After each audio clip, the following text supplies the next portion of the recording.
Good morning, everyone, and welcome back to Taisho's Alice's Route, so the epilogue. Last we left off, we were jumping into Kaguya's route. So yeah, let's continue from there. Yurika-chan, どないしたん? Kaguya, my darling. I heard the sound of someone racing up a staircase, and then a familiar figure ran up the room. Into the room. Oh, hi, Kaguya. It was my servant from Cinderella's world. I think what was it called? The SFX sound is a little too loud.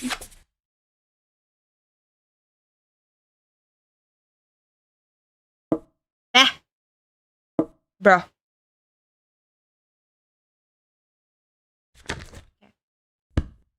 He raced over to me, face white as a sheet. 転んだん? どっか怪我は? Sweetie, I'm okay. Ow, ow, ow.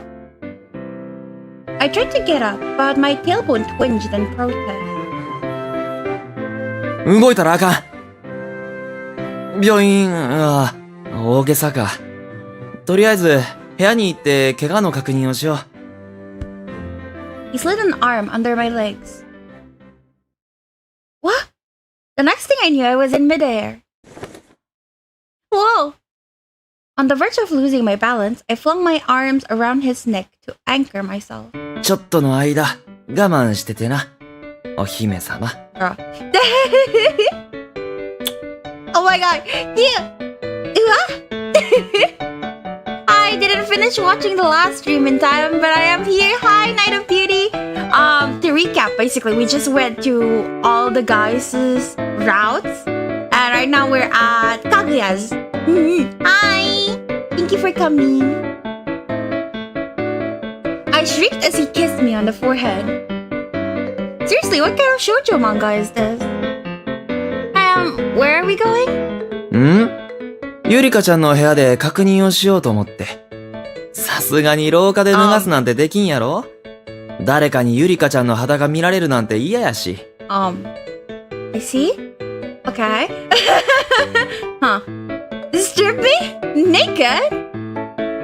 This shoujo manga is getting a little PG-13. In my shock, I shouted a little too loudly. He pressed his forehead to mine. ゆりかちゃん。あんま騒いだらあかんで。Oh, okay, girl. His husky voice made me falter. Carrying me bridal style, he brought me into the same bedroom I woke up in back in Cinderella's world. Then he gently laid me down onto the bed. Thank you? どういたしまして。Smiling brightly, he leaned forward on the bed. And then... さて、ゆりかちゃん。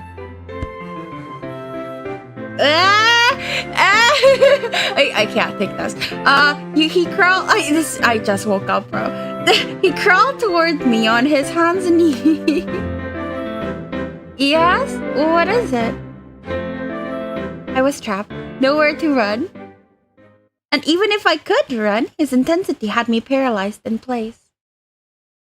As I cringed into the covers, he leaned in close and hit me with the words I was dreading. ゆりかちゃん。What? お腹見せて。Okay. What?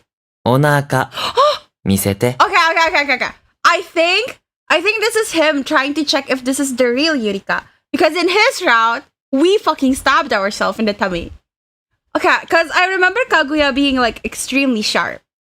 Right? Compared to the other brothers. Yeah. Why?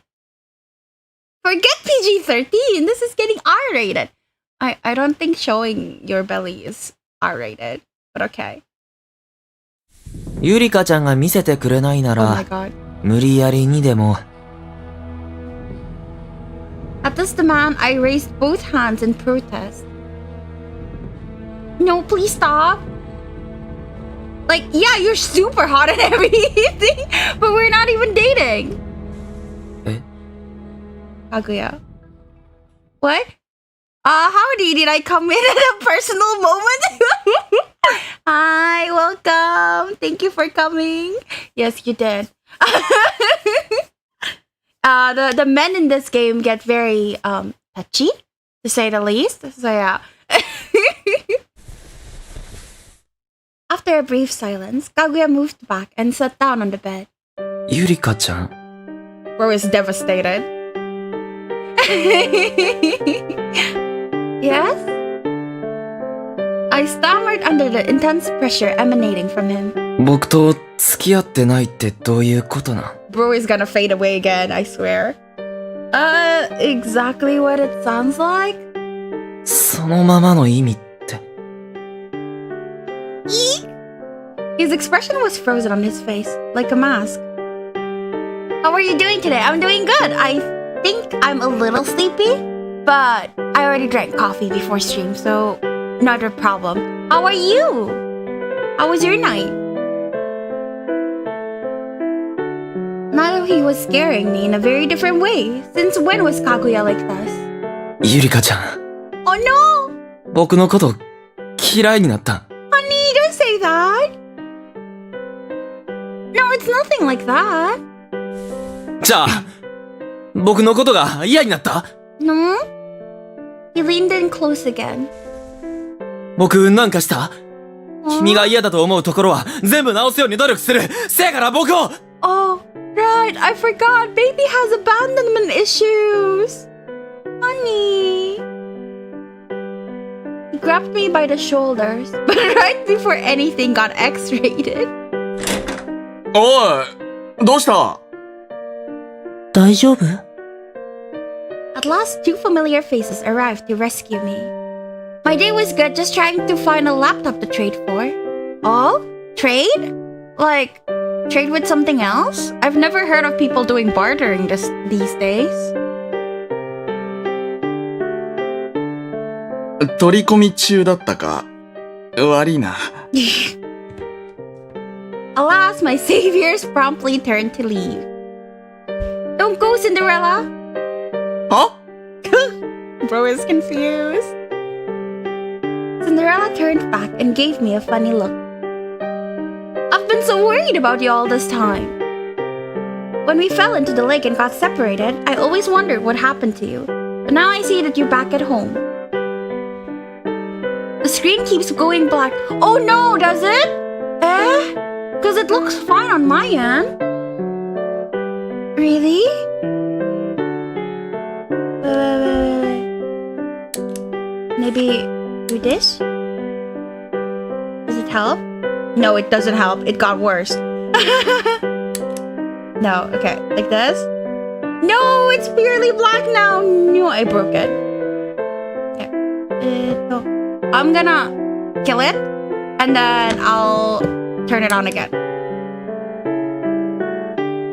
Yeah, I offer some things to others for their laptops, but so far no luck yet. I see.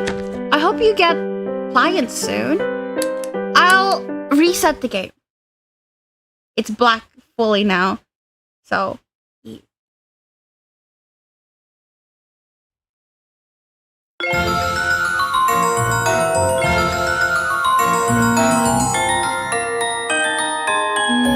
Oh no.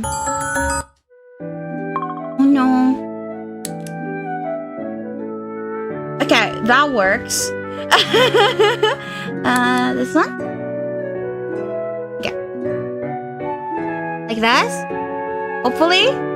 Yeah.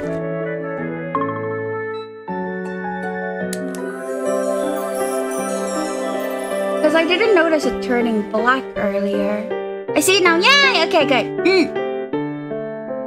As I rambled on and on, his expression turned even more dubious. Yay! Yeah! はぁ？なんかよくわかんねえけど、その体勢で言うセリフか、それ。Ah! At this, Kaguya and I hastily sprang apart. Now let's start over. Cinderella? Do you remember me? いや、覚えてるけど、アリス・ユリカだろ？ Yes, that's right. Your fiancé, Yurika Arisu. Oh no. Oh no, Kaguya. I beamed. fucking idiot. I swear. Read the room, Yurika. は Sorry. は Kaguya. The same word came out of both their mouths, yet they meant it in two very different ways. He's so scared of Kaguya. The blood drained from Cinderella's face as though he had just borne witness to a critical mistake. Confused, I followed his gaze. Then my heart skipped a beat, and not in a good way. シンデレラさん。 He's dead. I'm sorry. Cinderella's gonna go bye-bye. He's gonna go nighty-night with the fish. Kaguya hopped off the bed and closed in on him. おう。 Cinderella recoiled, looking deeply uncomfortable. シンデレラさんには、今の今まで感謝していました。見ず知らずの僕を家に置いてくれたばかりではなく、仕事を与えてくれて、ひーさんとの仲を後押ししてくれました。まさか、そのシンデレラさんに裏切られるとは思っていませんでした。My poor baby is a punching bag. そりゃあ、シンデレラさんは見た目はかっこええし、イケボやし、女の子も放っておかんでしょうな。Cinderella looked from Kaguya to me and back. Then he waved his hands in front of his chest, as though to dismiss the accusations. いや、待て、誤解だ。な、冗談だろ。冗談って言え。My poor baby. But he was asking me to lie, and I couldn't do that. Girl, read the fucking room! Holy shit. Babe. As I sat there in silence, Kaguya backed Cinderella up against the wall. Yoi? I'll take it. 僕から大事なひーさんを寝取るなんて、ええ度胸してはりますな。シンデレラさん。この落とし前、どうつけてくれるん？シンデレラさん。Okay, Kaguya sounds kinda hot, like being mean like this, so I don't know. I kinda like it. Cinderella, no! Yes, my poor baby. Thanks, I'll be heading to sleep now, lol. Have fun and stay hydrated. Thank you. I hope you have a good sleep. R.I.P. Kaguya looked like he was ready to grab Cinderella by the collar. But before the situation could escalate any further, Cinderella yelled in his face. 俺は別に彼氏でも婚約者でもなんでもねえ。こいつの彼氏はかぐやだろ。 What? Bruh, girl. Now it was my turn to be shocked. Like, she should notice by now because she was Cinderella's fiancé the first time and then she became Red's girlfriend. So she should know by now that she's with Kaguya, considering he said he's gonna strip her naked, you know? Like, read the fucking room. What's going on here? I asked timidly. 俺はそうだと思ってたけど、違うの？ At last, Snow White spoke up after seemingly trying his hardest to stay out of it. Hold on. I need to clear some stuff up. So you're saying I'm currently dating Kaguya? 僕はそのつもりでいたけど。And Cinderella isn't my fiancé? ねえよ。あんたは俺の店の従業員だ。 He's so upset. Baby is so upset. I love him. As far as I could tell, the three of them were all dead serious about this. This meant that the Cinderella standing here in this room was not the same Cinderella I had already met. The backstories changed? Yeah, imagine my confusion when I played all the routes. And this time, I'm in a world where Kaguya is my romantic partner? Then, what about everyone else? Every time I pass through the mirror... Every time I pass through the mirror to a new world, the connections between each character seem to change. Wait, but where's Red Riding Hood? When I passed through the mirror, I was holding hands with him, but now he was nowhere to be seen. Did he vanish as soon as I arrived here? As I mulled it all over, I suddenly noticed everyone staring at me in silence. Kaguya looks so sad. He's ready to give it up. Give it all up. I looked up and took in their expectant faces. Oh, I'm still pretty confused, but for now, I think I should clear up the misunderstanding. You see, I have amnesia. 記憶喪失。 Yeah, so I don't really remember what history we have together, so to speak. せやけど、僕のこと。That's the thing, actually. I pointed squarely in his face.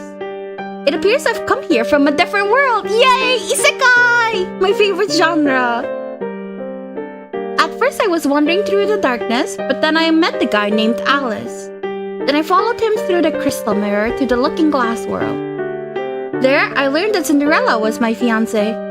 Then I found Alice again and chased him to a new world. But this time, Cinderella was gone, and I was instead dating a man named Red Riding Hood. And I was rambling like why is talking so hard today? I was rambling like an utter lunatic. They all stared at me in alarm and disbelief. This was something of a buzzkill, and I slowed to a stop. なあ、あんた、もしかして、頭をぶつけたんじゃ。かなり重傷みたいだね。I cannot wait to go to Gretel's route. Like, I can imagine Yurika just waking up, being tied to the bed. It'll be amazing. She'll be as confused as I was. I'm not lying, I swear. Please believe me. I shouted loudly, hoping desperately that they wouldn't think I was crying wolf for attention. 僕は、信じるよ。Kaguya muttered quietly. Thank you, Kaguya. 信じるって、あんた本気かよ。Oh god, Gretel. Yeah? I'm so excited for it. そりゃ、夢物語みたいな話やと思うけど。Like, I hate Gretel's route because I experienced it, but I would love to watch people play Gretel's route and go, what the fuck, you know? Like Schadenfreude? Wow, my German pronunciation is shit now. Schadenfreude? I don't know. But yeah, like, basically, I enjoy, I revel in others' misery if it's the same as mine. He averted his gaze slightly, then looked back at me. せやけど、僕はゆりかちゃんが記憶喪失だなんて冗談を言うとは思えないんです。Especially because my baby has abandonment issues. まあ、そうだな。うん。彼女は、そんなたちの悪い人間じゃない。Right! Because he has amnesia. I forgot. Sorry, yeah. You're right, Snow. Cinderella and Snow White both agreed with him. Evidently, this world's Yurika Arisu was a trustworthy gal. でもさ、そうすると、なんか変じゃねえか？ここにいるアリス・ユリカが別の世界から来たってんなら、俺たちが知ってるアリス・ユリカは何なんだよ。Well... もしかして、アリス・ユリカが2人いるとか。There's a lot, actually. Oh no, poor Kaguya. The next moment, Kaguya... Vera, focus! The next instant, Kaguya dashed from the room like he couldn't bear to stay there a moment longer. ゆりかちゃん Oh, poor baby.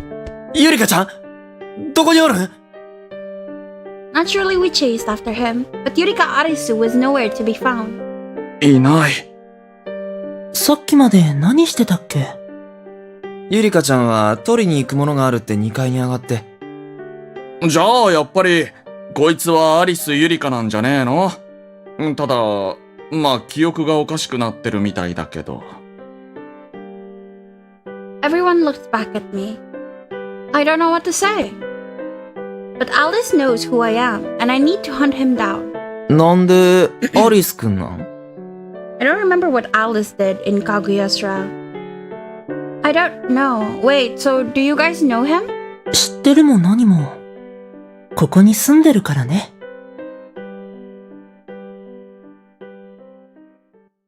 Here's hoping the third time's the charm.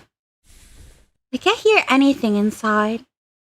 I pressed my ear to the door just in case, but couldn't tell for sure if anyone was in there. This time I'd like to ambush him to make sure he doesn't get away, but the door's locked from the inside. Wait, it's not? When I twisted the knob, it opened easily, revealing no one inside. He's not here. Apparently, he wasn't dumb enough to try the same trick over and over. どこに行ったんやろ I don't know. Well, what now? I was hoping Alice could help me figure out what's going on. I folded my arms in contemplation. Then Kaguya grinned at me. わかった。ひいさん、Hmm? ちょっと待っててな。He walked out into the hall. Cinderella and Snow White stood outside the room, observing us at a distance. シンデレラさん、白雪さん。He addressed the two of them. Cinderella quirked a brow at Kaguya's stoic expression. なんだよ。僕とひいさんは、今からアリスくんを探しに行ってきます。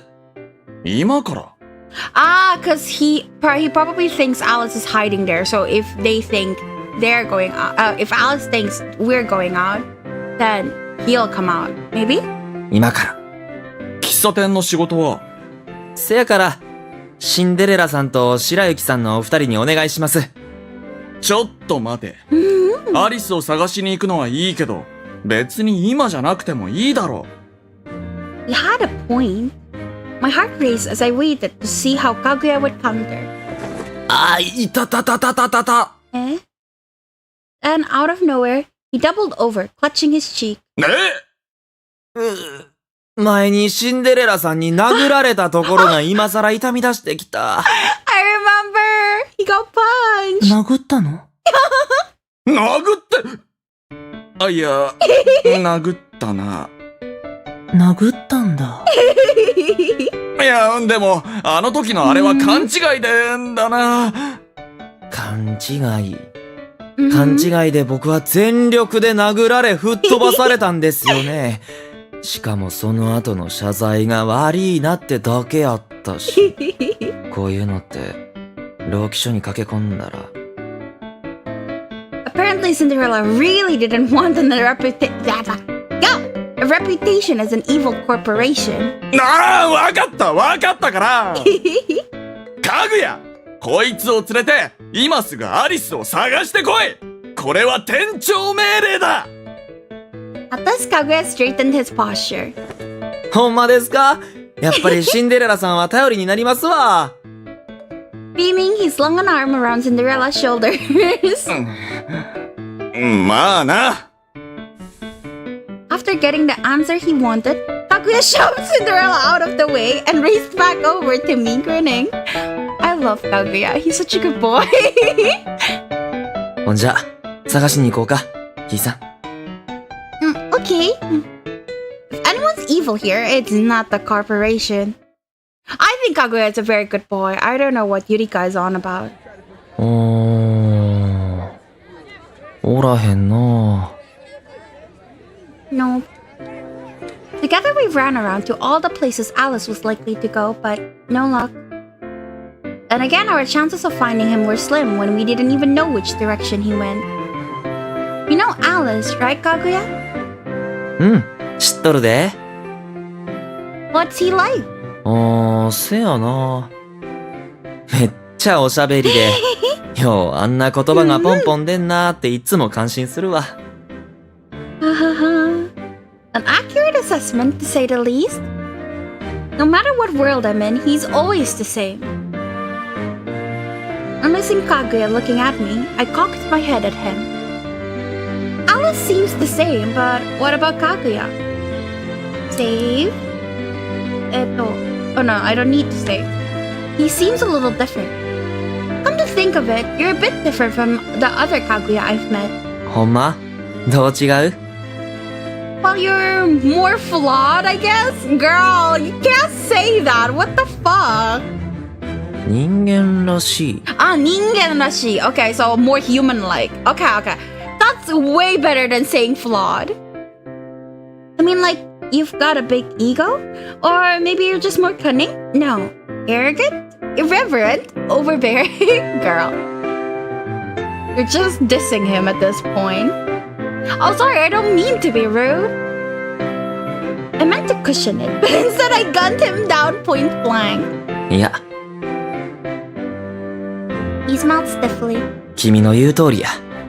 こう見えても僕って、めちゃくちゃ傲慢で欲深い人間なんやで。せやから、自分の口から他の男の名前が出るだけで、すごく胸が苦しくなる。Baby. What? それにしても、昼間からデートっちゅうのもええもんやな。Oh, yeah, I suppose this counts. I went along with it. ヒーさんはお腹空いてる？なんか食べたいもんある？ Come to think of it, I am pretty hungry. じゃあ、なんか買うて食べようか。あそこに串焼き屋さんがあるで。行こう行こう。Oh, like their first date. Right.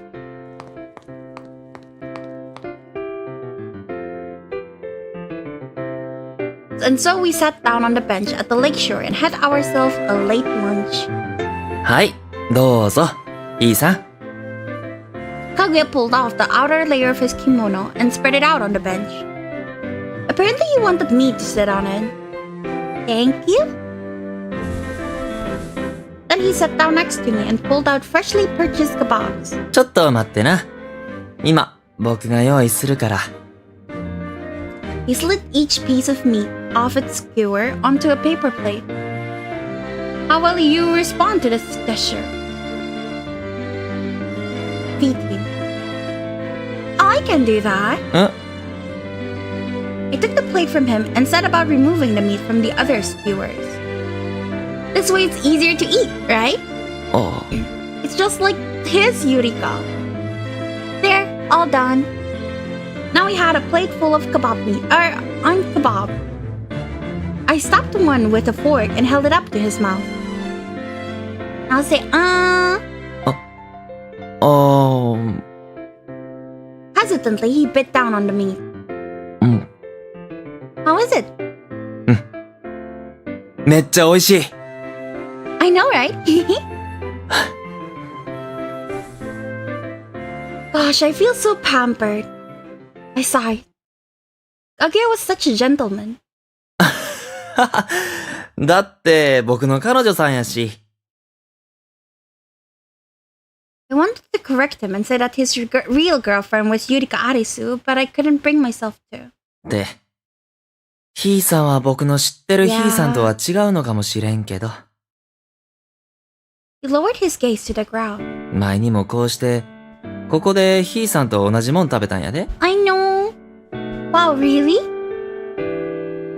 I remember Cinderella telling me something similar. But Kaguya only cared about me because I looked like Yurika Arisu.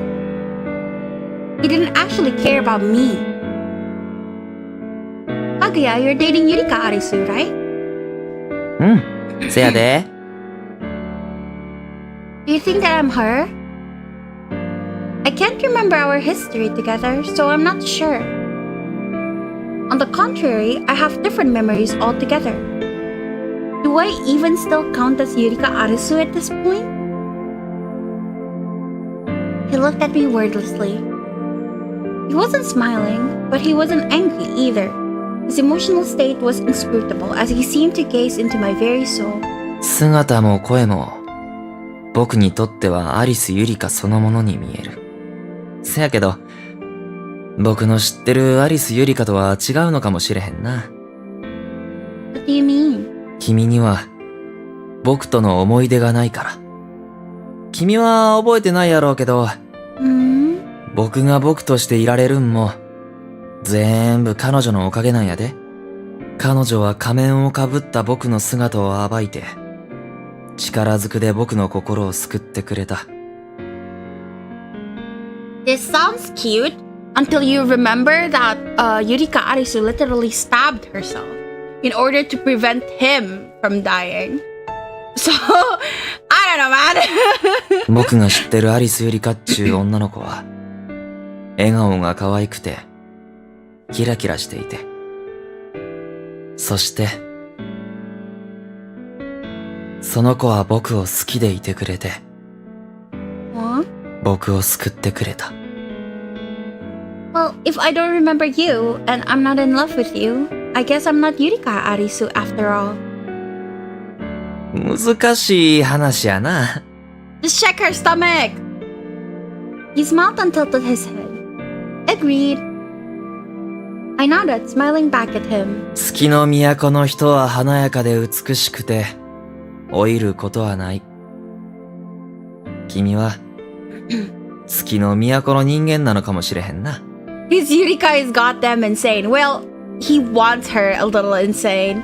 And Gretel's Yurika is super intense. I'm so curious. I want to wake up tied up on the bed in his route. I feel like that would be so funny. So what you're saying is, I don't belong here? せやな。It'll be amazing. I just know it. Cause after like starting on the wizard's route, they start to really bully Gretel. Like his route is fucking stupid and they keep bullying him. So I like it a lot. ああ、自分が本物のヒーさんか確かめる方法がないわけやないんやけど。Now this I wasn't expecting. There are? Let's test it out. わかった。じゃあ、ヒーさん、Yeah. お腹見せて。My tummy? It was so sudden I couldn't help but blink back at him in confusion. うん。お腹。He stared at me intently. But we're outside, girl. It's just your stomach. It's like a crop top. You'll be fine. 野外やんな。I swallowed hard. He was dead serious. Kaguya? ん If I show you, will you really be able to tell if I'm the same Yurika Arisu? She must think he has like a belly button fetish or something.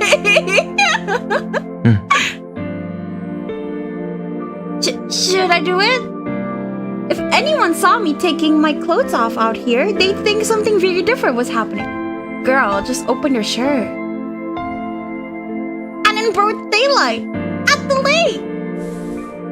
I scanned the area just in case. But right as corset. But right as I started to pull on my corset strings, I caught a glimpse of something gold glinting in the bushes. Bushes? No, bushes. Bushes. There we go. Aha! あ、There you are! Alice located.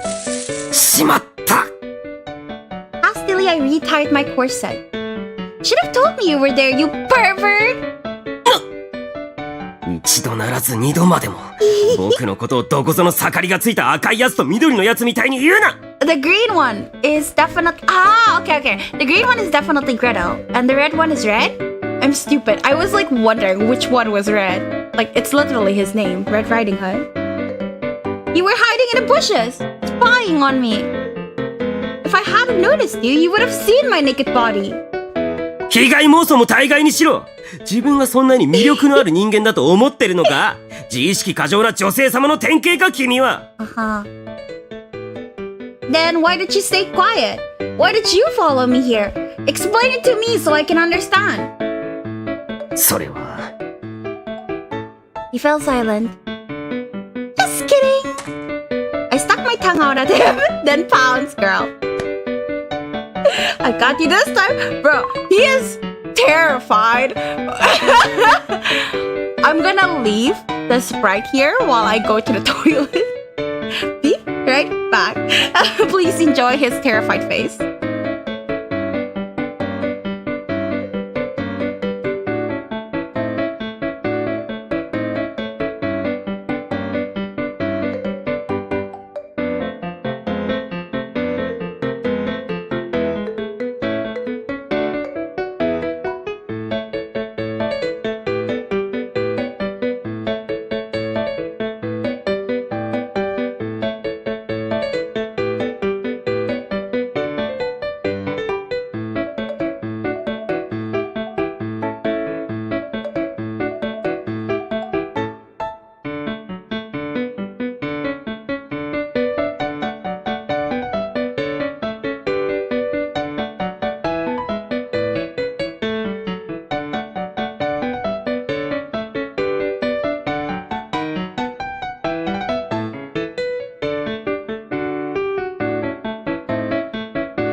I am back. Thank you for waiting.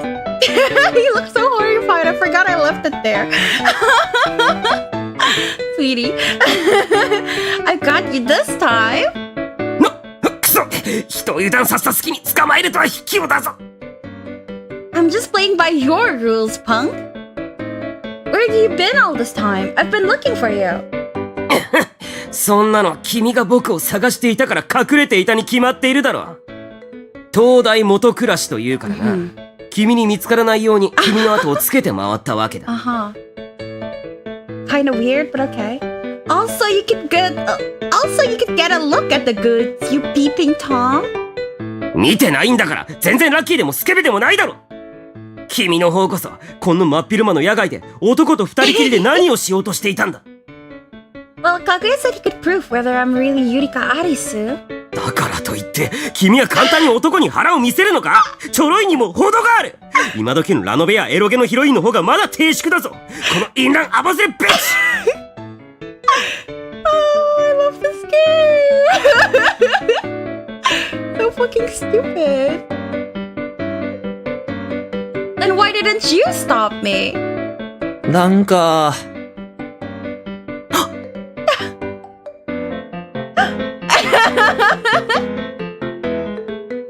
I was so focused on Alice, I kind of forgot Kaguya was there. He looked at me from Alice and back. 子供の喧嘩みたいやな。He smiled stiffly. Confronted with our own immaturity, we both fell silent and took a step back to cool down. Alice is easily flustered. He's so adorable in like the most annoying way possible. I adore him. That said, I still had a firm grasp on Alice's hand. Now, let's try again. I spoke in a calm, mature, adult voice. I'm convinced that you're avoiding me on purpose. You remember everything that happened before we got here. You're not one of them. You're like me. それがどうした I love him, lol. I adore him. I've been wanting to play his route like the entire time. So I'm really happy we finally got to it. He responded coolly. Don't mess with me. I chased you through the mirror and now I'm stuck in this mysterious world. They all call me Yurika Arisu, but I don't remember a thing. Tell me, am I really Yurika Arisu? Or is there seemingly a version of me in every world? Quit being a jerk and just tell me! 嫌だと言ったら I'll keep asking until you give in. I stepped forward. He took a step back. 君は相変わらず往生際が悪くて諦めが悪いなま、前向きなところは嫌いじゃないがな前にしか進めないというならしっかり前を見るんだな He shook my hand away, turned, and ran off. Wait, Alice! ヒーさん I started to give chase, but Kaguya grabbed my hand. Kaguya, please! I have to go after him! He's going to pass through the looking glass into a different world. As I pleaded with him, he squeezed my hand painfully tight. 行くな Aww, baby. Kaguya. 行かないでくれ。たとえ、君が月の都の人でも、僕は君が好きなんだ。だから、行かないでほしい。Honey. He stared me down as he begged, practically glaring into my eyes. But then his usual soft expression returned. ちゅうても、ヒーさんは行くつもりなんやろ Alright, like he's such a baby. He's very sharp, and that makes me really sad because he's so smart, but poor little baby. Yeah. なら、僕も一緒に行く。Red did the same. I don't think we'll be able to stay together. When I first came to this world, I passed through the mirror with someone else, but he never arrived. So I can't be sure what might happen to you. そんなんどうだって。僕は君とこのまま離れ離れになる方が嫌や。Kaguya, you're so cute. Too bad your route shit. I fell silent, and he continued. アンナヒーさん。君が本当に僕の知ってるヒーさんかは僕にはわからん。でもこれだけはわかる。Yeah, I know my heart breaks too, poor little baby. 僕は君を誰にも渡したくない。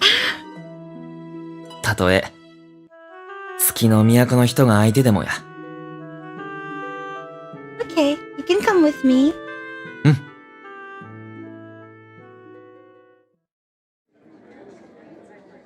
And so we searched for...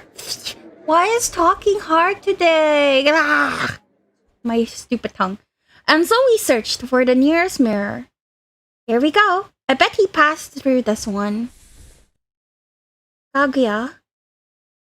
I looked up at him and he squeezed my hand. Here we go. Just like a random mirror in the middle of the street. Yes, Gretel! Let's fucking go! I'm so excited. まったく迷惑なことになったわね。 Alright, I forgot about this part.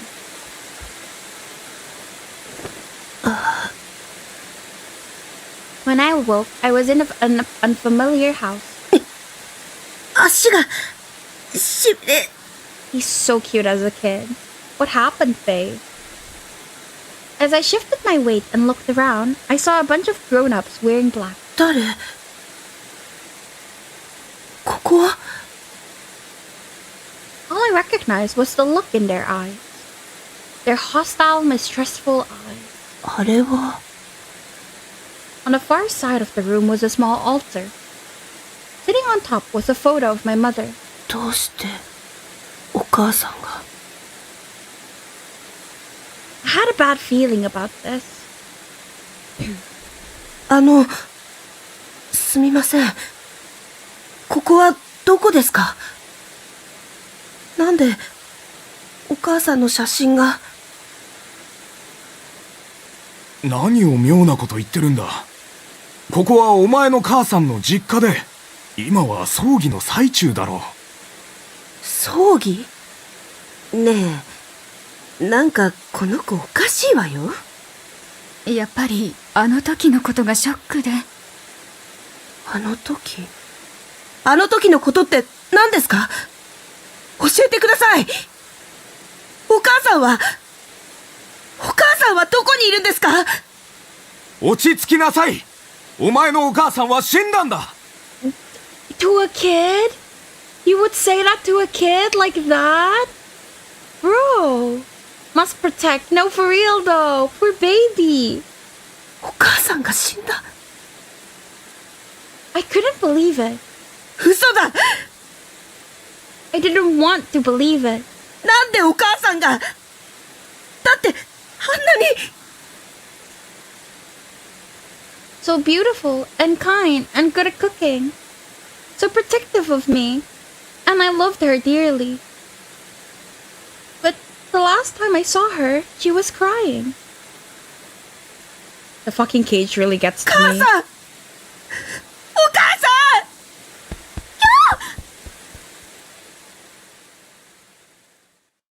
ん！ After that, I went to live with people who were supposedly related to my mother. Later, I would learn that my mother was found dead in our house in the middle of winter. And apparently, I was found living with her corpse. But oddly enough, I didn't remember any of it. Snow White! When I went to the hospital, the doctor said I had dissociative amnesia, but I didn't really know what that meant. After that, there was another gap in my memory. The next thing I knew, I was at a... so I guess the gap at the living with the mom's corpse is Snow White. And the gap at the doctor with the dissociative amnesia was Wizard. Maybe? Next thing I knew... No! The Wizard... Wait. Because the Wizard is the fifth split. The fifth altar. So actually, maybe not. The next thing I knew, I was at a house full of people I had never met. It scared me so badly, I ran away.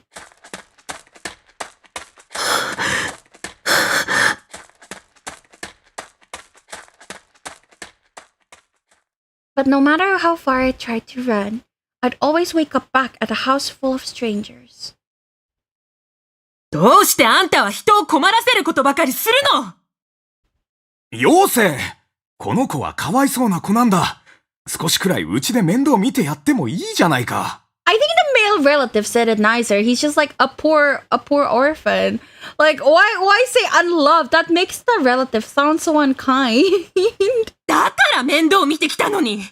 この子嘘ばっかりつくのよ。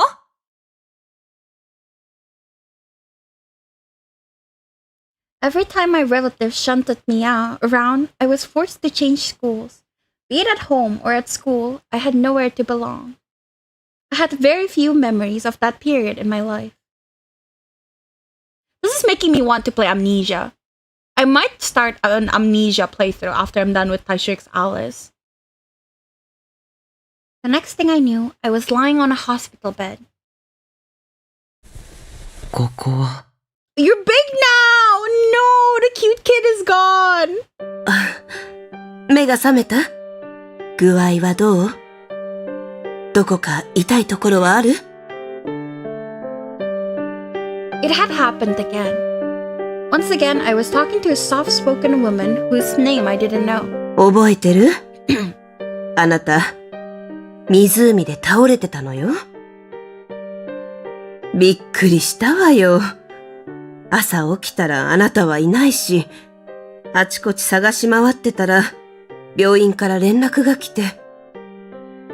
病院？一応検査もしたけど、どこにも異常はないって。よかったわね。What was so good about it? If everyone was going to treat me like a nutcase either way, then I would have preferred a proper diagnosis.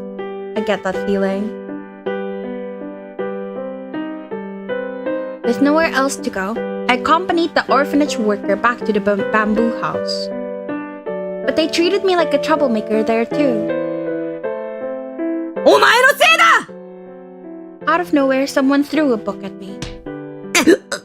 For Alice. 何？俺、知ってるんだからな！あの日、お前がお姉ちゃんとここを抜け出したってこと！え？ This little Kaguya's thing. What was he talking about? お前がお姉ちゃんを殺したんだ！ I killed someone?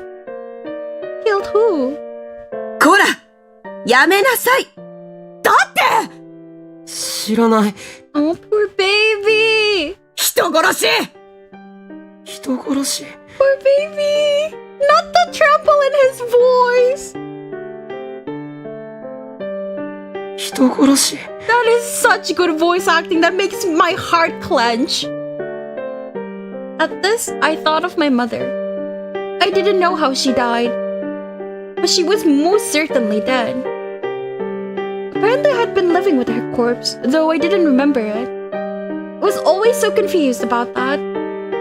But I tried my best not to think about it, because I was terrified of discovering that I was the one behind her death. Honey? A moment later, I was overcome with intense nausea, and I puked right there on the spot. Yoshitsugu Matsuoka did a really good job voicing Alice. A few days later, the concerned orphanage worker took me to the hospital. 大丈夫？はい。I didn't like hospitals.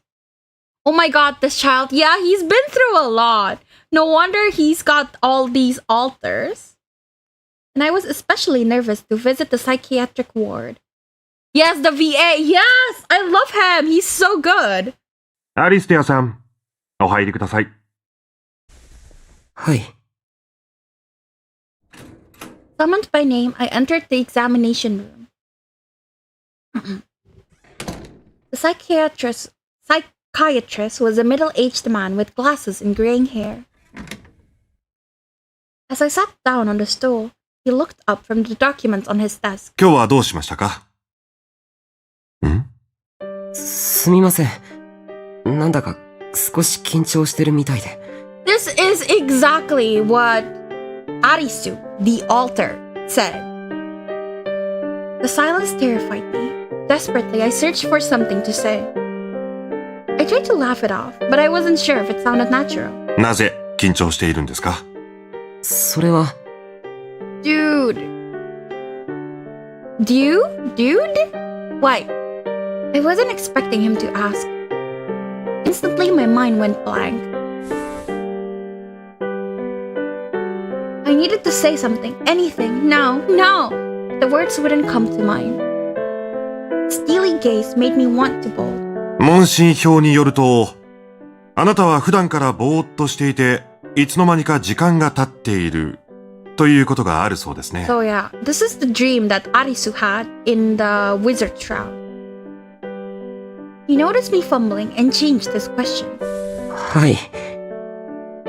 I answered in a shaky voice. それはいつ頃から始まりましたか？いつから、わかりません。ただ、昔から家にいたはずなのに、いつの間にか外に出ていて、知らない誰かに話しかけられたことがあったり。Poor baby. その知らない誰かは、あなたのことは知っていましたか？知っていました。そうですか。続けてください。In the process of answering his questions, my anxiety must have faded, because this time my mind stayed sharp. Yeah, this is exactly the same as what we experienced. It's okay. He's a doctor. He's used to this stuff. It's okay if I make mistakes. なんだか、夢を見てるような感じなんです。ちゃんと目覚めているのに、時々、妙に現実的な妄想を体験するというか。現実じゃないのに、泣きそうになったり、胸が苦しくなったりするんです。記憶を見ている感じなんですけど、なぜか自分じゃない視点も混じっていて、夢の中で僕が僕を見ているんです。あなたは気がついたら全く見知らぬ場所にいたことがありますか？気がついたら怪我をしていたことは？あります。そうですか。手を出してみてください。はい。I did as requested. He lightly slapped my palm. どうですか？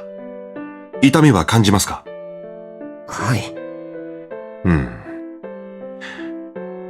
ちなみに、あなたの周囲の人は、あなたのことをどう思っていますか？まるで別人のようだと言われたことはありませんか？それは、戸口の暗いところや、あなたの手の届かないところで、誰かに覗き見されていると感じたことは？あなたの後ろに黒い影はいますか？ How did he know all that? はい。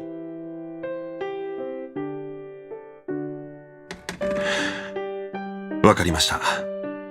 おそらくあなたは、乖離性同一性障害でしょう。乖離性同一性障害？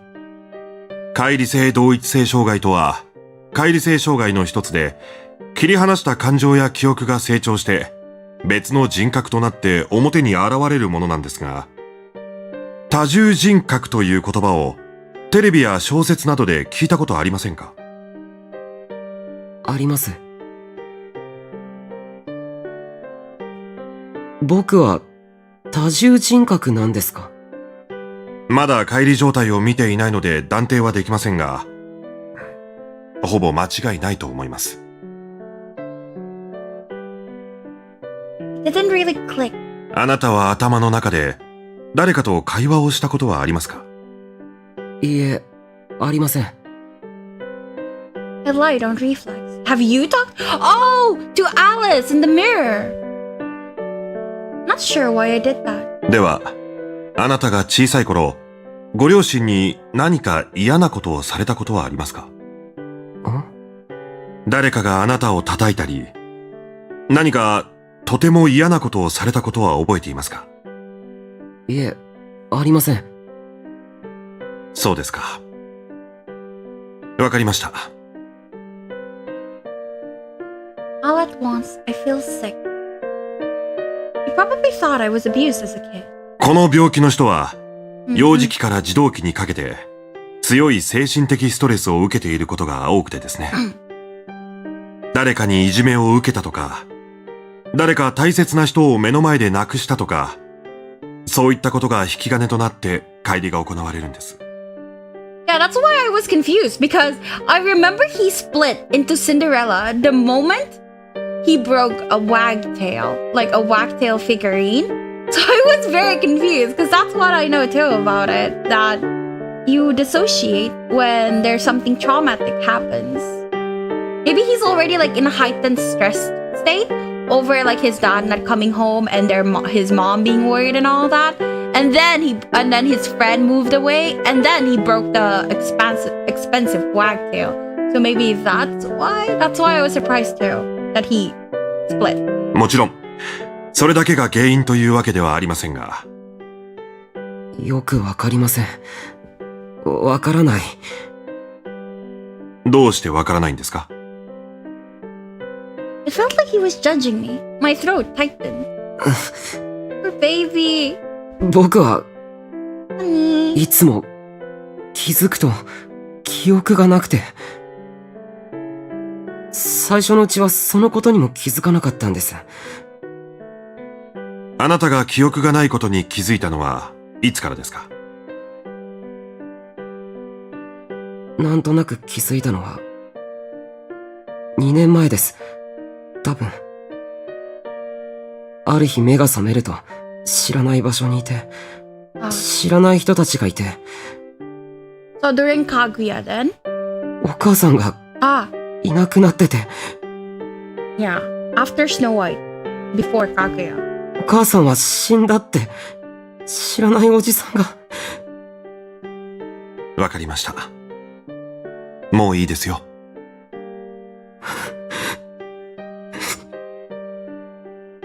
今日は抗不安薬を出しておきましょう。飲むと少しは落ち着くはずですよ。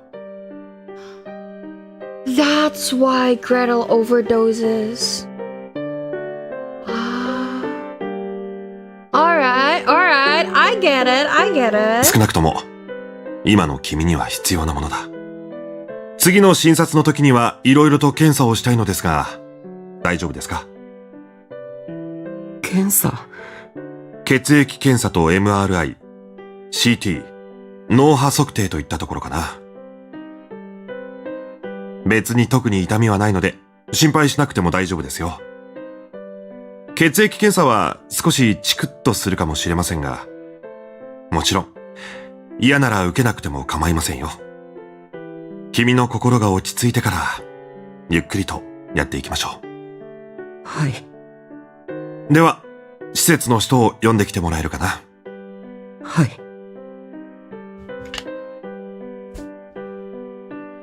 After my appointment ended and it was time to pay the fee, I walked out to the courtyard to clear my head. Multiple personality disorder didn't feel like it fit at first, but once I thought it over calmly, a lot of things started making sense. 白雪？おい、白雪。Aw, honey, Ryoshi. Just then, a man in a lab coat called out to me using a name I didn't recognize. 久しぶりだな。どうしたんだ？ The man had silver hair and pale blue eyes. But while he was taller and more distinctive looking than the average Japanese person, he seemed to speak my language fluently.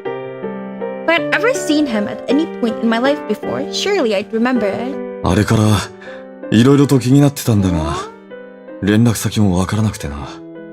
こんなところで会うなんて思わなかったが、まあ、とりあえず元気そうでよかった。As he spoke, he placed a hand on my head. あ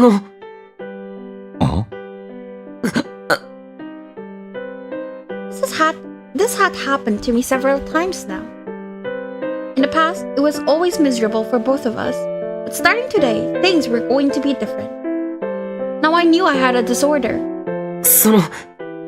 人違いだと思います。僕は白雪なんて名前じゃないし、あなたのことも知りません。As I shot him down, he looked back at me in alarm. アリステア君？ Just then, the social worker showed up, which was a huge relief. すみません。失礼します。I inclined my head to him and took off running. There they're doing a really good job with the writing to make me, at least, feel really uncomfortable. Like, I can totally feel how terrified he must be. It's very sympathetic. I really like it, actually.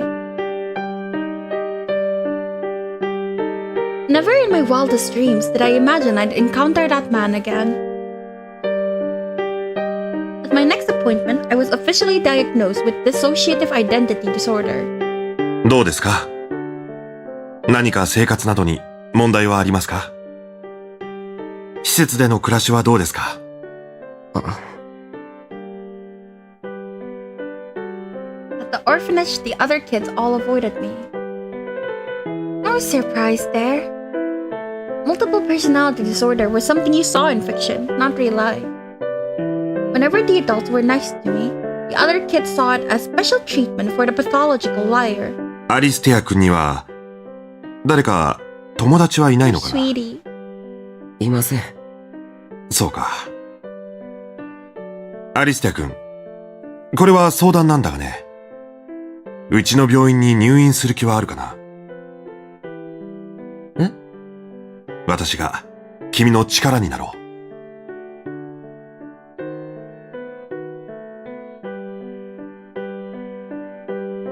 And so at the psychiatrist's suggestion, I had myself committed.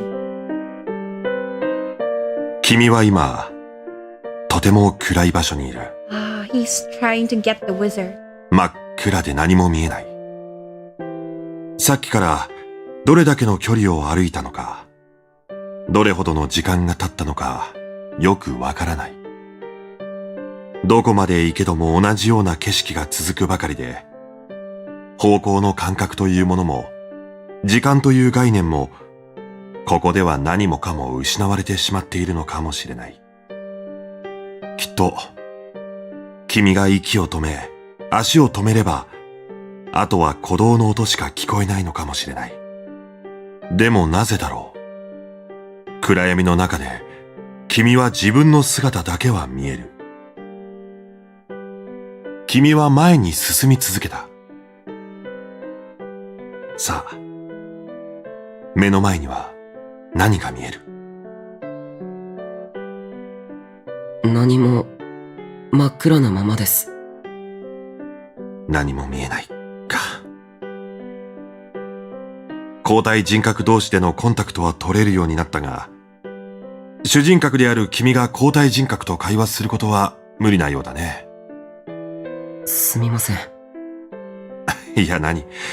君が謝ることではないんだよ。The doctor treated me kindly. At first I thought he was a cold, unfeeling person, but over time that impression faded. Most importantly, he understood me better than anyone else. I decided to go along with whatever he asked. 乖離性同一性障害は多くの場合、別人格のしたことを覚えていないんだ。僕は他の人格に会うことってできないんでしょうか？難しいだろうね。君はなぜ人が自分なのだとわかると思う？それは自分という意識が連続しているからなんだ。自分という意識。もっとわかりやすく言うなら、記憶かな。乖離性同一性障害とは、そのシステムがおかしくなってしまったから起こる障害なんだ。もちろん君の体は一つだし、別人格が現れている時も、君の脳は機能している。だからこそ、中には人格同士で記憶を共有している関係もある。他の人格たちから聞いた限りでは、君の心の中にはそれぞれ人格たちの部屋があって、表に出ていない子たちは普段そこで過ごしているそうだよ。話をするときは、暗闇の世界に集まってするらしい。But Alistair is not there? 暗闇の世界？私が君を誘おうとした場所だ。彼らは自分が多重人格だと知っているんでしょうか？いや。どうして彼らに真実を教えないんですか？彼らは彼らで問題を抱えている。Mm-hmm. その上で、自分が君の人格の一部であると知ったら、何をしでかすかわからない。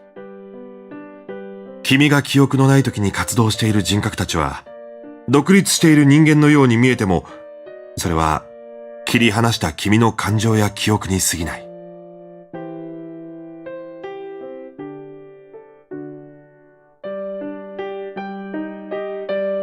That night, I looked into the mirror for the first time in a long while. There I could see a blonde guy with a blue ribbon staring back at me. 君たちは僕の一部なんだ。君たちは僕の体を使って、僕の頭を使って、僕の命を使ってる。君たちは、本当は、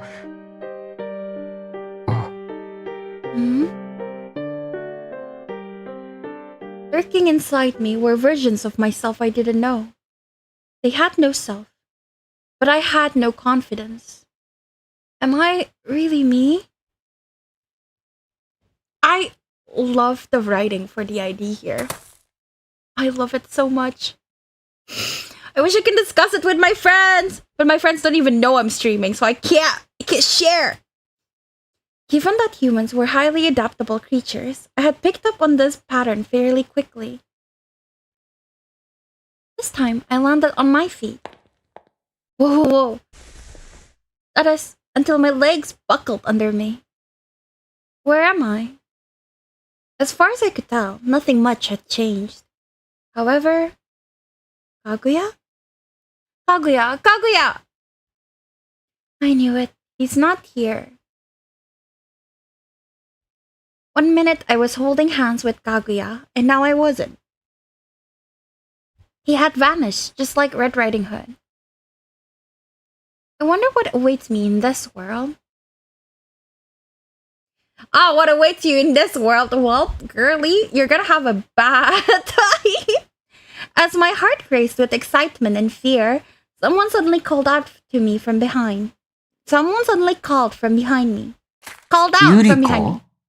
I'm having such a hard time. He's not calling me Nesan! Thank goodness! Griddle! 探しましたよ。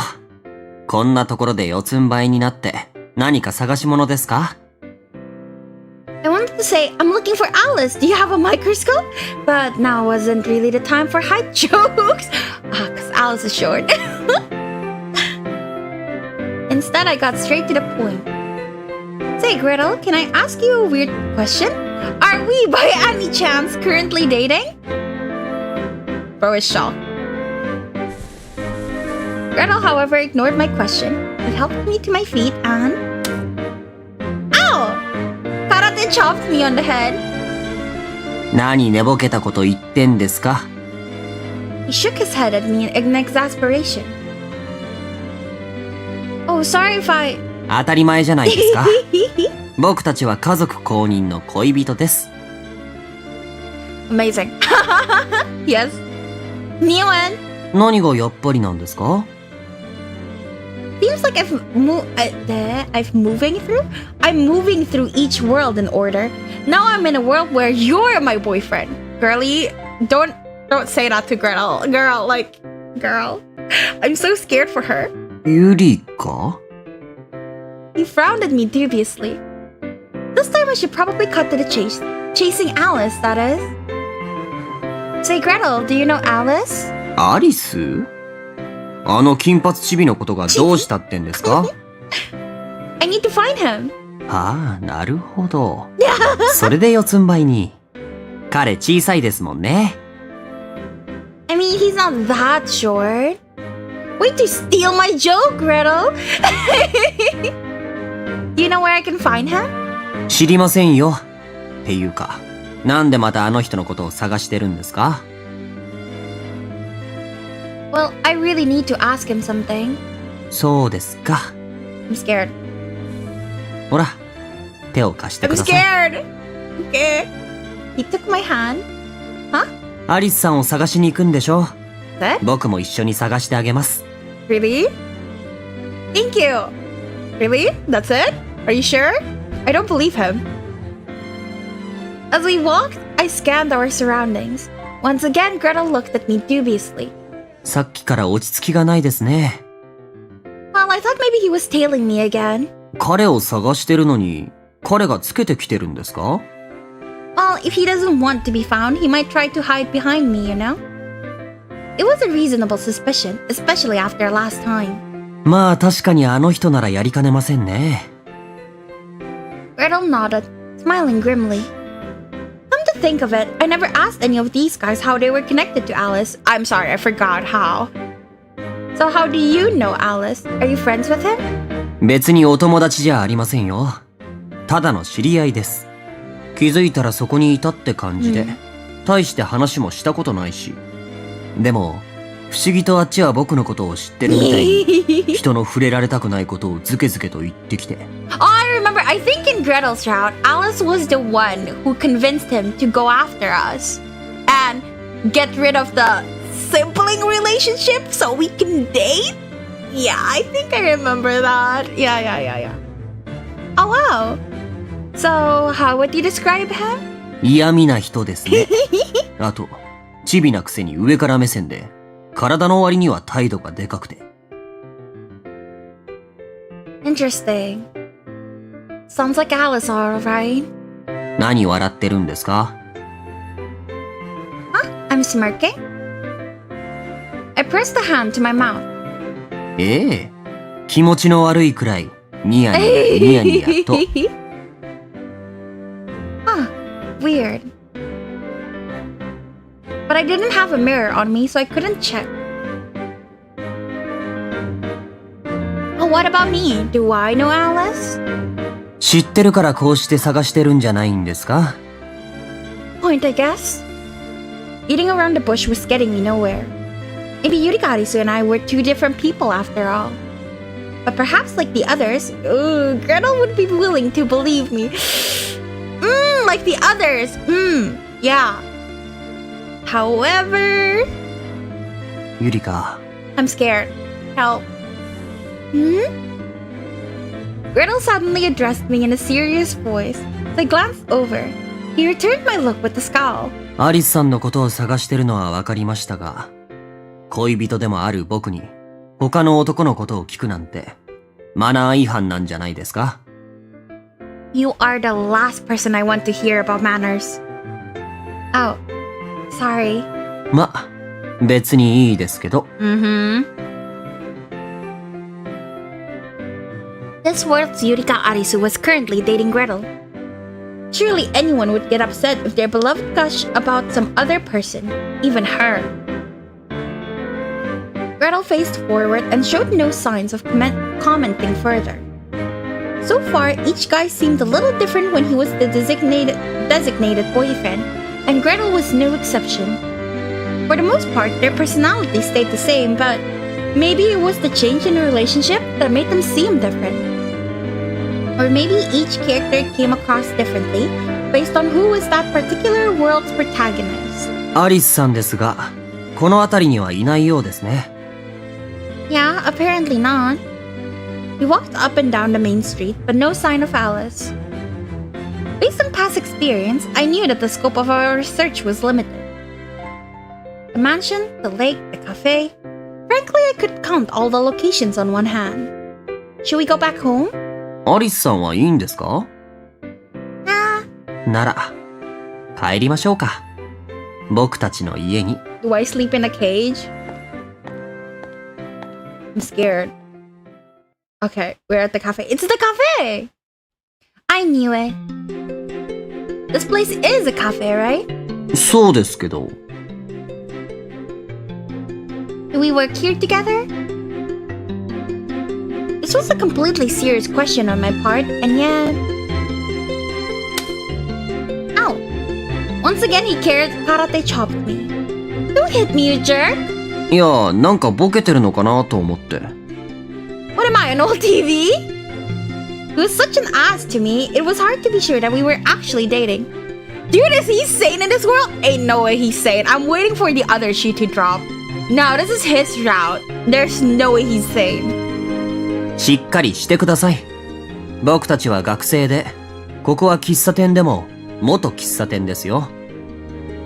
It closed down? What is your reaction to hearing the cafe close down? If only we could run it together? This was a bit of a letdown. Aw, it'd be fun if you and I were running it together. 僕だったら、やっぱりスイーツ担当ってところですかね。Like in Cinderella's route. Yeah, exactly. I nodded eagerly. Then it hit me. How did I know he was a dessert fanatic? And so we entered the cafe. I'm scared. Oh! よ、おかえり。Inside we found Ryoshi lounging around. Ryoshi!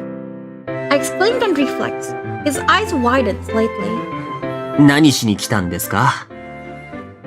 Riddle asked with a sour sneer on his face. 何しに来たって、たまたま実家の近くを通ったから寄っただけだ。っていうのは嘘で、お前たちの様子を見に来た。ああ、だと思った。調子はどうだ？見たところ、落ち着いてるみたいだが。あくびが出るくらい落ち着いてますよ。というわけで、さっさと帰ってください。ゆりか、コーヒー。グレーテルでもいいぞ。人をこき使わないでください。コーヒーくらい自分で入れてくださいよ。大人。Alright. Nevertheless, Gretel grabbed the apron off the shelf. What a nice guy. Mm-hmm. まったく。姉さんは座ってていいですよ。We're back to 僕 this. が用意しますから。Okay, thanks. Are you not gonna comment on how he called you sister? And with that, he disappeared into the kitchen. Now it was just me and Ryoshi. He kept staring at me, and frankly, I was feeling pretty awkward. I was curious to learn what his backstory was in this world, but for now I needed to act casual and keep my gaze averted. いつもと比べておとなしいな。Am I? My plan was foiled, and I was forced to endure a long moment of silent eye contact. ゆりか、Yes? 何かあったのか？ Well... But before I could decide whether to come clean... やっぱり、漁師さんもそう思いますか？ Gretel reappeared, carrying a tray of coffee and snacks. He looked over at me. 姉さん、あなた本当に姉さんですか？どういうことだ、グレーテル。さっきからなんだかおかしいんですよ。知っているはずのことを知らなかったみたいな反応をしたり。Why is he sane? This is throwing me off. まるで、突然記憶喪失になったみたいに。Why are you so sharp? Exactly! The truth is, I have amnesia! Dun, dun, dun, dun. I exclaimed brightly. Huh? But their reactions were tepid at best. 漁師さん、一刻も早い治療をお願いします。その必要があるみたいだな。What? I'm not lying, really. I can't remember anything. 記憶喪失というが、俺のこともグレーテルのことも覚えているのはなぜだ？ That's because I remember the alternate worlds I passed through. See, I've actually met the two of you before this. But in that world, we weren't dating and... これはやばい。重症だな。Huh? Great, now I get the crazy treatment. So, what relationship do we all have to each other? I asked, hoping to change the direction of the conversation. 俺の名前はアリス漁師。アリスゆりかの兄だ。Right. Same as he was in Cinderella's world, then. で、グレーテルは義理の弟と書いて、義弟です。Stepbrother? Gretel furrowed his brow. 僕はこの家のものじゃないって意味ですよ。Yes, yes. まあ、僕がアリスゆりかと結婚すれば、家族になるんですけど。He smirked smugly. I see. Well, that explains that. Why do you have no comments? Insane. I smirked back. Huh? Once again, they gave me the frigidere treatment. What, kudere? 姉さん、どういうことか。Okay. So as you can see, I don't think I'm the same Yurika Arisu who belongs in this world. The two of them listened to my crazy story in perfect silence. After I finished, they exchanged a glance. 漁師さんはどう思いますか？この人が嘘をついていると思いますか？いや、そうは見えないな。が、まあ、実際はそう思い込んでるってだけだろう。世界を移動するなんて、現実ではありえない。話を聞いている限りは、統合失調症の症状を思わせるが。Given his extensive medical knowledge, this world's Roshi was no ordinary hunter. 姉さん。いや、ゆりかさん。ああ、違うな。Gretel shook his head, then pinned me with his gaze. アリスさん。あなたはアリスさんを追ってここに来たんですよね。Yeah? 今すぐアリスさんを探しましょう。I don't understand. Why is he normal? I don't understand. Is he normal because now we're dating, so he has no other things to be weird about? Because he's so normal. It's like really, really stressful. Because I keep waiting for him to go crazy, but he's not going crazy. Huh? アリスさんがこうなってしまった。すべてを知っているかもしれないんでしょ？なら、草の根を分けても探し出します。With that, he grabbed me by the arm. というわけでお兄さん、僕たちは今から出かけてきます。And dragged me off, smiling from ear to ear. Right? Like, it's actually giving me anxiety that he's not weird. Like, my heart is thumping, waiting for it. Gretel strode briskly forward, dragging me along by the arm. Thanks, Gretel. 別に感謝する必要はありません。当然のことをしたまでです。But just then he came to a sudden stop. 僕はあなたがおかしくなったとは思いませんよ。Okay, I think it's happening. あなたは確かにクレイジーですけど、狂ってはいなかった。あなたはいつも正気でしたよ。だから、多分あなたは本当のことを言っているんだと思う。Maybe not. Aw, Gretel!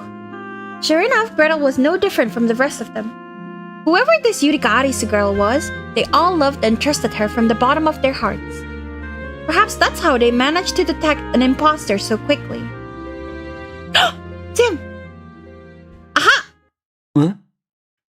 I just saw Alice. あ、姉さん！ Alice, wait!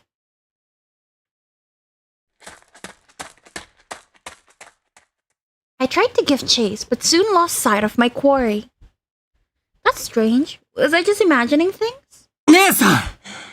You know, lock me out. Why are we in the woods? Whoa! The sudden voice behind me nearly made my heart stop. いきなり走り出さないでください。心配するじゃないですか。I'm sorry. Once he caught his breath, Gretel looked around. この森は。It's where you kidnapped me, remember? What about it? ええ。何でもありません。It sure didn't seem like nothing, but I could tell he didn't want me to keep digging. それで、アリスさんはいましたか？ No. I went along with the subject change. そうですか。この辺りは夜になると真っ暗になりますから、危ないですよ。早く出ましょう。But Alice is still out there. Right as we turned to go, however, the bushes nearby started rustling. Did you hear that? 聞こえました。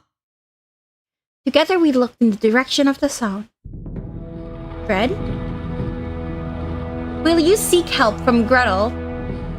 Yes. Gretel? He shielded me from behind his back. 大丈夫です。何が出てきたとしても、あなたのことは僕が守ります。やれ。Oh my god, it's you! あの子は相変わらず困った子だな。Just then, someone dressed in all in black robe. Sorry. Just then, someone dressed in all black rose up from the bushes. いえ、君は、As soon as the man laid eyes on mine, his pupils contracted like a cat sizing up its prey. Then this mysterious and absurdly handsome man walked right up to me. ちょっと失礼 He smacked Gretel's hand away, then touched my head. Whoa! The next thing I knew, he ruffled my hair. Kind of a weird reaction coming from a guy currently petting a total stranger. Is he going to compare the feeling of the pets? やめてください。いきなり何するんですか変態 Says you! You were the last person I want to hear that from! Gretel shoved the man away from me. どうやら、君はあの子じゃないみたいだね。Yours? Yeah. I tilted my head in confusion. ああ、ごめん。いつも一緒にいることはぐれちゃってね。He's trying to find his cat, which is also Yurika. It's like reverse furry. なんでそれで彼女に触る必要があるんですか僕の探してる子は彼女にそっくりでね。その割に地べたに這いつくばってませんでしたか彼女はそんなに小さくないでしょう。いろいろ。What does she look like exactly? 黒くて小さくて耳とひげがピーンとなってて。1ミクロンも姉さんに似てない。That doesn't even sound human. あ、そういえば。グレーテルくん、久しぶりだね。The man raised his hand in a greeting like he had only just realized. It seemed the two of them were already acquainted. 今思い出したかのような挨拶どうも。行きましょう、姉さん。And apparently Gretel wanted nothing to do with him. But of course I wasn't going to let it slide. Who is this, Gretel? I wasn't going home until he gave me the full story. I want to know how Gretel describes the wizard because we know the wizard because he went into the cabin where we're tied up and he fed us food so we can peck at it like a bird because Gretel wanted us to peck at our food like a bird in order to break our pride. So how will you explain that? Just recounting that route made me go crazy. この人は、I see. 以前に僕がいろいろとお世話になった人で。His eyes started all over the place as he spoke, suggesting he was deeply uncomfortable. Well, don't you want to talk to him? 大丈夫です。ちゃんとお礼はしましたから。さあ、早く行きましょう。He turned on his heel to leave, however. あれから随分とうまくいってるみたいだね。監禁状態からスタートなんて、突飛な設定だなとは思ってたけど。Yep. Girl froze in place. もうお菓子は必要ない？ Wait, back up. Imprisonment? Now that I wasn't expecting to hear. Looking up at Gretel, I found him staring at the sky. He looks horrified. Yes, bully Gretel more. He deserves it. その反応。ヒロインちゃん。もしかして僕のことを覚えてないの？ Yeah? Murmuring pensively, he walked back toward me. Then he leaned in until our noses were practically touching. そうか。君が。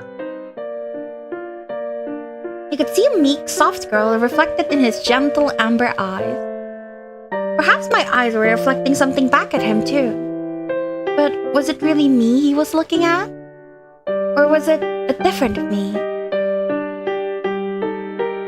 はじめまして、ヒロインちゃん。僕の名前は魔法使いです。君と出会えて嬉しいよ。せっかくだからお茶でも、と行きたいところだけど、そこにいる彼が許してくれなさそうだし。As the wizard backed out of my personal bubble, Gretel snapped to his senses and directed a furious glare his way. 当たり前です。っていうか、誰か探してるんじゃなかったんですか？そうだったけど、それはもう解決したから。は？それに、残念ながら僕には他の用事ができてしまった。I'm assuming to guide us to Alice. というわけで、ヒロインちゃん、グレーテルくん、またね。 And with that, he turned on his heel, flourishing his cape gallantly as he went.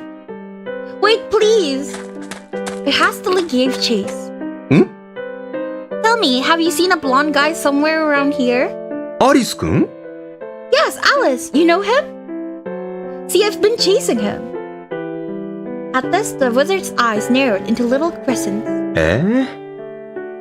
アリスくんは君から逃げ回ってるんだ。There's just a lot happening here, huh? ま、それも当然か。Do you know who I am? 知ってるよ。どの世界の君もね。君は鏡を抜けてきたんだろう？ How did you know that? Please, I'm begging you. Tell me everything you know. 僕が教えるまでもないと思うけど。逆に質問するけど、君はこの世界が何だと思ってる？鏡を通り抜けたら別の世界でした。まるでおとぎ話みたいだと思わないかい？ヒロインちゃん。本当はこの世界の真実に気づいているんじゃないのかな。でも、気づきたくないからわざと知らないふりをしている。気づいてしまったら、知ってしまったら、後戻りはできなくなるから。彼が逃げ回るのは、それが原因かもしれないよ。Because he doesn't want me to learn the truth. 少し違う。ただ、彼は怖いのかもしれない。He is? The wizard donned an all-knowing smile. Which dreamed it? 君か、それとも僕か。覚めなかった方が消える。This is what he said in Snow White's or Wizard's prologue? それじゃあ僕はお先に失礼するよ。またね、ヒロインちゃん。With a soft smile, he turned and left. 何だったんだ、あの人は。元からわけがわからない人だったけど、ますますよくわからなくなった。姉さん？ The wizard was right. Deep down, I had realized the truth. This world was a dream, and we were all characters appearing within it. But if this was a dream, then how did that explain my consciousness? Maybe I'm scared too. No sooner had the words left my lips No sooner had the words left my lips, the bushes started rustling. またですか。Gretel let out an aggrieved sigh. I approached the bushes. Bushes! 姉さん、危ないですよ。No, it's okay. I think it might be the wizard's companion. I reached out, spread the branches, and found... I love him. I love him so much! Oh my god! Honey! Yoshitsugu Matsuoka is a god. I love this. Get him! Oh my god, right? Amazing. I pointed at my quarry and bellowed from the bottom of my lungs. はい、お姉様。 That was so cute. He's such a baby. At my command, Gretel gleefully sprang to action. I bet he's good at that. I chased after them as fast as I could. Ah! Yes! It felt like we were playing a game of tag. I would have fallen. Who would win, him or me? When would the game finally mercifully end? Not until we did Snow White and probably Wizards as well. Woo! Ah! Ah, like that. Yeah, I would do this. Just then, my feet slipped out from under me and I hit the ground. Oh. I promptly pushed myself up and regained my balance. But it was too late. I was all gone. Gretel? It's pitch dark. Reminds me of that one time. At night, the forest was dark and eerily quiet. It felt like I had been engulfed in shadow. Stop it! Someone help! Clutching my head, I cowered down on the spot. Alice! On impulse, I called his name. Not Cinderella, not Red Riding Hood, not Kaguya, not Gretel, not Snow White, not the wizard. I called the name of the very first person I met.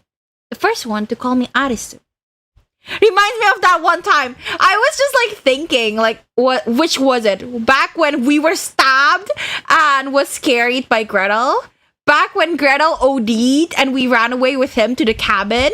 Back when we were imprisoned and ran away? Which one was it? They were all in the forest. なぜ君は僕の名前を呼ぶんだ Hi. Alice! Diabolical title. Why? Why is it diabolical? Also, hi, Alvi. Welcome. 大丈夫か Yeah? ほら、絵を貸せ。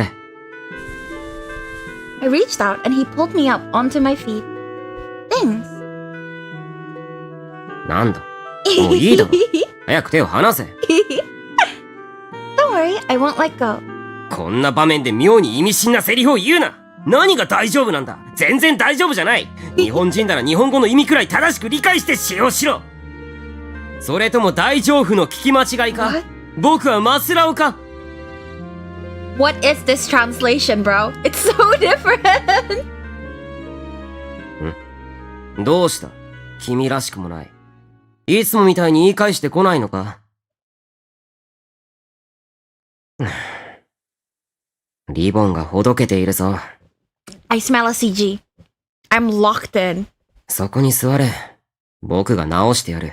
I smell it. I smell the CG. Ah! Cute! Oh, it's like back when we were kids again. Oh my god. Why did you come back? Weren't you running from me? 追われたから逃げた。が、グレーテルの身体能力は赤ずきんと魔法使いに次いで高いからな。隙をついて茂みに隠れて、そのまま過ぎ去るのを待っていたら、まるでお約束のように君がすっ転んだ。Cute, right? So adorable. 前々から思っていたが、君は体幹を鍛える必要があるな。ドジっ子アピールだとしても、何世紀前のヒロイン像だ。今時流行らないので、早急な路線変更をお勧めする。Wait, are you telling me that clumsiness is based on core muscles? Is that why I fall all the time? Like, is that actually a thing? Because I remember falling down often whenever I try to run. Is it the core muscles? Fuck. まあ、そのまま無視してもよかったんだがな。君が情けない声で僕の名前を呼んだから、しょうがないから出てきてやっただけだ。Honey? Yes? No way? I used my stomach to stabilize. No fucking way! I thought it's just my balance and shit because I got my appendix sticking out. You're telling me this whole time it's because I have no core muscles? Bruh, I need abs. Oh, gotcha. Hey, Alice? なんだ Aww. Do you think I'm better off not knowing? 少し前に言ってたことと正反対だな。 They're so あ cute. んなに教えて教えて教えてとうるさかったというのに。Yeah, just tense your stomach if you fall, okay? And then I'll still fall if I'm already falling. I think that's a little too late, no? Yeah, well, to be honest, I kind of figured it out on my own. I know where I am and what I am. そうか。 Tell me, how do you know that you're Alice? それは When we first met, you didn't give me your name. I only learned it once Cinderella mentioned you back in his world. In every world, you were Alice, and in every world, I was Arisu. Tell me, do you actually remember your past? Are you really Alice? Do you really believe that? If you're wondering why I'm asking these things, it's because I suspect that this world is a dream. And I think I'm right. Because in the real world, it would be impossible to pass through a mirror. But this is a dream, right? 可能だな。明晰夢といって、これが夢だと自覚することにより、夢の状況を自分の思い通りに変化させられるそうだ。Right. In that case, what does that make me? What about all the nice people I've met thus far? 夢とは自分の記憶の断片の再現、再構成と言える。夢に登場する人物や場所は、ほとんどの場合、脳のどこかに記憶されたものだ。知らないものは夢でもどうにもならないが、過去に経験したものを元にして、脳が勝手に作り出すことだって可能だろう。Then why don't I have any memories? Whose dream is this exactly? Alice, I'm scared. なぜ、君が怖がる必要がある？ Well, 自分が誰かわからないって？そんなの、アリスに決まっているだろう。君は僕を疑うのか？ huh? 人は鏡によって、初めて自分自身を客観的に見る手段を得た。I've heard of that. 鏡に映る姿が、自己であることを知るのは自己認識の第一歩だそうだ。アリス、僕は君の鏡だ。Oh, he said this when we were kids. You are? Aw, her smile. Oh, Alice, I'm so glad you're here. Without any memory of who I am, I can't recognize myself in anything. But with you here as my mirror, I can finally find myself. Or rather, myself. 君はうつむいているよりも、 Aww, 前を向いて笑っている方が似合っているな。 honey. ほら、できたぞ。Thanks. But when I touched my ribbon, something caught my attention. Wait a minute, this ribbon is the same as yours. I looked over at him. Sure enough, he was wearing the same ribbon and smiling. No way, my baby. アリス、僕は覚えているよ。Who the fuck are you? Oh, baby. 君の宝石のような目も、ふわふわとした柔らかな髪も、全部、君が君である証だ。Instantly, the pitch-dark world erupted in light as warm as summer sunshine. Sure, maybe it's just the moonlight reflecting off his golden blonde hair, but that was enough for me. Then he turned and started running. Hey, wait, Alice! You're ruining the moment!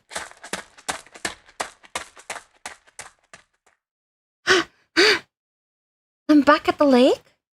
I couldn't see Alice anywhere.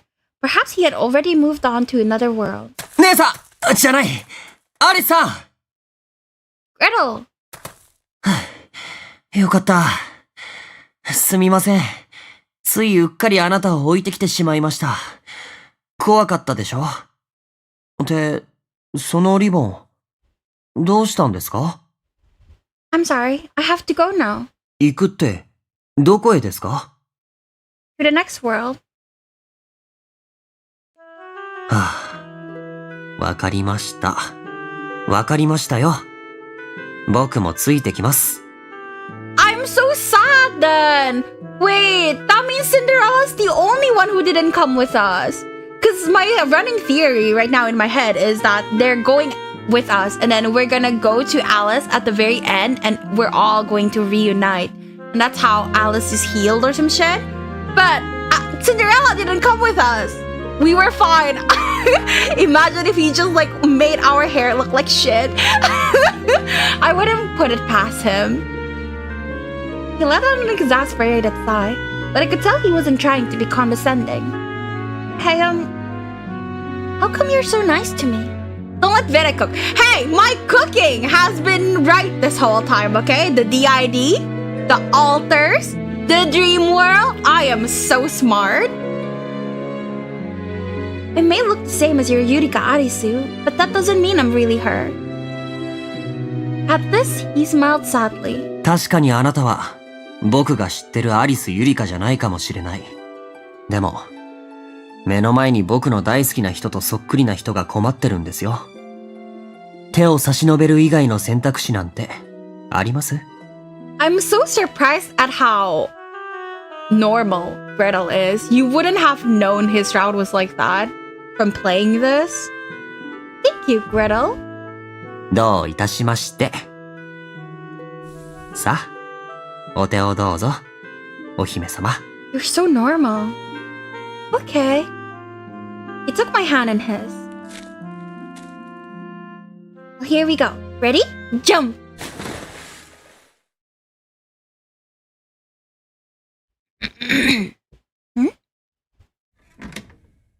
Time passed and I got a little older.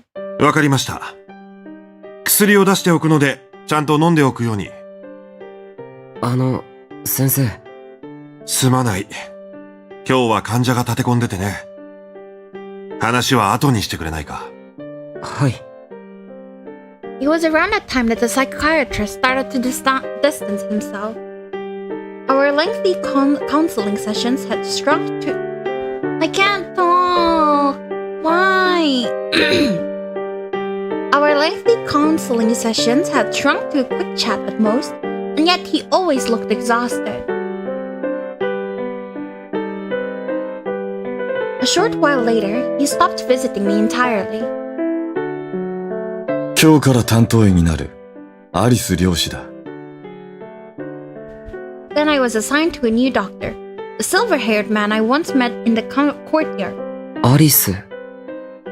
His last name reminded me of a girl I once knew. I hadn't seen her in years now. We lost contact after I had to move. Honestly, she had probably forgotten all about me by now. 漁師先生。なぜ先生は僕の前からいなくなったんでしょうか？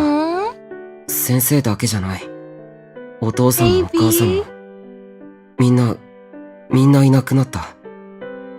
僕がこんなだからでしょうか？アリステア、確かにお前の前から人はいなくなっていったかもしれないが、それは決してお前のせいじゃない。心配するな。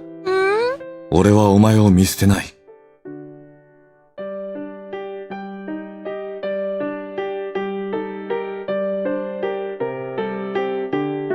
I'm going to go to the toilet for a little bit and also refill my water because I'm drinking like a camel.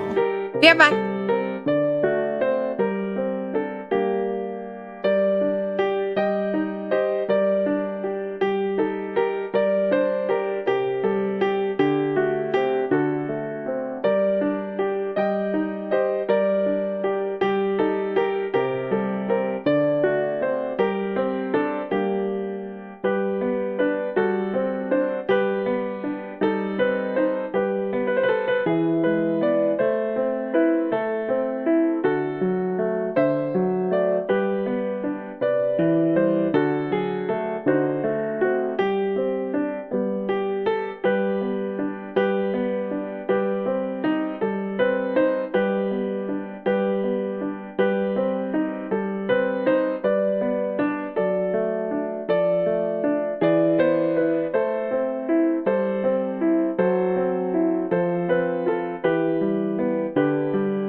I'm back. Sorry it took a while. In contrast with his intimidating appearance, Roshi was actually a dutiful, hardworking guy. He treated everyone fairly and never tried to pry more than necessary. People liked this about him. He could get the most standoffish of patients to warm up to him along with their families. But then one day, he made a completely unexpected suggestion. アリステア。お前、うちに来る気はあるか？漁師さんの家に、ですか？俺の家は医者の家系でな。専門は違うが、理解はある。それに、俺の家には金銭的な余裕もある。俺はお前の主治医だ。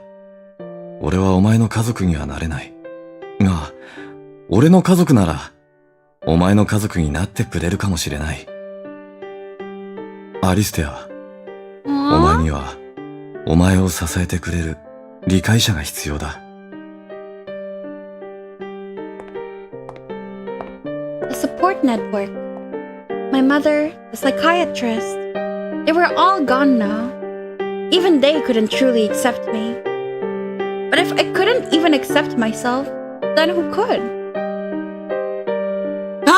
いた! Hi!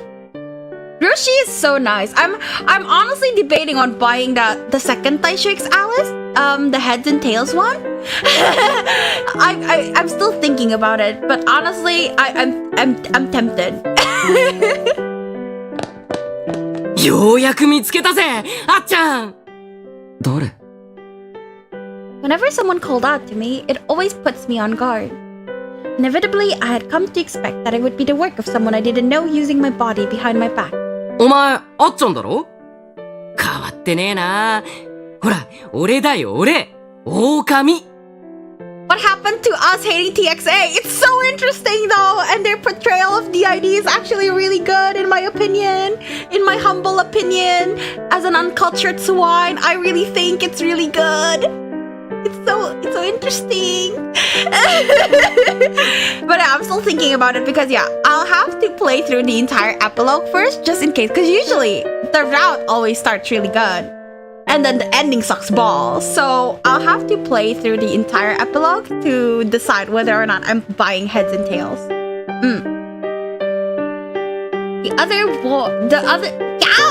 The other boy was wearing a brown riding hood. He pointed squarely at me. 狼？そうだよ。俺のこと忘れたのか？小さな頃、一緒によく遊んだだろ？知らない。え？あれ、人違いじゃないよな。俺が狼だから、お前は赤ずきんちゃんだって、ばあちゃんからフード作ってもらっただろう。I'll just buy it for you. Wow, okay. Does that mean you like TXA? Do you want to watch more TXA?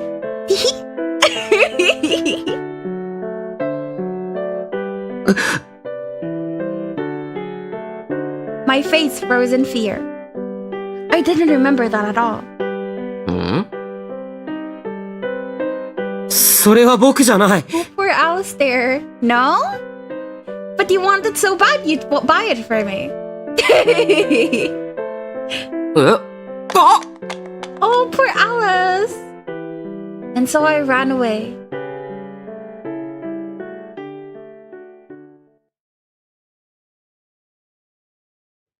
After that, I decided to meet with Dr. Hiroshi's family. Well, I couldn't watch all of it. Oh, come on. Okay, watch the... Starting from the Wizard route is like a recap. It's honestly kind of boring if you've watched all the routes. But it's a recap if you didn't watch all the routes. And then this route is really good. The epilogue, I really like it. After that, I decided to meet with Dr. Hiroshi's family. さあ、入りなさい。はい。And when I opened the door... Oh, new background! Alice! Out of nowhere, a girl with thick fluffy hair pounced on me. Aww! I finally found you! Her pretty red and blue eyes were damp with tears. 君は... I couldn't believe it.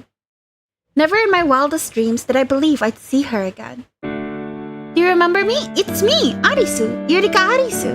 アリス・ユリカ。 Then it hit me. Arisu wasn't exactly a common surname.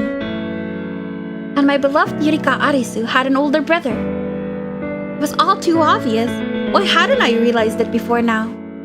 I'm sorry I lost contact with you for so long. I sent so many letters, but I had no idea what you were going through all this time. She wiped her tears. She used to be so small, but now she had grown into a beautiful young woman, even taller than me. ごめん、覚えてない。Why would you say that? Stupid idiot! So I lied to her. For a moment, her eyes widened in shock, but then she smiled. Oh, okay. Well, it's been 10 years now. Can't really blame you. My heart ached. Why would I lie to her about that? Why wouldn't I admit that I had been dying to see her all this time? That ribbon. You're still wearing it. リボン。 She stared at the floor, the tears rolling down her cheeks. どうして泣いてるの？ I'm sorry, I'm just so happy. Oh, they're so cute together. It's nice to meet you, Alistair. My name is Yurika Arisu. Let's be friends, okay? From there, I was directed to the living room. She, Roshi, and their parents had all gathered to see me. 君も随分と大きくなったものだ。覚えているかな？君が小さい頃に何度か会ったことがあるんだが。あ、すみません。They're so cute, right? I love them. まあ、覚えていなくても当然だ。君はまだ小さかったしな。失礼、タバコを吸っても。Bro, seriously? You're a doctor. Why are you smoking? Mr. Arisu reached out to grab the pack lying on the table. はい、どうぞ。Dad! わかった、すまない。Yurika glared at him, and he quickly retracted his hand. Then he laced his fingers together and let out a sigh. 単刀直入に言おう。アリステア君、うちの養子になる気はないか？養子？君の事情はよく知っているつもりだ。おそらく君の力になれると思う。それって…ああ、今までいろいろと苦労してきたみたいだね。辛かっただろう。でも安心しなさい。私は君に不自由させるつもりはない。金銭面でも必要なだけ君を援助してあげよう。I looked around, searching for what to say. Sorry. Dying. Yurika was smiling beside me. Yoshi's expression was blank. What was I supposed to do? I couldn't remember what happened after that.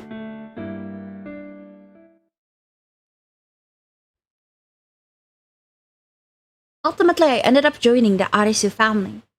Our house was first built during the roaring 20s, the Taisho era, but had seen renovations since. This is the cafe. That being said, Yurika's parents had very important jobs, so they were frequently too busy with work to come home. As for Yoshi, he rented out a place of his own in order to keep things professional between him and me.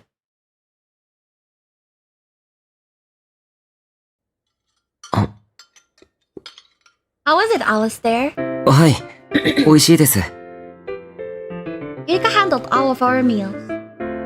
Her dishes were all extremely elaborate and equally delicious. You mean it? I'm so glad! Say, what kind of cuisine do you like the most? Japanese? French? Italian? Let me know if you ever get a craving for something specific. Believe it or not, I can make almost anything. She was convinced that I had actually forgotten her. Or maybe she figured out the me she met as a child wasn't really me. If so, then she was right. Because at the time, I was pretending to be Alice. 好きなものは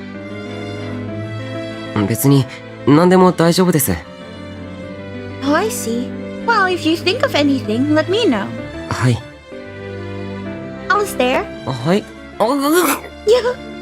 Yeah. 嫌でしょ、アイさん。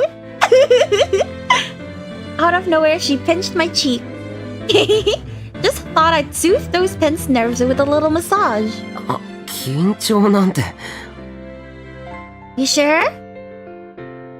You're a great guy, Alistair. Have a little confidence and keep your head up. 前を向いて。 Yeah, just like that. This is your house too. You're allowed to kick back and relax. 僕はここに置いてもらってる身なので。 I put down my utensils and rose to my feet. I guess I understand why Yurika is the only person who could date all the facets of Alice. Like, the routes may be shit, but it is a job only Yurika can do. Heavy silence followed. This always happened at the end of each conversation. We were both fumbling in the dark, trying to figure out how to approach each other. ごちそうさまでした。失礼します。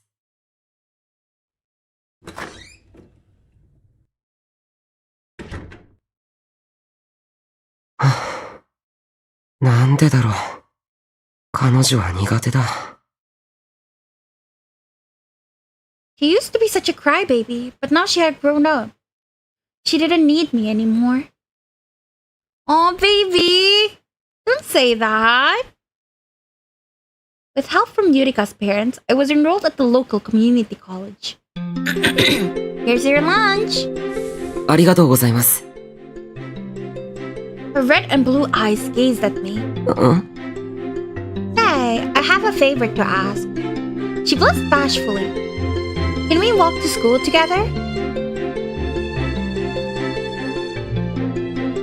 I assume Gretel has already come in because she was talking about the inferiority complex, and now they're walking to school together. And Ryoshi is also starting to keep the distance. She looked very happy to be walking next to me. Hopefully you have a fun time at college. そうですね。 Say, can we walk home together too? いいですけど。 Yay! How could I have possibly said no? Aww! They're so cute! At my college, I was assigned to a special needs class. In other words, it was a dumping ground for all the students with behavioral issues. If only my life wasn't such a mess, I would be enrolled at the same college as Yurika. I was embarrassed to be here. Ah, because all Gretel said was that we are in a different class from Yurika. I think he's like younger or something. So that's all he said.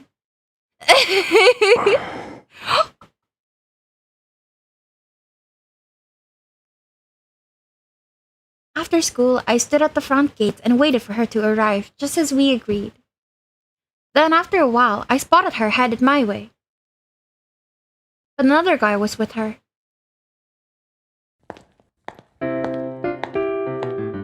So, Wolfie, how long are you planning to follow me? アリスちゃんが番号を教えてくれるまで。 Babe. I told you I'm in love with someone else. それは知ってる。だけど友達として仲良くしよう。Good point. やったー！じゃあ早速。Babe. Oh, Alistair! As soon as she spotted me, she started waving eagerly. アリステア君？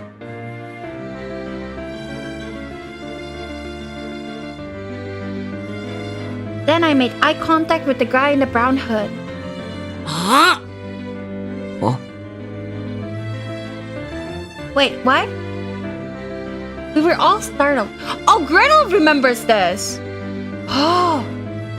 You see, I had encountered this bespectacled boy before in the past. From there, we all went back to Yurika's house to explain the situation. What a crazy coincidence! I can't believe the guy I just met today turned out to be Alistair's old friend from years ago. 俺も会ったばかりの女の子が探してたやつと一つ屋根の下で暮らしてるなんて思わなかったっすよ。で、その探してたやつが、まさか多重人格とはね。Apparently, this wolfy guy had made friends with my Red Riding Hood personality. I used to have these odd dreams about playing with a boy my age. Maybe that was him? なあ、本当に俺のこと覚えてないの？うん。そうなんだ。じゃあ、赤ずきんと入れ替わってみることはできんの？ Can't do that! それは。できないんだ。Wolfie, the idea is a disorder where detached emotions and memories take on a personality of their own. Because they all have to share the same body, they don't all have the same memories. Personalities themselves can speak to each other, but 主人格であるアリステアだけ、それができない。I think I've heard of that before. Yeah. そうなんだ。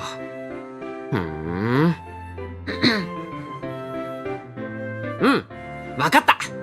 つまり、今ここにいるやつは、俺とは初対面ってことなんすよね。Yeah? じゃあ改めて。俺は狼。ここには、つい最近引っ越してきたばかりで、友達が欲しかったんだ。よろしく。よろしく。He shot me a toothy grin and offered his hand. よろしく、狼くん。Timidly I reached out. He grasped my hand firmly. 狼でいいよ。俺も、あっちゃんって呼ぶしさ。狼。おう、これから仲良くしような、あっちゃん。なんだよ、変な顔して。僕が多重人格だと信じるの？信じるよ。なんで？なんでって、友達のこと簡単に疑うのかよ。Wolfie's such a good boy, guys. そりゃ、漫画みたいな話だよなとは思うけど、でも、アリスちゃんもあっちゃんも変な嘘をつくタイプに見えないし、それに、俺は実際に赤ずきんって人格の時のお前に会ってたわけだしな。あの時のお前は、確かに今のお前とは違ってた。と思う。まあ、細かいことはいいじゃん。とりあえず、お前の知り合いの赤ずきんは、俺の友達。なら、お前も俺の友達だろ？ That night, Wolfie joined us for dinner. Strangely enough, he was really easy to talk to. Maybe it was his light-hearted personality? 今日は夕飯ごちそうさまっす。マジ美味しかった。また食べたい。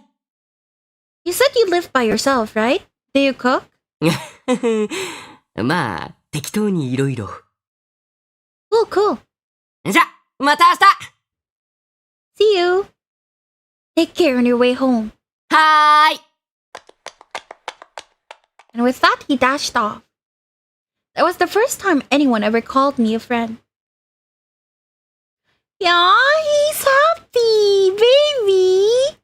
He seems like a really nice guy, doesn't he? うん。はい。It's okay, chill. In that moment, I had let my guard down. The one thing I promised myself I wouldn't do. Awkwardly, I averted my gaze. Look here, Alistair. You don't have to be perfectly polite all the time. You can just be yourself. そういうわけにはいきません。I shot back coldly.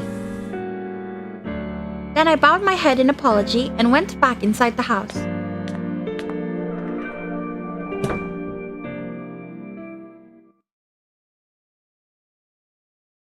My life got a lot more lively after I met Wolfie. どうして赤ずきんは俺の前には現れてくれないんすかね。赤ずきんはお前がトラウマになってるのかもしれねえな。You too, Ryoshi! Before I knew it, he and Roshi got to know each other, and then he started meddling in my private life. Honestly, it was a feat I knew I could never replicate myself. 何ですか？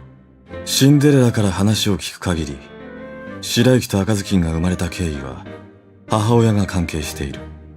多分母親はうすうす気づいていたんだろう。だから必死に外に出ないよう内に閉じ込めようとした。がそれが逆に新たな人格を生み出すきっかけを作ってしまった。それが赤ずきん？ああ。赤ずきんは、母親が留守中に家を抜け出し、狼と出会った。狼の話から察するに、そこで色々とあったみたいだな。It's not that bad. 多分、それから色々なことが重なり、 Okay. それは全て自分のせいだと思うようになった。赤ずきんは罪悪感にとらわれてい That's る。 fair. だが、本人はそのことに気づいていない。まあ、気づきたくないんだろうな。だからこそ、無意識に俺たちを拒絶している。俺たちって？俺も赤ずきんに拒絶されてるんだよ。なんで漁師さんが？俺も赤ずきんに会ってるんだよ。え？俺が会ったのは白雪だと思ってたが、狼の話を聞いて確信した。俺が初めてアリステアを見かけたのは、湖でガキが溺れたのを助けた時だった。そのガキって…ああ、そうだ。お前だよ。We learned about this in Red Riding Hood's route. 漁師さんが俺の命の恩人？ You don't recognize him? My brother hasn't aged today. あ、いや、だってあの時はそれどころじゃなかったし、顔も見なかったし、俺を助けた人がどんな人か聞いたら、仏頂面の男の人だってことしかわからなくて。その仏頂面が俺だ。マジで？うわ、すっげえ！そうだったんだ！漁師さんが俺の命の恩人！なあ、こいつ、殴ってもいいか？ No, that's my boy. Please don't. But while everyone else was having a great time, I sat there, conflicted.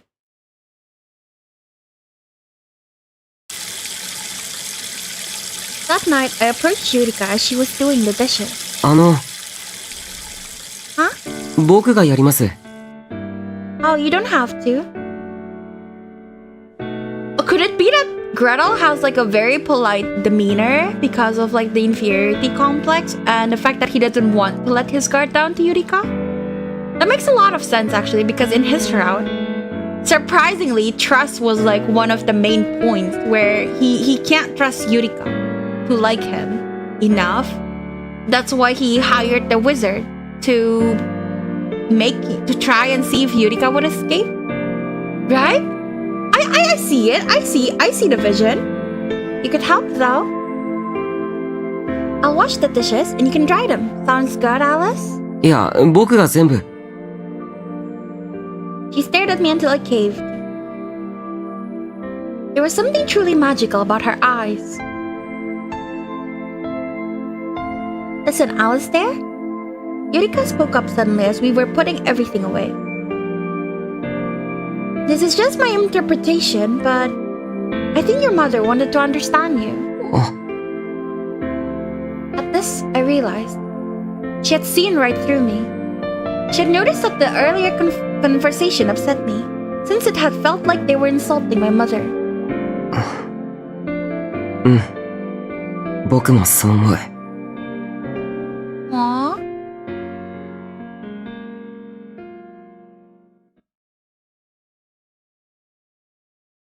I awoke in the mansion.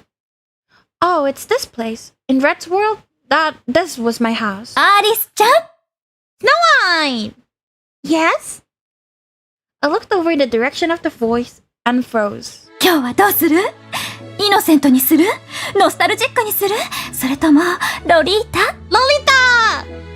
There appeared before me a beautiful woman. What? It was all so sudden I didn't know how to react. All this time, I had only ever encountered handsome men, so this was quite the combo breaker. That was what I felt. This mysterious older woman held the dress against me. But just then, 母様？ Snow White walked in, dressed in all white. Did he really just address her as a mother? What is he, a little prince? Meanwhile, he looked from me to his mother and back and declared, 彼女は、イノセントでもノスタルジックでも、ゴスロリでもアマロリでも、アンティークでもモリガールでもコンサバでもモード系でもなく、ファニー系が似合うと思う。Bunny? What did he say? Uh-oh.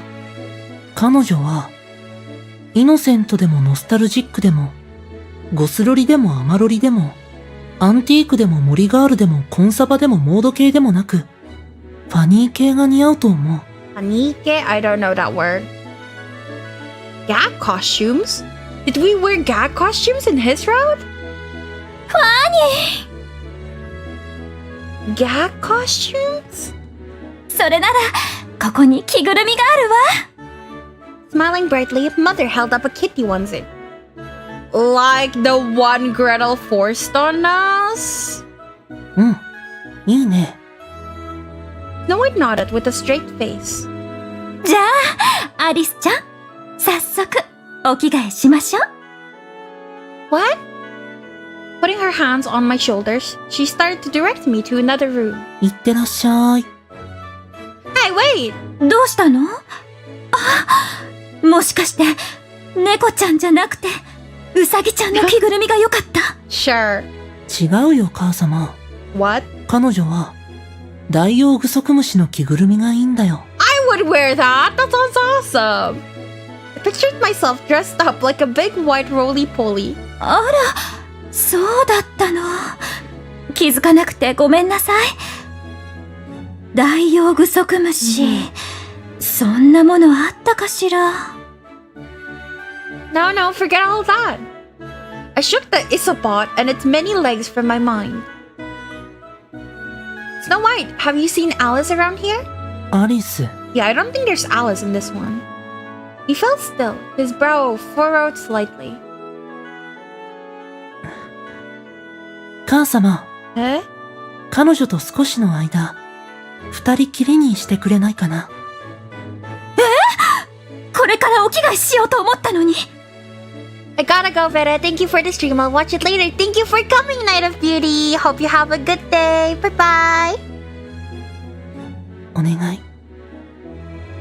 He smiled at her, and after a moment, she smiled back. わかったわ。じゃあ、お母さんは今から買い物にでも行ってこようかしら。ちょうどリンゴが安かったのよね。帰ったらアップルパイを焼いてあげるわね。うん。楽しみにしてるよ。じゃあ、行ってきます。いってらっしゃい。Snow White saw his mother off with a smile. Then he looked over at me and pointed to the chair. 君はそこに座ってて。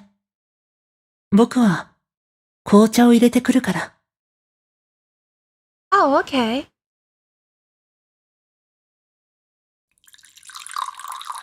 And so he filled a flower print teacup with a transparent, faintly tinted liquid. はい。Thanks. The smell of chamomile put me at ease. Next, he's poured his own tea. You're drinking now? Then sat down across from me.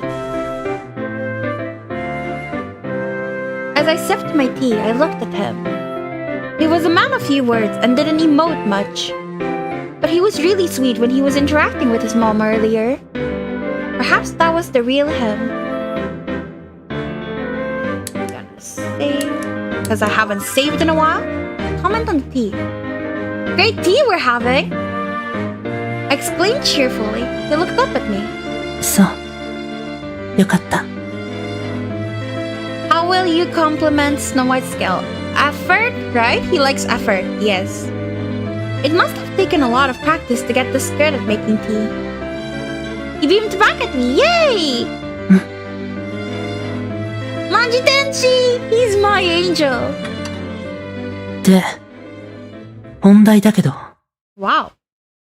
君は、俺の知ってるアリスゆりかじゃないだろ。He's so smart. It was so sudden, it caught me off guard, and my eyes widened. You can tell who I am? わかるよ。Oh, wow. Then, do you know about our world? 知ってるよ。この世界は、So smart. 夢だ。Mm-hmm. そうだろ He answered without hesitation. I could tell he had already come to terms with it. How much do you know exactly? Are you different from the other versions of you I've encountered so far? 今まで出会った。ということは、君はどこか別のところから来たの？ Before I came here, I was in an alternate world where Gretel was my boyfriend. Before that, it was Kaguya. And before that, Red Riding Hood. And Cinderella before that. Thus far, I've met you twice before. Once in Cinderella's world, and again in Kaguya's. I had only met these people for a short time. We barely knew each other. That was my reality. I've been passing through the looking glass, crossing from world to world. で、今は俺の世界、というわけか。So it seems. He fell silent for a long moment. 君が出会ったという俺についてだけど、つまり、それは俺であるけど、俺じゃないということだ。Makes sense? What do you mean? この世界は夢だ。夢によっては、場面が急に変わったり、主観が変わったりすることもあるだろう。だから、その時々によって設定が違う。君が会った俺は、姿形も、基本的な性格も、今の俺と一緒だったんじゃないの？記憶が同じなんだから、当然だよね。Now it was my turn to fall silent. 俺がどこまで知っているかという問いについてだけど、俺は、ほとんどのことを知ってるよ。俺は、真実の鏡を、覗いてしまったからね。The what? He stared back at me with his translucent eyes. 君は、真実を知りたい。Yeah?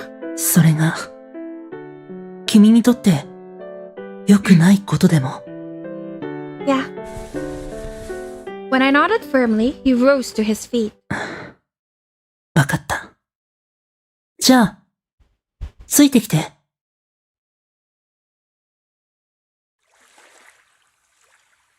Again and again, I found myself here. It was a place near and dear to Yurika Arisu's heart, though I didn't have those memories. Together we gazed out at the rolling waves. この湖はね、まるで鏡のように、すべてを左右対称に映し出すんだ。Yeah, I know. It's how I stumbled my way into Red's world. そうなんだ。まあ、それも可能だろうね。Through the looking glass. 鏡を通り抜けて、アリスは不思議な世界に迷い込む。君はアリスだからね。そして、俺はスノーホワイト。アリスとは鏡つながりになるのかな。もう、なんとなく気づいているんじゃない？ I'm low-key confused. シンデレラ、赤ずきん、かぐや、グレーテル。全員、有名な物語の主人公たちだ。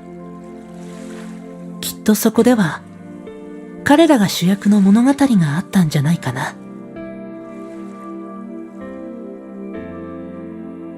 Yeah, they were the protagonists, and the heroine was Yurika Arisu.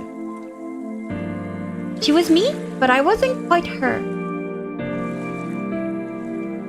As a princess, she existed to save her prince. そして、今は俺の物語の番だ。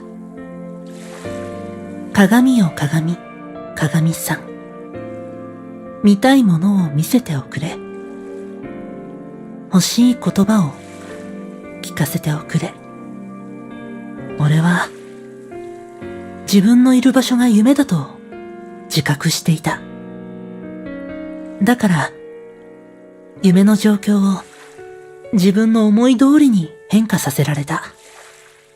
自分勝手に設定をつけて、見たいものを見て、欲しいと思う言葉だけ聞いていた。これが夢なら、俺は好き勝手にしてもいいと思っていたんだ。でも、一つの体に、頭は一つだけ。きっと、彼は、夢の中でも苦しんでいたんだろうね。So, So we're induced in a sleep because of Snow White? Like, sorry, not we. What's his name? Alice? He who? この夢を見ている本当の人物だよ。Snow White turned back to the lake. 湖に映った俺の姿が別の誰かへと置き換わる。俺がこの姿でいられるのもこれが夢だからだ。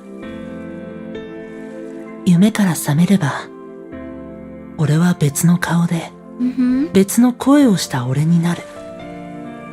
つまりどういうことかわかるよね。正解。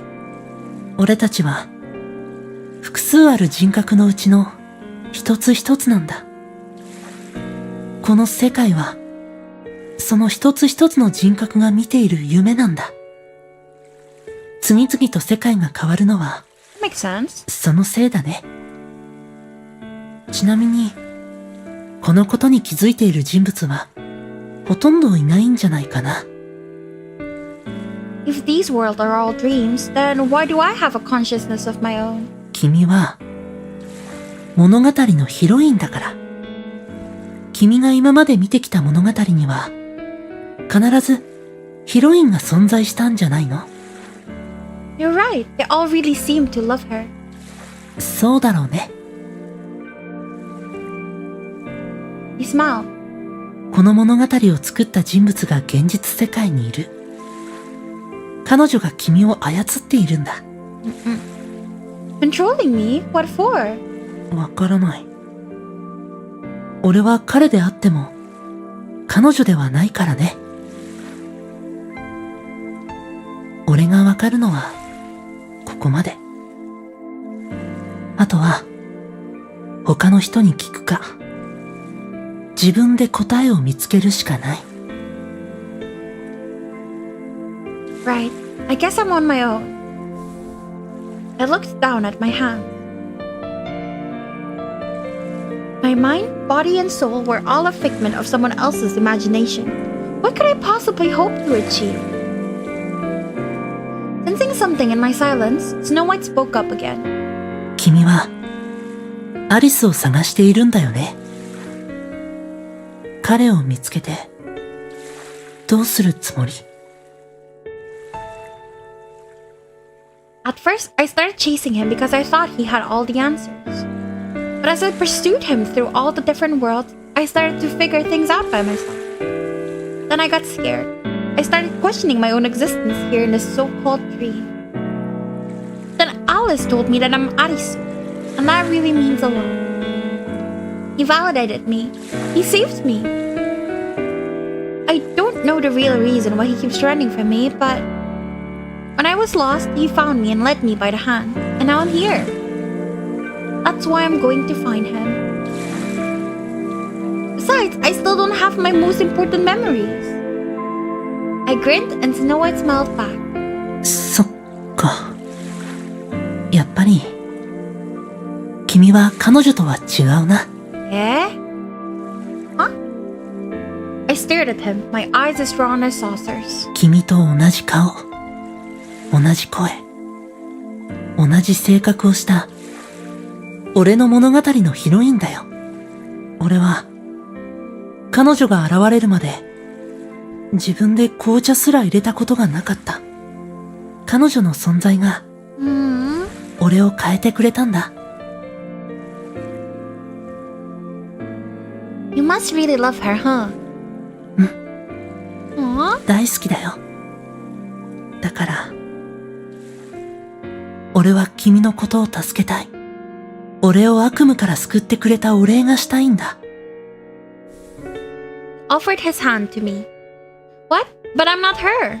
わかってる。だけど、君は彼女と繋がっている存在だから。They all love her so much. アリス、俺の手を取って、次の世界に行くんだろ。Right. I grabbed his hand and together we plunged into the lake.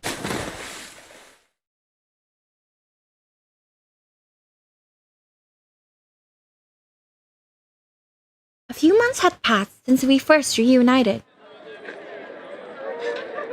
Oh! One day after classes had let out, Yurika suddenly took off running. As I watched in confusion, she turned back and waved me over. Alistair, Alistair! When I approached, she held up a cat. Meow! Surprise! His reaction is the exact same. How cute. Neko! Yep, it's a cat. 僕、猫はちょっと。 Make you uncomfortable? はい。 Gotcha. Oh, sorry for laughing. That was rude. 別に、猫くらいで怖がる僕がかっこ悪いだけですし。No, that's not true. I don't think you're pathetic at all, Alistair. Eh? You're blushing. How cute! そんなことは。 He's so cute, little baby.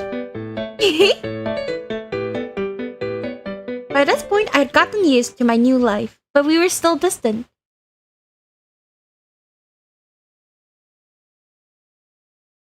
どうだ、今の暮らしには慣れてきたか？はい。正直に言っていいんだぞ。俺はお前の家族じゃなくて、お前の主治医なんだからな。I think I remember in Gretel's Shroud, he kept talking about how Roshi hates him so much. He refuses to acknowledge Gretel as his family. But I see that it's not because Roshi is mean, it's because he's Alice's doctor, so he can't be a family because that's a conflict of interest. So Roshi is just becoming nicer and nicer in my head. I really like Roshi now. 今の家にはとても良くしてもらっています。おじさんやおばさんはとても優しいし、僕のことに色々と気を使ってくれてるのもわかります。だけど、ユリカか？あ。He had guessed correctly. A cold sweat trickled down my back. ユリカのことは嫌いか？嫌いではないんです。ただ、少し苦手というか。彼女を見ると、不思議と胸が苦しくなるんです。Baby! 多分彼女は僕と違って、何でも持ってて、何でもできるから、とてもキラキラしていて、目をそらしたくなるんだと思います。あいつと一緒にいるのは嫌か？いいえ。そうか。まあ、無理してまで仲良くしろとは言わねえよ。嫌なら無視したっていい。はい。To be clear, I didn't especially dislike her. But whenever we were together, it felt like someone was holding a mirror up to all my flaws. It wasn't me she was seeing.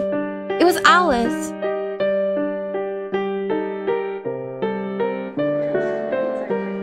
On my way back home from the hospital, I passed the group of schoolgirls. もうムカつく。荒れてんな。だってあいつ目立ちすぎ。ハーフだからか何なのか知らないけど、髪も規則違反だし、あの目もキモい。あれって天然じゃなかったっけ？そう言ってるだけじゃないの？だいたいあの喋り方もうざすぎ。まあ、あの喋り方は変だよね。Something about this conversation gave me a pause, but I didn't put it together until later. ねえ、アリスちゃん。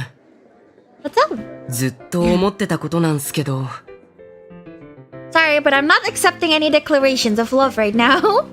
告白もさせてもらえないじゃなくてなんでアリスちゃんって喋り方変なんすか？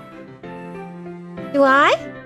そう、その英語 Is it really that weird? 変、めっちゃ変。あっちゃんもそう思うっすよね。I dodged the question. Sure, she spoke in a mix of Japanese and English, but it didn't seem all that strange to me. I mean, I spent my childhood speaking both languages, you know? Code switching is just easier than trying to commit to one of the two. Code switching is hard. That's why you usually just stick with just one. What are you on about? Besides, it's what makes me unique. 個性。 Oh, that's what Alistair said to her when she was a kid. Yep. She nodded, smiling.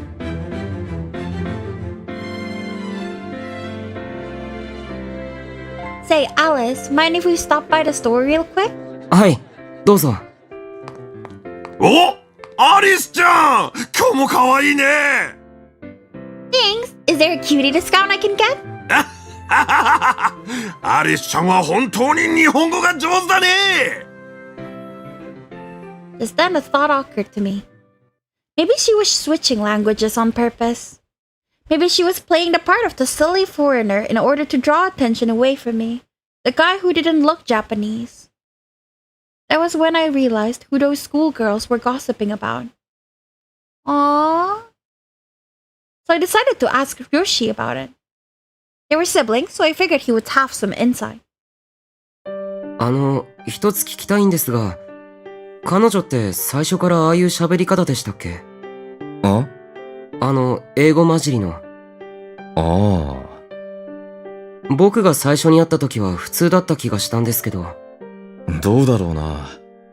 俺もあいつと会ったのは久しぶりだからな。あいつは母親と一緒に海外で暮らしていたし、おかしくはないんじゃねえか。そうですか。そうですよね。Honestly, this came as a surprise to me. I thought families always knew everything about each other, but apparently not. それにしても、家族なのに離れて暮らしてたってすごいですね。うちは両親とも忙しいからな。母親は海外の研究室で働いていたし、父親はあちこちで引っ張りだこだったし。そういえば、初めてかもしれないな。今みたいに家族全員が揃うのは。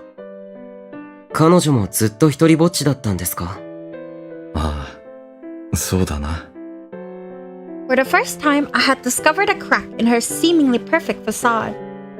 Slowly but surely, I was starting to understand her.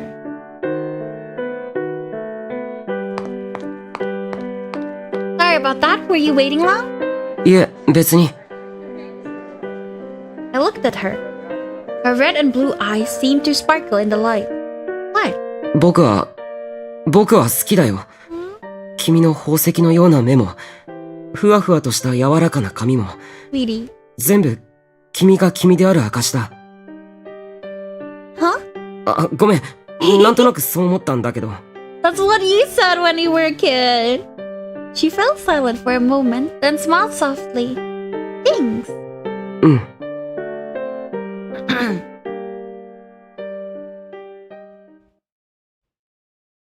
The more I learned about her, the more curious I became. そういえば、彼女は僕が他の人格の時にはどう接してるんだろう。Then one day I decided to lay a trap. Oh! 入ってもいいか？ Sure! I visited her room, pretending to be Cinderella. Oh my god. Why him? Because he had the most distinctive speech patterns that I felt I could replicate. How do you know if you've never met them? I thought you can't talk to your alters. 何やってんだ？ Just finishing up my homework. 学生は大変だな。She stared deeply into my eyes and snickered. You don't normally... You don't normally do this, do you, Alistair? Actually, I think this is the first time. She called him out so quickly. I would have died from embarrassment. I never imagined she would see right through me. 僕が僕だとわかるの？ Of course I can. It's you, silly.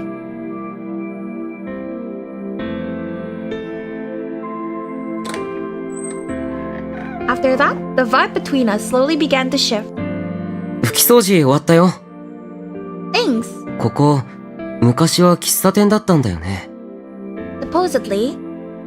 My parents are a little eccentric, so they bought the place and turned it into a summer home. They renovated all the furnishings and stuff, but the rest is intact. そうなんだ。大正時代って、確か服装や食事が和から洋に変わったり、女性が主張したり、自由な考え方や自由を尊重されるようになったんだっけ。大正デモクラシー。授業で出たな。Yep, and it was during the Taisho era that Taisho X Alice. Interesting. I don't know what it has to do with the Taisho era, but interesting. And it was during the Taisho era that Japan's first cafe was built. へえ。アリスが作る料理は美味しいし、もし本当に喫茶店を開いたら、たくさんお客さんが来そうだね。That's why the dream has the cafe. That is so cute. Because he wants to open a cafe with her. Oh, my cute little pie babies. So adorable. Aw, you think so? That's so sweet. Apparently, she didn't notice. I had summoned all my courage to say it, but the attempt ended in failure. Awkwardly, I averted my eyes. What did you say? What? Great cock? What are you saying? Wait, did you just... ごめん。どう呼ぼうか迷ったんだけど、なんだかこれしか思いつかなくて。気に障ったならごめん。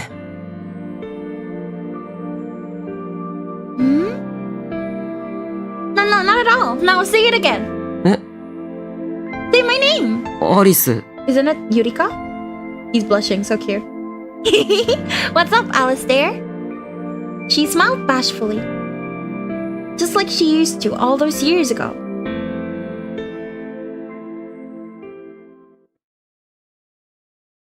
From there, we stumbled headfirst into yet another turning point. 本当にいいんだな。I'll be fine. If I need anything, I can always ask Ryoshi. I can handle the cooking and cleaning all on my own. And you know I'm on top of my schoolwork too. そうか。そうだな。Gretel remembers this. 漁師、二人のことをよろしく頼む。He hates this. I remember. はい。何かあったら連絡するように、なるべくすぐに駆けつけるようにする。Okay. And so Mr. and Mrs. Arisu went back to the big city.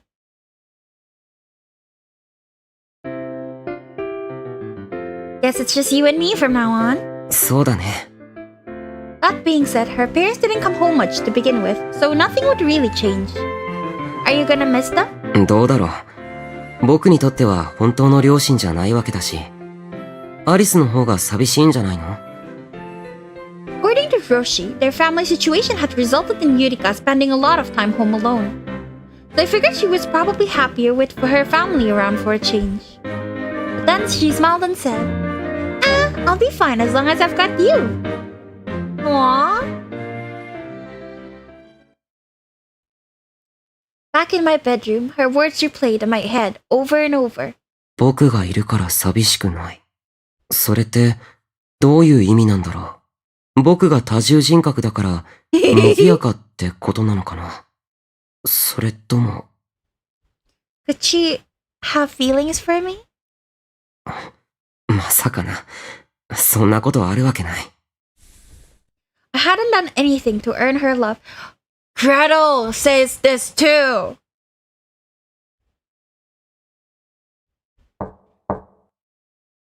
After a lot of waffling back and forth, I decided to ask her directly. アリス、入るよ。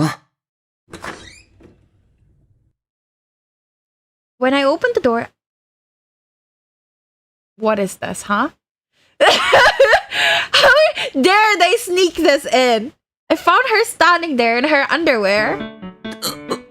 Good job. Flustered, I slammed the door shut again. ごめん！まさか着替えてるとは思わなくて。My heart thumped in my chest. The image of her scantily clad body was now burned into my retinas. Eventually, the door opened and she reappeared, fully dressed this time. 本当にごめん。 Did you see? You saw my naked body, didn't you? それは、 As she pressed me, I floundered. Are you going to make it up to me? 責任って。 As I stared back at her wordlessly, her expression softened. Just kidding. It's okay, no big deal. あ、うん。 No big deal. In other words, she didn't see me that way. So, what did you need? 忘れた。Are you serious? 本当だね。 Aww, baby! Baby is devastated. Oh no. Time passed and autumn rolled in. やあ、あっちゃん。あ、狼。アリスちゃん、おはよう。 Good morning! 今日のお弁当は？ Wolfie reached out to Yurika and she handed him the lunch bag she was carrying. Here you go. やったー！アリスちゃんの手作り弁当ゲット！ She had started making lunches not just for me, but for Wolfie too. I remembered you hate onions, so I put in a whole bunch. え？ Oh, and a nice salad. アリスちゃん、俺、食べ盛りの男子なんすけど。And growing guys need to eat their veggies. Right, Alistair? え、あ、うん、そうだね。 What's wrong? いや、別になんでもないよ。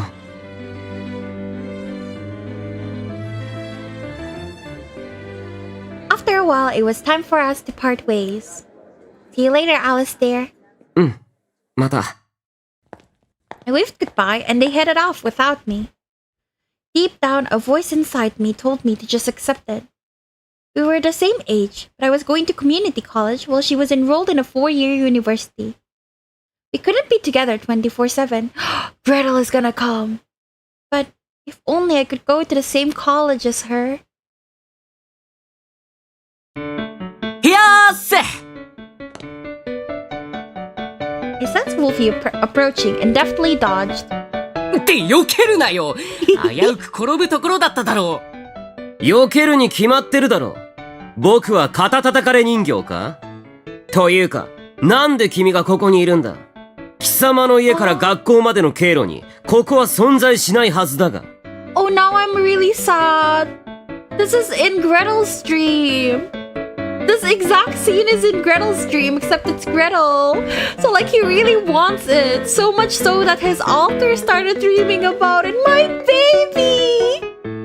え？アリスちゃんに聞いたら、毎朝遠回りしてお前と一緒に登校してるって言うから、邪魔してやろうと思って。ほほー。そうかそうか。アリスちゃん、俺のお弁当は？弁当ならここにあるぞ。I held up his lunch bag and he gleefully reached out for it. お、サンキュー！ Then I silently dropped it on the ground. ああ！俺の弁当！おっとすまない。つい手が滑ってしまった。嘘だ！絶対わざとだろ！ This makes me sad. なんて。Honey, I wanna hug him! Baby. For a moment, the silly fantasy made me laugh to myself. But then the depression returned. そんなこと絶対にあるはずないのに。Sweetie. No matter how envious I was, I would never be able to close the gap now. If only I was a year younger, then I'd have no trouble accepting my position. Is that why Gretel is younger? Aww. Sometime afterwards, Yoshi informed me that a new personality had been born. グレーテル。5番目の人格だな。いや、もしかすると6番目か。今度も童話なんですね。そうだな。それだけお前の潜在意識の中で、童話が強く印象に残ってるんだろう。それはなんとなくわかります。母は童話が大好きで、よく読み聞かせてくれたのを覚えています。でも、どうしてグレーテルが生まれたんですか？ここに来てからだいぶ落ち着いてきたはずなのに。ユリカのせいだ。いや、一概にあいつのせいだけじゃねえんだろうが、きっかけを与えたのはあいつだろうな。He fixed me with a hard look. アリステア、お前はユリカと一緒に暮らしていて何か感じたことはないか？何かって、何をですか？ I averted my eyes. Oh. I'm gonna cry. Oh, I feel so bad for my baby. That's why it's Gretel. Because Gretel is like so obsessed with Yurika. He's 1 year younger and he always wished that to go to the same university as Yurika. And that's why he's so clingy, because he's like the personification of Alice's like feelings towards Yurika. Ah, that's so sad. I averted my eyes. It felt like he knew I had feelings for her. 例えば、あいつに劣等感を抱いているとか。それは。He wasn't wrong. My feelings for Yurika were complex, to say the least. Truth be told, part of me envied her many talents. 安心しろ。その感情自体は正常だ。あまりにとらわれすぎると破滅を呼ぶがな。The moment I finish the epilogue, I'm gonna rewatch all my Taisho x Alice videos. あいつはお前にないものを持っている。そんな奴と四六時中一緒にいるんだ。何も感じないという方がおかしいだろう。だとしたら、アリスのせいじゃありません。僕自身がダメなせいで、勝手にアリスと自分を比べて羨んでるだけなんです。僕は彼女のそばにいない方がいいんでしょうか？逆だ。あいつにはお前が必要なんだ。僕が？そうだ。Yeah, Alice is also Alice is also a freak. お前は、いや、周囲はあいつのことを優秀だと言うが、俺に言わせれば、あいつは大バカ娘だよ。あいつは基本的に好きな男のことしか考えていない。I think Roshi says this in Gretel's round. あいつにとってそれ以外は、チェスの駒のように利用するものでしかない。俺も、両親も、友人もな。ちょっと待ってください。アリスの好きな人って。なんだ。気づいてなかったのか？ユリカはお前のことが好きなんだよ。え？ In love? With me? 信じられません。僕には彼女に好かれる理由がありません。じゃあ、お前が忘れているだけなんだろうな。あいつを理解してやれるのは、お前しかいない。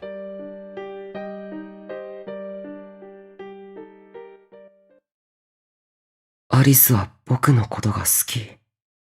漁師さんはああ言ってたけど、本当なのかな？アリスは本当に僕のことが好きなのかな？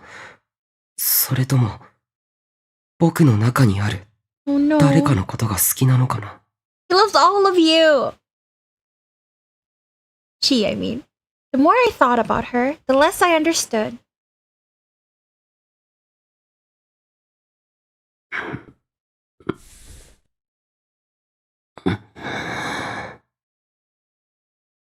あれ。 The next morning, I don't remember this. Wizard? I awoke to find her asleep in bed next to me. アリス。Then it hit me, and I bolted upright. Huh?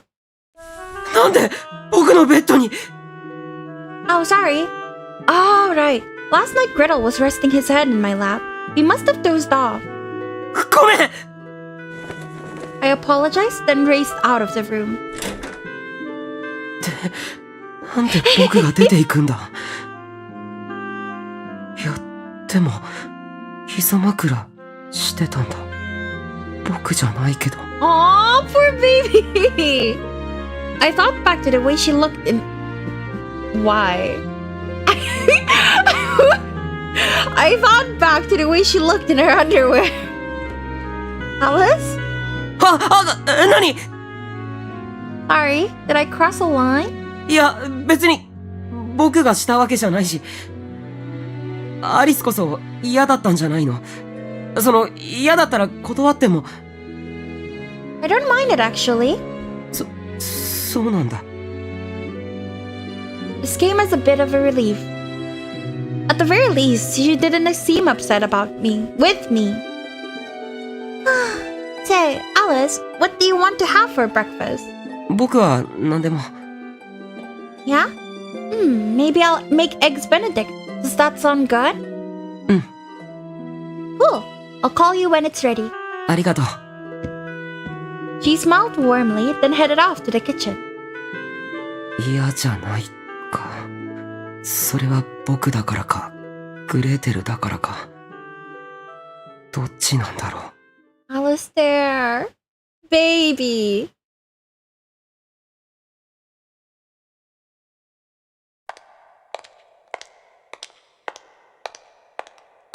The next thing I knew, I found myself in the darkness.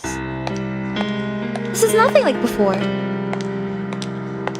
It took a lot of courage to take even a single step forward, especially when it was too dark to see my own body. Alice, where are you? Answer me! Alice! Step by step, I stumbled forward on shaky legs. It was all I could do. やあ、ヒロインちゃん。 Hi! A dark shadow fell over me. Strange, I know, since I was already enshrouded in darkness, and I jumped back in alarm. 驚いた？そろそろ来る頃だと思っていたよ。I guess because in the wizard's world, he's awake from the dream. So that's why there's nothing, it's just darkness. Yeah. Anyways, I need to go to the toilet, so be right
Okay, I am back. Thank you for waiting. I'm sorry, I didn't realize there's no music. Sorry. Did I scare you? I had a feeling you'd be arriving any minute now. Mr. Wizard! Let me guess, this is your world? A dark presence in a dark world. It was all very strange, really. Normally you'd think I wouldn't be able to see him, yet I could clearly make out his figure before me. その様子だと、ほとんどのことを思い出したみたいだね。話す手間が省けて助かるよ。The wizard scrutinized me carefully. He knew the truth of the story, too. Are you another one of Alistair's personalities? その通り。とは言っても、僕は他とは少し違う。僕は魔法使い。全人格の記憶を持っている完璧な存在なんだ。How will you respond to the wizard's self-introduction? Tell him his son's confident? Yeah. His light-hearted tone suggested a playful, devil-may-care personality. I smiled in spite of myself. Oh, you sure sound confident. よく言われるよ。He shot me a wink. Why is your world so much darker than the rest? I glanced around as I spoke. It's as empty as the place I first found myself. Do you feel lonely here in the world of darkness? No? But oddly enough, I don't feel lonely here. ここは僕の世界だからね。He murmured quietly. Then our eyes met and he donned the same smirk he wore back when I first saw him. さてと、ヒロインちゃん、チェスはいよいよエンドゲームだ。君はもう自分がやることは分かっているよね。Yeah? 君はアリス君を捕まえて、鏡の部屋に来るんだ。Oh, really? The what? 僕たちが生まれた場所であり、現実世界と鏡の国をつなぐ場所さ。So, the place where we touch to pick the routes. 君が初めにいた場所。そこでみんな、君たちの登場を待っている。Everyone? As in the other guys I parted ways with? そうだよ。君と離れ離れになった後、彼らはそこに召集されたんだ。すべては、キングとクイーンのために。彼らは本来の記憶を取り戻し、何をすべきか自分の役割を思い出した。What about you? ん？ Do you know what role to serve? もちろん。僕は女王様から直々に命令を受けてるからね。You mean her, right? His eyes twinkled affectionately. そうだよ。アリス・ユリカのことだ。僕は彼女から物語を転換させる役割を任された。ある時は援助者として、またある時は敵対者として、不可思議な力を使うことができる存在としてね。そして、前に進む君の前に何度も現れた。Wow, really? In that case, is Alice the king? いや、彼はただのポーンだ。Alice there. Huh? 赤の王の夢の中にアリスはいる。Red Kings. So the Red Queen that we were talking about in Wizard Trout is Yurika? ねえ、ヒロインちゃん。女王様はアリスとアリステア。本当はどっちが好きなんだろうね。君ならわかるだろう？半分は彼女なんだから。Babes, I don't know. Because she met Alistair, but Alistair was pretending to be Alice. I don't know. まあ、どっちでもいいけどね。すべてはアリステア。彼のための踏み台だ。I was suddenly starting to sympathize with the wizard. And you're fine with that? それが女王様の望みなら。He answered without hesitation. 僕は彼女のことが好きなんだ。だから喜んで彼女の駒になった。僕は先に行ってるよ。アリス君なら、この先にいるんじゃないのかな？ And so the wizard walked off into the darkness, leaving me behind. Wait! I called out to him as he disappeared into the distance. Won't you come with me through the looking glass? At this, he spun on his heel. やれやれ。君はどの君でもわがままだな。An exasperated smile crept up on his lips as he spoke. さあ、お手をどうぞ、お姫様。あなたを彼の元までお連れいたしましょう。And so we joined hands.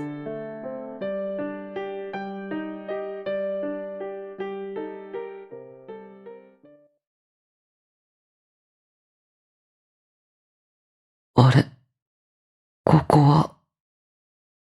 When I awoke, I was in an all-white room.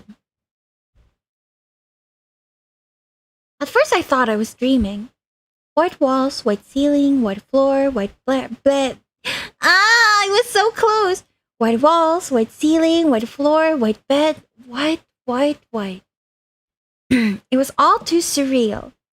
That reminds me, when we first met, she was wearing a white dress too. Time passed and my fuzzy mind gradually sharpened. Then I realized this was no dream. 誰か。 I looked around but couldn't see anyone. I was all alone in this sanitized space. Not just that, I was trapped. 誰か来てください。僕はアリステアです。誰か、アリス漁師さんを呼んでください。 I screamed and pounded on the white walls with my fists. 僕はアリステアです。 Fortunately, Roshi came running just moments later. 漁師さん、僕は何をしたんですか？ Is this after Gretel beat someone up? グレーテルが同級生を殴って病院送りにした。グレーテルが？各人格の中でもグレーテルとかぐやは危険度が高い。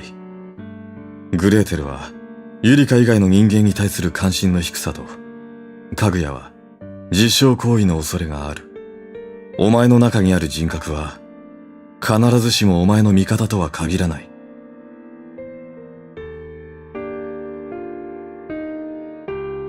Next day, I was allowed to go back home.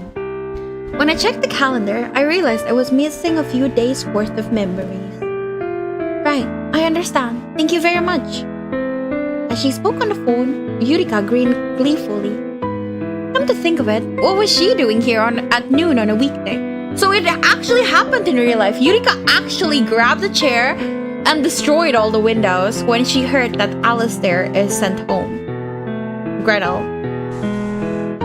Guess what? They say you won't be expelled. You don't have to feel bad about this, Alistair. It wasn't your fault. じゃあ、グレーテルのせい。 No, I don't think it was his fault either. 君はそうやって。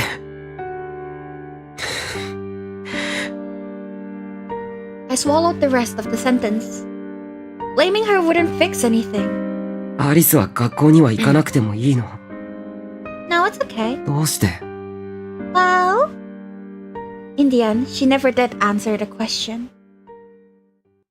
She's insane, bro.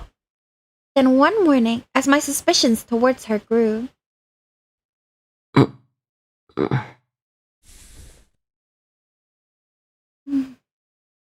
when I awoke, she was lying next to me. また。 I hastily bolted upright. At the time, I figured Gretel must have wanted more cuddles. アリス。 She must have been tired because she didn't stir. あれ？ Is this after Wizard? But when I went to adjust the covers, I felt something wet. まさか。 Hmm? I clapped both hands over my mouth. No, that's impossible. It couldn't be after the wizard. Because the wizard only... No, wait. Yeah, maybe. Actually. No. Intense discomfort welled inside me as my stomach threatened to empty itself. Oh no, poor thing! It must have felt horrible. Quietly, to avoid waking her, I slipped out of the room.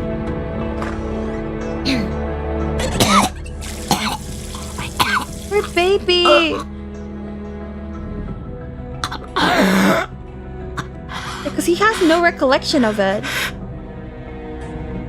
After I puked up everything in my stomach, I washed my underwear in the sink and then stared at myself in the mirror. 誰だグレーテル。いや違う。グレーテルじゃない。彼は彼女を姉だと思い込んでる。だったら家具や。それともシンデレラ。Poor thing. 誰が彼女と。I couldn't bear to finish the sentence.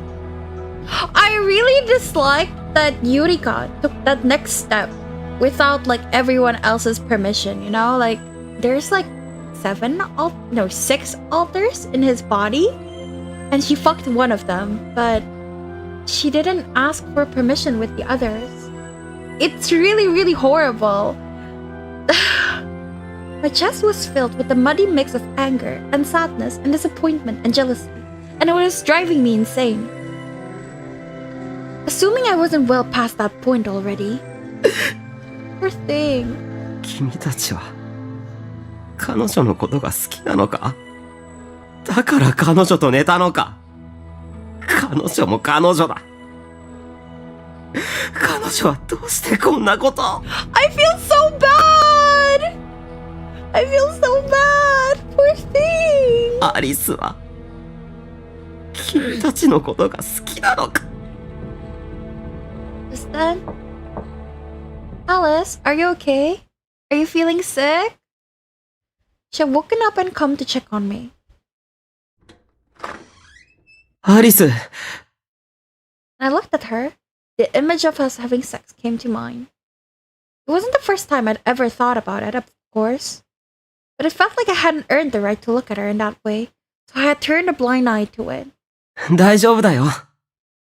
You sure? Aris and I had sex. But it wasn't me. Poor thing.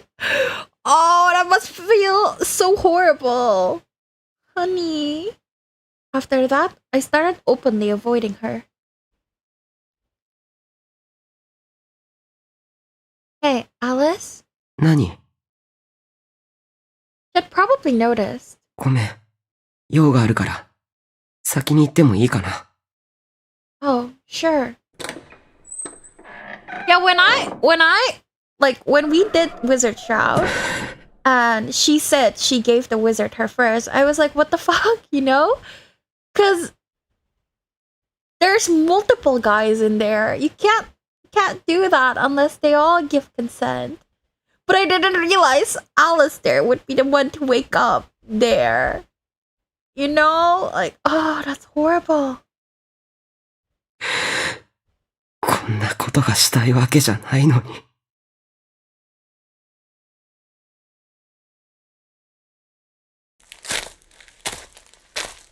I had a dream. In the dream, Yurika and I wandered through the forest, just the two of us. 僕たち、このままどこへ行けばいいんでしょう。 Riddle? I don't know. But it'll work out. I'm going to keep you safe. Because Gretel overdosed, I think. And that's why they ran away from the hospital, I think.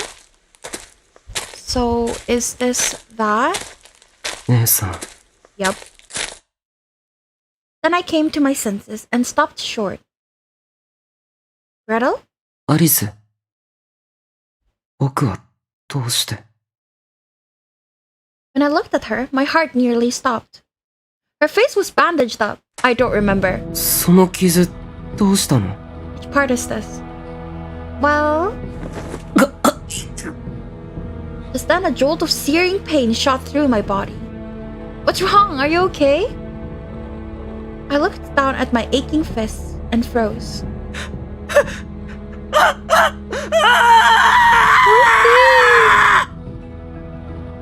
My hands were dripping with fresh blood. なんで違う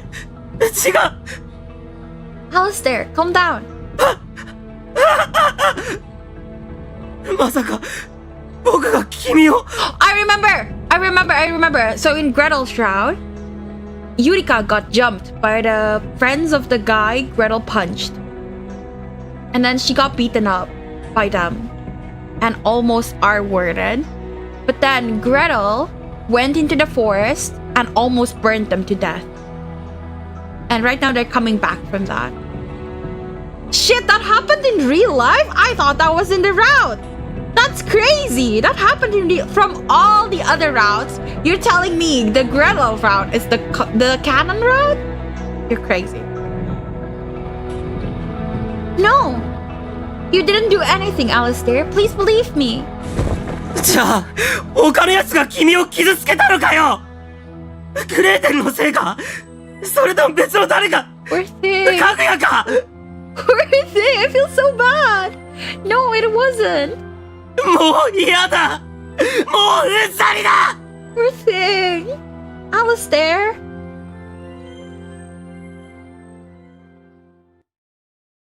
I soon learned all the details. When Roshi came to get us, he told me the whole story. Apparently, Gretel went to get revenge on the thugs who hurt her. But while I was relieved to learn I was innocent, I was still responsible for her getting hurt. お前のせいではないとはいえ、 I can't believe the Gretel route was the canon route. 学内での暴力事件の後に今回だ。退学も覚悟しておいた方がいいかもしれない。はい。心配するな。もしかしたらの話だ。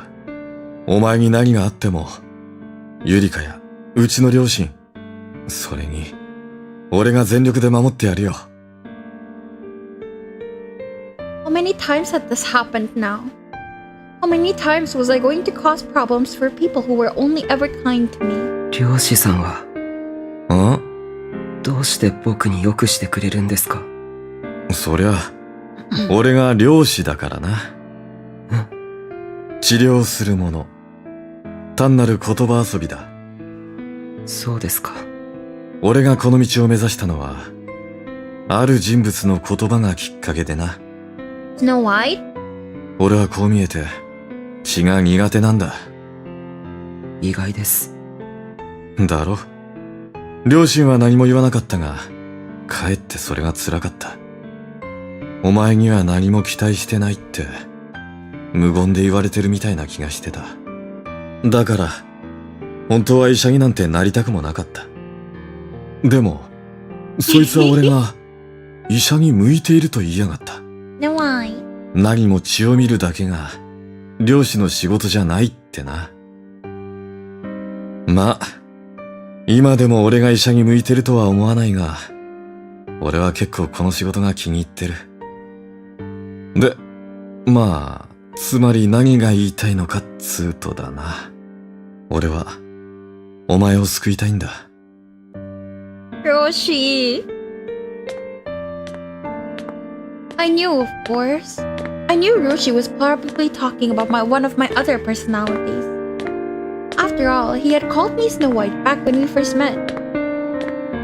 漁師さんが助けたいのは僕なのか、それとも白雪なのか。He wasn't the only one either. Even Wolfie only made friends with me because he was already friends with Red Riding Hood. Felt like I was being served their sloppy seconds. As I stood at the front door, it suddenly opened. Alistair, welcome home! アリス。What about her? She was an old friend from my childhood. Was she the only one who truly wanted me around? What's wrong? ごめん。少し一人にしてほしいんだ。Honey! But what she didn't know was, the version of me she met as a child was only a mirror reflection. Alistair.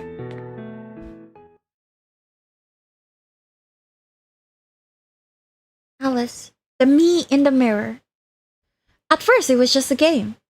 I was weak, cowardly, insecure, and friendless, and I hated that about myself. But my reflection was different. My reflection was a self-assured smartass who always spoke his mind, the polar opposite of me. It was a fantasy, and I talked to him like he was my imaginary friend. Even though I knew he was only my reflection. Just then, out of the blue, I was struck by the feeling that I was being watched. Kagami? I could sense that someone inside me was trying to reach out. Timidly, I looked in the mirror. Reflected back at me was a guy with a ribbon in his blonde hair. 君は誰だ？シンデレラ Know か？ why? それとも白雪？じゃなければ赤ずきんか？かぐや？グレーテル？誰でもいい。いい加減僕の体を使って好き放題するのはやめてくれ。すごく困ってるんだ。君たちのせいで、僕は周りから嘘つき呼ばわりされたり、異常者扱いされて散々な目に遭ってる。君たちがいることで、僕は不幸だ。いや、僕だけが不幸ならまだいい。せっかく、僕に良くしてくれている人たちのことを巻き込むのはやめてくれ。アリスは優しいし、多分、君たちにも良くしているんだと思うけど、君たちは、アリスのことをどう思う？僕は彼女のことが好きだ。Cinderella? え？彼女は僕のことを覚えていた。初めて僕に会った時、僕を抱きしめて泣いていた。I don't know. 何度も手紙を送ったと言っていた。Alice. 僕のリボンを懐かしそうに見つめていた。それは。いい加減気づかないふりをするのはやめないか？彼女が見ているのは僕じゃない。僕の裏にいるもう一人の僕だ。違う。彼女が良くしてくれるのは僕が好きだからじゃない。彼女が本当に好きなのはどっちなんだろうな。君か、それとも僕か。Poor thing. What's wrong? アリス。My hand tingled. Blood dripped to the floor. There I could see shards of glass. Oh, I get it. I broke the mirror. You're hurt. We'd better patch you up. アリス。僕は一体誰なんだろう？ What? 今、鏡の中に僕じゃない別の誰かがいたんだ。最初僕は僕だった。だけど、気がつくと僕じゃない誰かに変わっていた。鏡に僕の顔は映らない。そこにいたのは、僕とは似ても似つかない別人だった。僕じゃない誰かは僕に言った。君のことが好きだって。その時僕は気づいた。きっと、僕でない誰かは、僕に出て、そして、僕がいなくなった後で、僕として生き、君と幸せになりたいんだ。We also dreamed about this in the wizard's room. 怖い。怖いんだ。僕には僕でない誰かが存在していて、時々僕の体を使って僕のふりをしている。そして僕が僕の時は、暗闇の中から僕を覗き見している。アリス、僕は僕なのかな？僕には自信がないんだ。だってそうだろ？今ここにいる僕が本当の僕だなんて誰が証明できる？僕が僕でないと思っている誰かの方が本当の僕なのかもしれない。I'll always be on your side. And I'll always believe in you, even when you don't believe in yourself. Because I love you. アリス、ごめん。その言葉が本当に僕に向けての言葉かどうかさえもわからない。僕は君の愛も信じられないんだ。That's all right. She held me gently. I don't mind if you reject my love. As long as you heal, that's all I care about. Because it doesn't change the fact that you're my prince.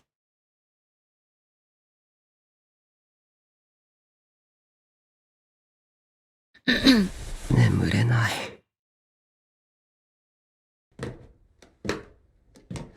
I walked downstairs, where I overheard what sounded like muffled sobs. Drawn in like a magnet, I followed the sound to its source.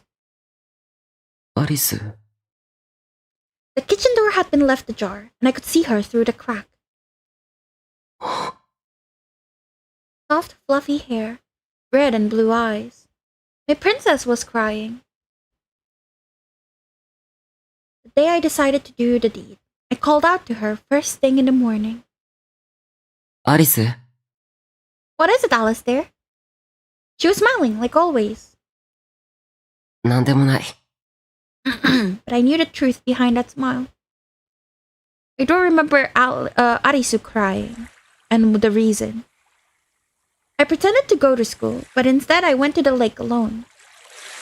There, I pulled out the water bottle and sleeping pills I'd brought with me. これだけ飲めば、簡単には目覚めないはず。夢とは自分の記憶の断片の再現、再構成と言える。夢に登場する人物や場所は、ほとんどの場合、脳のどこかに記憶されたものだ。これが夢だと自覚することによって、夢の状況を自分の思い通りに変化させることもできる。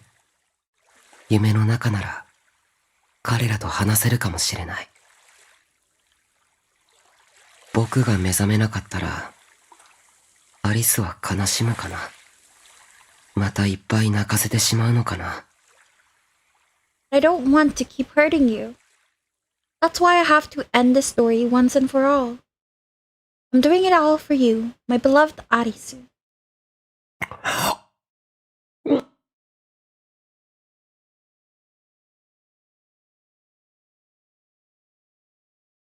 This brings us back to the start of the story. Having stumbled into the dream world, Alistair was swallowed by the darkness, and all that remained was me, Alice.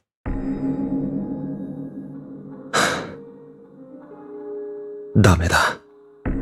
どうしても目覚めないみたいだ。困った王様だ。いや、王子様かな。After a while, I sensed another presence with me. But it wasn't Cinderella, or Snow White, or Red Riding Hood, or Kaguya or Gretel. It was another personality who had been hiding. ただのポーンだと思ったのに。Can you hear me? I could hear her in the distance. この声は。Can you hear my voice? 聞いてるよ。ちゃんと、君の声は届いてる。Why? She was crying. 君こそ、どうして泣いてるんだい？ Please wake up. Alistair. Poor wizard. In that instant, I could feel his heart break.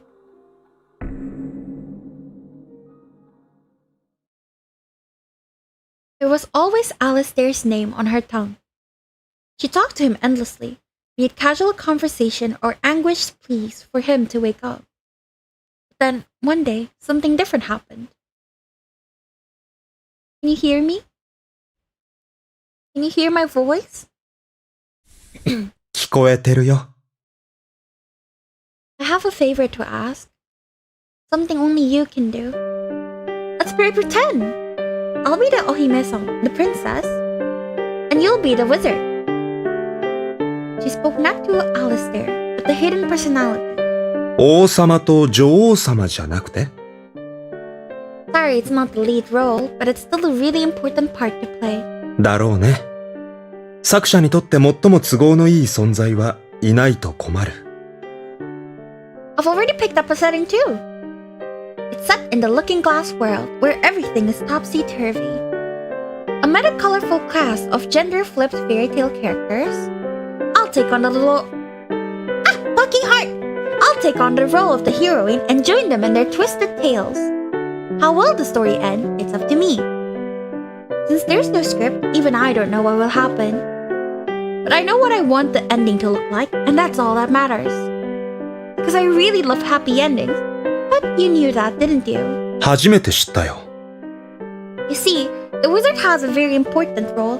Sometimes an ally, sometimes an enemy. The bearer of great and mysterious power. つまり、君は駒として俺を利用したいんだね。And when I mess up, I want you to kill me. The story can only have one heroine, otherwise it'll veer off track. 物語をなかったことにするのか。Piece of cake for a guy like you, right? 君がやれと言うなら。After all, you're my strongest piece. ああ、そうだ。僕は君の魔法使いだ。女王様。君が望むのなら、クイーン、ルーク、ビショップ、ナイト。さあ、物語の始まりだ。I could sympathize with this wizard a tiny bit. After all, his beloved was commanding him to help her get another guy.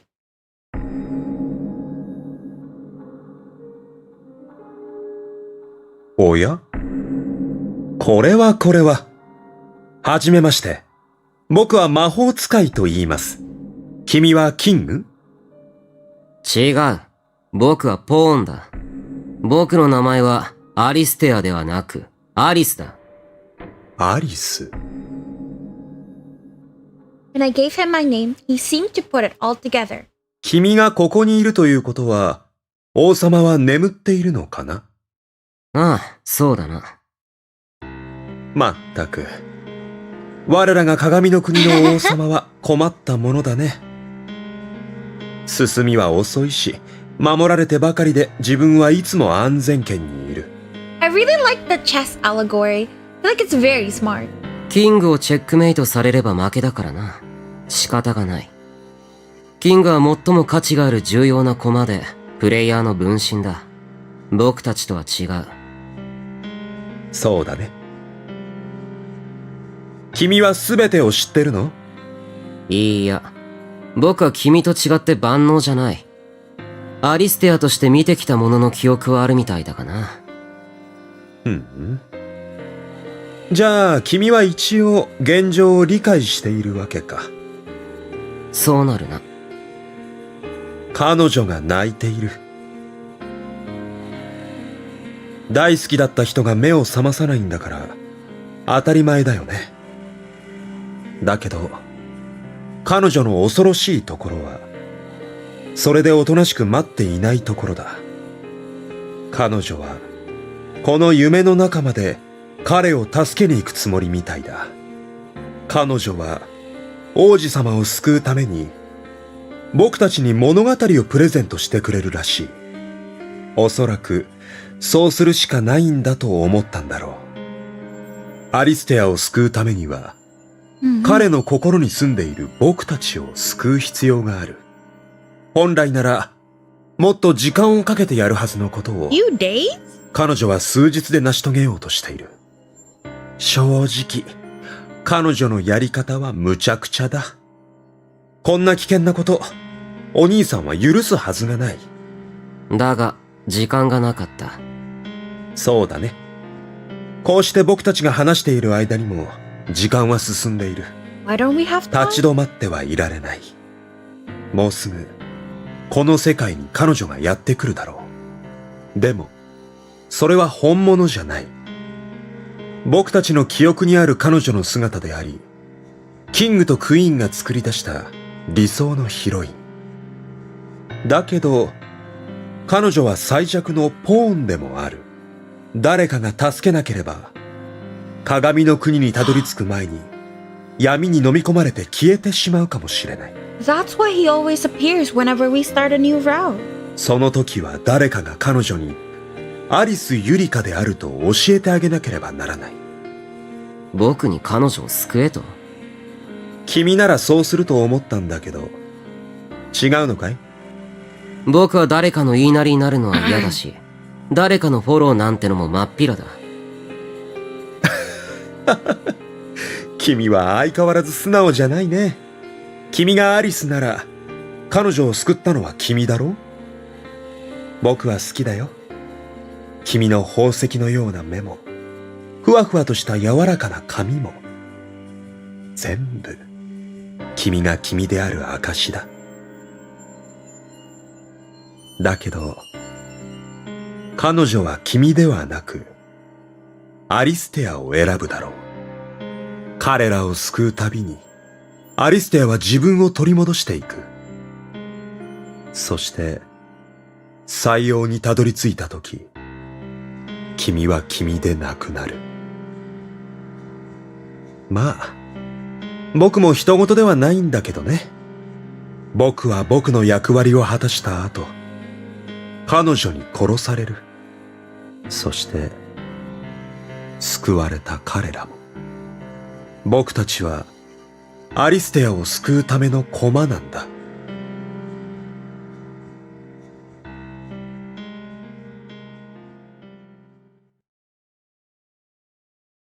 And so she arrived in the world of darkness. Hello? Is anybody there? あれは Darkness was attacking her. No! Stop it! Someone help! She was being consumed. No surprise there, of course, since she lacked the self. 誰を You! 僕は嫌だ。助けたくない。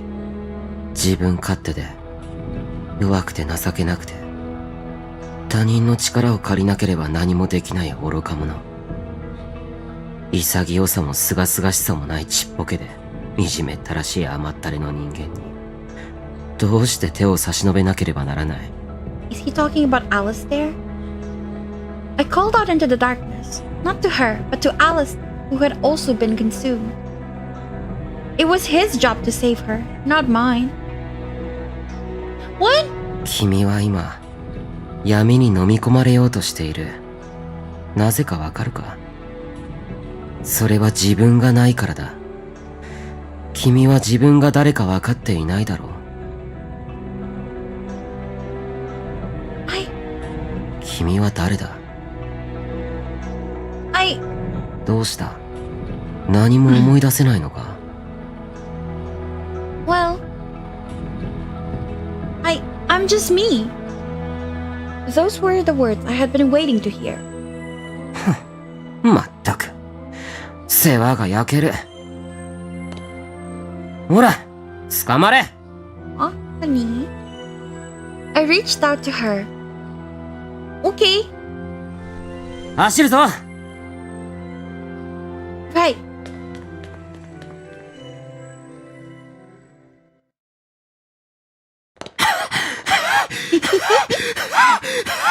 I forgot about this. Phew. Do you think we're safe here? Wait, what the?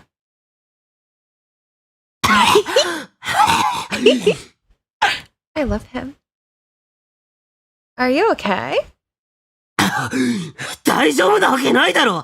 助けた相手を余裕の表情で追い越した挙句、無理やり引っ張るとは、神経がずぶとく、鈍感な女だな。少しは男を立てるということを覚えたらどうなんだ？ I think this is the prologue in the Wizard's Route, right? Alright, well, you were incredible. I'm so impressed. いや、そんなことないよ。って、それは男をおだてんだ、バカ者。褒めときゃ勝手に喜んで調子に乗るだろうという男をバカにした考えが透けて見えるぞ、腹黒女。だいたい今のセリフは脈絡なさすぎて全然おだてられてない。I'm sorry, but I do appreciate you playing along.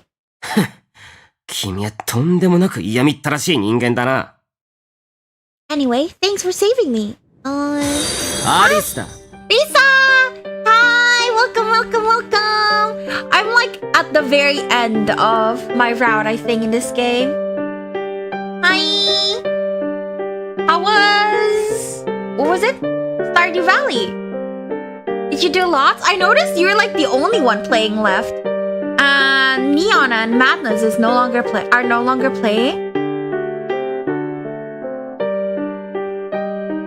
Alice, what a wonderful name.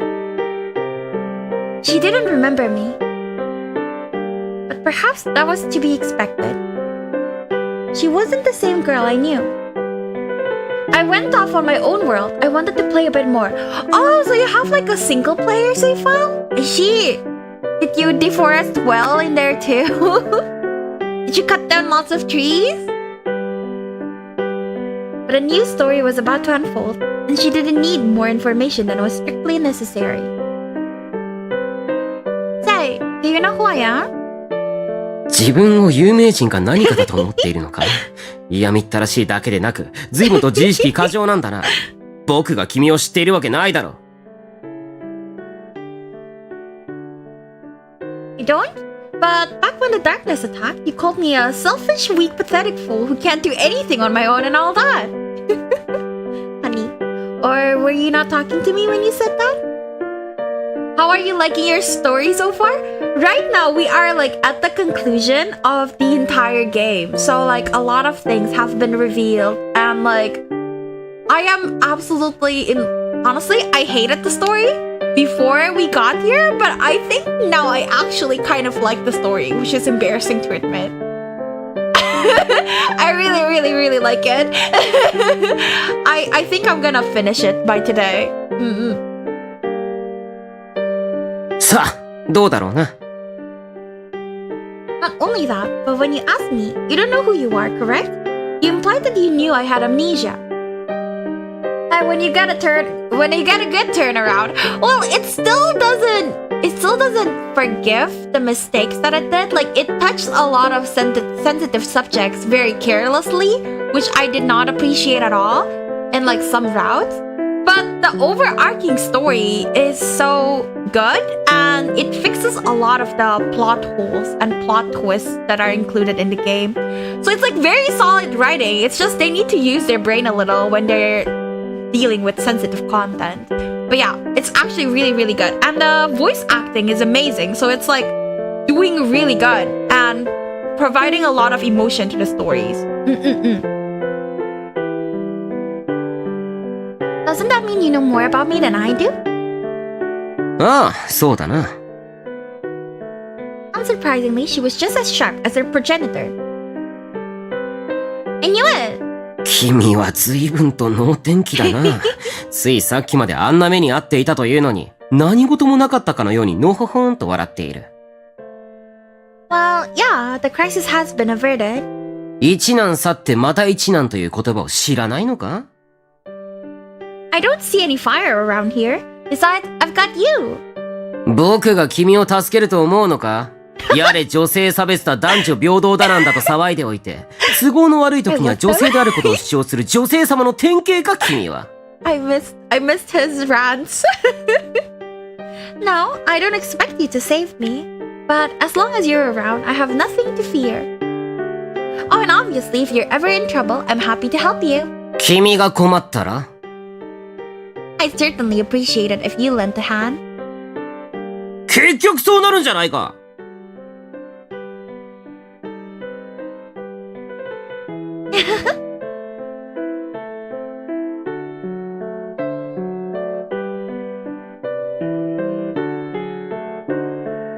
We arrived at this crystal mirror. The prince of the first story had already been determined. Is that the prologue of the Cinderella? So I thought it was the prologue of Wizard. Looks like it'll let us through. アリス。What's up? 君はこれからどうするつもりだ？ Escape from this world, obviously. なぜだ？これが夢なら何をしたって意味はないはずだ。Or maybe it's Snow White's actually.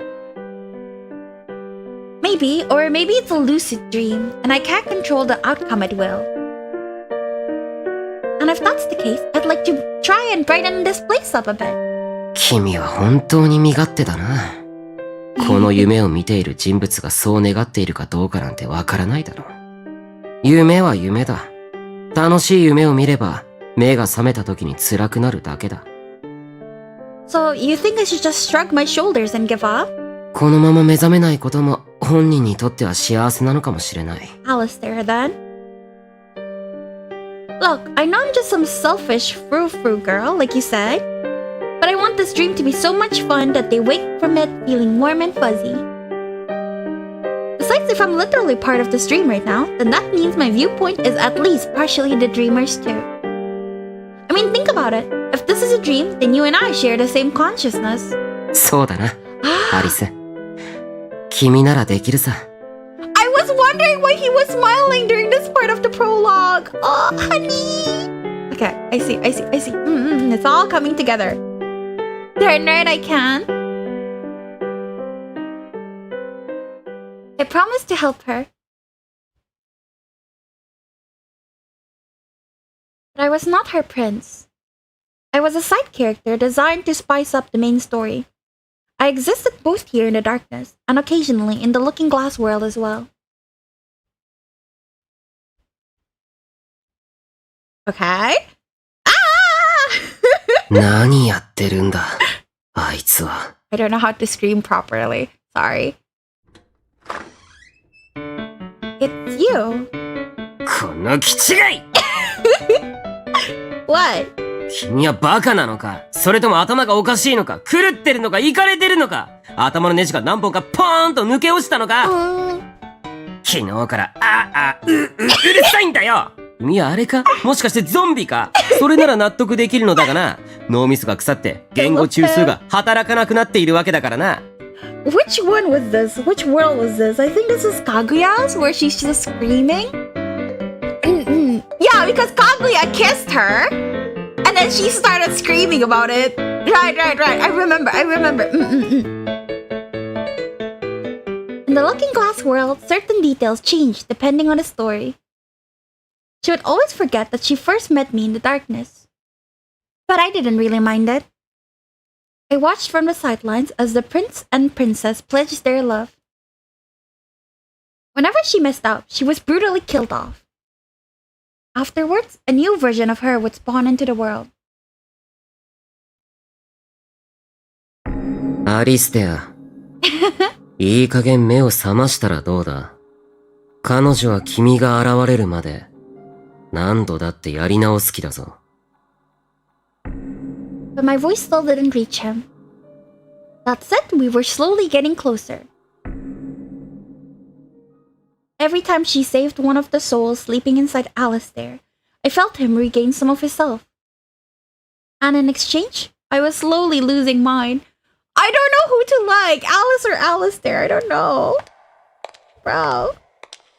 ここはどこだ？歩いても出口の一つも見つからない。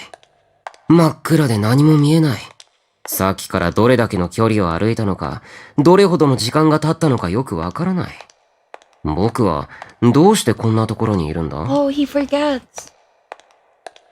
初めから人なんていないのか、それとも一人ぼっちになったのか。I finally found you.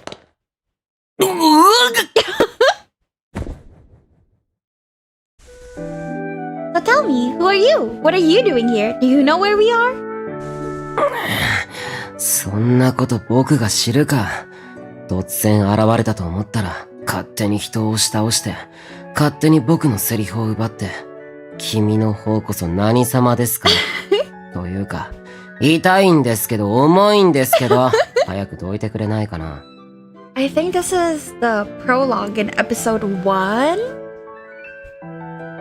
So earlier we saw the prologues in the episode 3s, which are Gretel and... episode 4? So Snow White and... Sorry, I'm stupid. Episode 3. Snow White and Wizard. And then we saw the prologue in Kaguya's. So episode 2. And now we're seeing the one in episode 1. So we were working on the boys, like from the last one to the first one, which is flipped from the direction you're supposed to go and what I went through. Interesting. What's your name anyway? 僕の話聞いてます？君、話通じない人？それとも、僕の質問をわざと無視してまで自分の意見を通したいがために、他人のことを考慮しない行動をする自己中心的な性格破綻者ですか？大体、他人の名前を尋ねるときは、まず自分から名乗るものだって聞いたことがないかな。って、もう苦しいんだよ。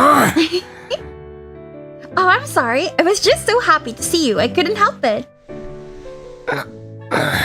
どいてくれてありがとう。 Maybe this is episode 2. 君がどれだけ愚かで利己的だとしても、完全に話が通じない人種でなくてよかったよ。おかげで僕は圧死せずに済んだ。The thing is, I don't remember what my name is, or even what I'm doing here.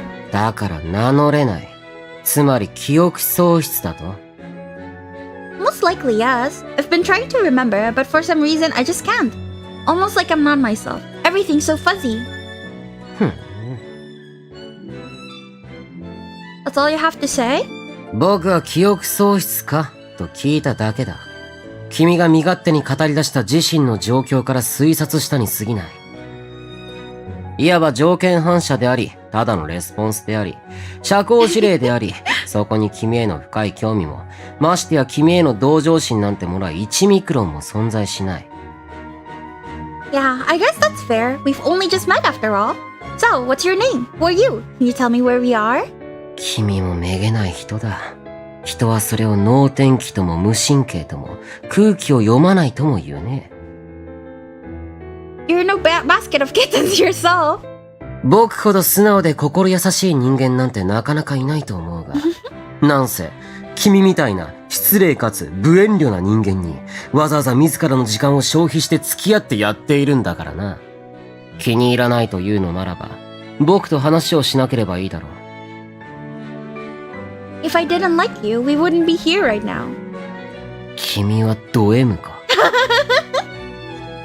Listen, can we talk about you for a while? I want to know more about you.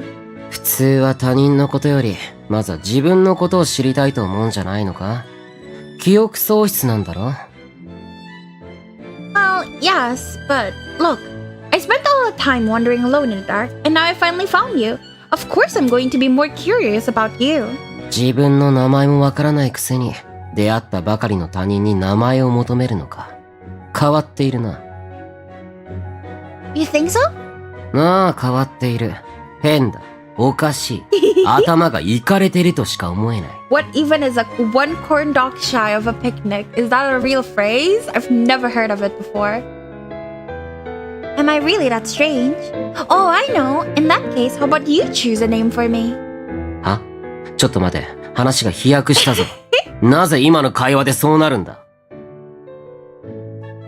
Well, you said it's odd for me to ask a stranger his name when I don't even know my own. But I can't remember it, and you're the only other person here. And on top of that, you want me to introduce myself first. So if you choose my name for me, I'll have a name I can introduce myself with. It's like killing two birds with one stone. 彼女が彼らを救うたびに、僕はアリステアに戻っていった。プロモーション。相手の採用までたどり着ければ、僕は僕でなくなる。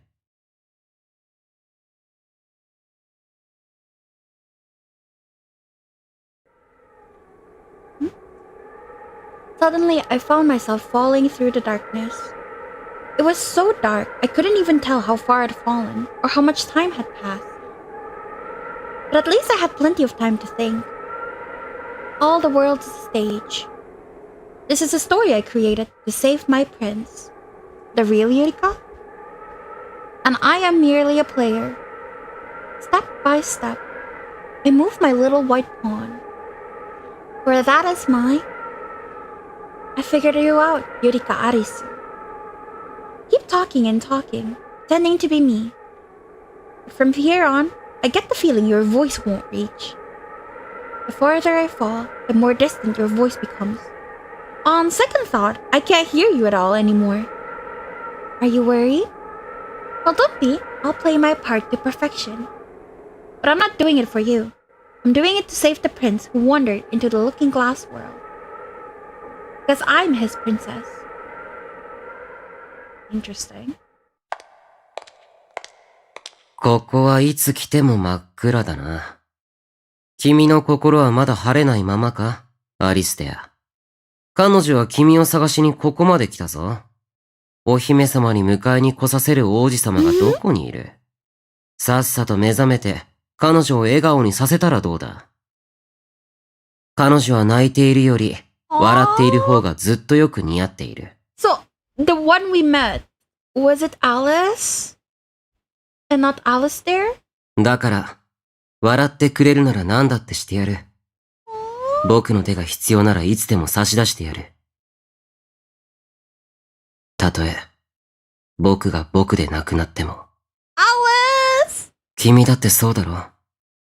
君は僕なんだからな。Uh-huh. あ The how was funny. I want to hear it again. あ Amazing. I love the voice acting. あ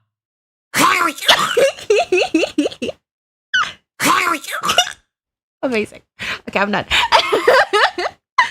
Ow, ow, ow, ow, ow. I never imagined there'd be a hole in the floor. Alice? Alice! He passed out. Oh, what am I saying? Of course he passed out. I crashed into him like a freaking meteor. I'm so sorry. I must have hit you like a ton of bricks. Please don't die. Pull through for me. こらこらこら脳震盪疑惑ある人間の頭を揺らすんじゃないとどめを刺す気か I love Alice. I love him so much. Oh, you're awake. What a relief. よかったなわけあるか僕はせっかくイケメン顔でシリアス決めてる時に空から降ってくるなんて嫌がらせにも程があるおかげで色々と台無しだ僕は他の奴らと違ってギャグキャラじゃないんだぞ You are a joke character for sure. Sorry. 言い返してこないだとああ言えばこういうヘラ尽くしを叩きまくりな従順とか素直さとか無縁な君が悪いな I love him. ともあれ、ようやくここまで来たか。遅い待ちくたびれてあやく寝そうになったぞ。君がいないといつまで経ってもお茶会が始まらないじゃないか。So he's more like the, what was it? The white rabbit in the Alice story? Because he keeps running away and he's like, oh, you're late. And then there's the tea party. Alice, is it really you? ああ、そうだ。君には僕が僕以外の人間に見えるのか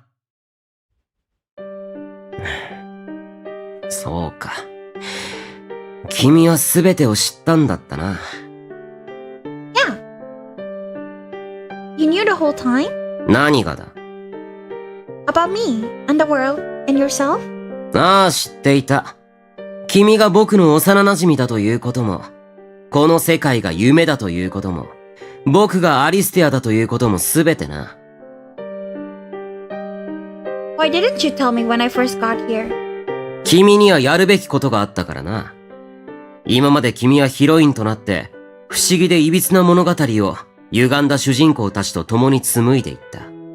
シンデレラ、白雪、赤ずきん、かぐや、魔法使い、グレーテル。彼らには個性があり、彼らの物語があった。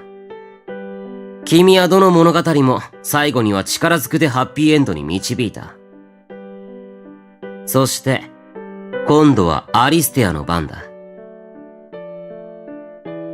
どうしたいつもみたいにヘラヘラと笑ったらどうだずっと探していたんじゃないのか Did you lead me here on purpose so I could find Alice there? そうだ。会いたかったんだろ Oh my god. Okay. I'm gonna go to the toilet and then we can do this. Okay? Because there's multiple endings. So yeah. Be right back. Alice there. Haha. Hi DHL. Sorry, I'm gonna go to the toilet like right now. Be right back.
I am back. Okay, so first ending, I have to choose Alice actually. She's surprising. Who are you looking for? Alice. I get it because I also have to save Alice, the personality. Ah, okay, makes sense. I was looking for Alice. The person I've been looking for is you, Alice. 僕はここにいる。そして、アリステアは僕の中にいる。アリステアがこの夢の世界に迷い込んだ時、彼の意識は一時的に闇に飲み込まれた。この闇は様々な感情が混じり合ったものだ。喜び、悲しみ、怒り。それ以外にも優越感や劣等感、嫉妬、罪悪感、苦しみ、後悔、恐怖といった感じか。後ろ向きなものばかり述べてしまったが、もちろん前向きなものもある。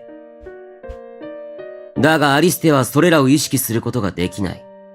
なぜなら、ここは深層だからな。He's subconscious? 心の奥底。意識の下層にある、さらに深い深い層だ。普通の人間はまず気づくことのできない心の領域。無意識とも言うな。Sure is dark, empty, and depressing here. Thanks, girl. Does that mean these are the feelings he's held inside? そうだな。だからこそ、ここでは自分が自分だと強く持たなければ闇に飲み込まれてしまう。アリステアはそのことを知らずにこの世界に迷い込んで、自身を見失った。そして残されたのが僕だ。僕はアリス。アリステアの深層心理にあるもう一人の自分だ。You're his alter ego? なあ、そうだ。What? Cause Alistair has DID, so he already has alters. So what is an alter ego compared to alters? I'm so confused. There's too many layers. How are you? Okay, thank you. How are you any different from the others? You and Alistair seem like different people. Night night, very have a good stream. Thank you for coming, Risa. I hope you have sweet dreams. See you again next time. Bye bye. Aren't you one of his personalities too? 少し違う。ただのごっこ遊びだ。昔君に教えただろ？何かになったつもりになってお芝居する子供の遊びだ。僕はずっと王子様ごっこをしてたんだ。弱くて臆病で自分に自信がなくて友達もいない。そんな自分が嫌だった。だけど鏡に映った自分は違った。鏡の中の自分は言いたいことが言えて自信家で自分とは正反対だった。そんな自分に憧れ、さもそんな人物がいるかのように鏡に向かって語りかけていた。そこに映っているのは自分自身だと知っていてな。So when I met you as a child, the one I actually met was Alice? なあ、そうだ。初めて出会った時、君は泣いていた。そんな君を救いたくて、アリステアはとっさにアリスとして振る舞った。君と出会って、初めて表面化したんだ。今まで鏡の中にしかいなかったアリスがな。Still confused, kind of. So it's just like a persona? So like, it's not an alter ego per se, it's just like he was faking it? I'm so confused!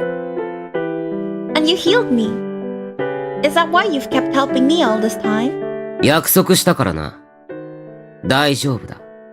僕はこの手を離したりなんかしない。Sweetie! 君がどんな遠いところにいても、心と心が呼び合えば必ず通じ合う。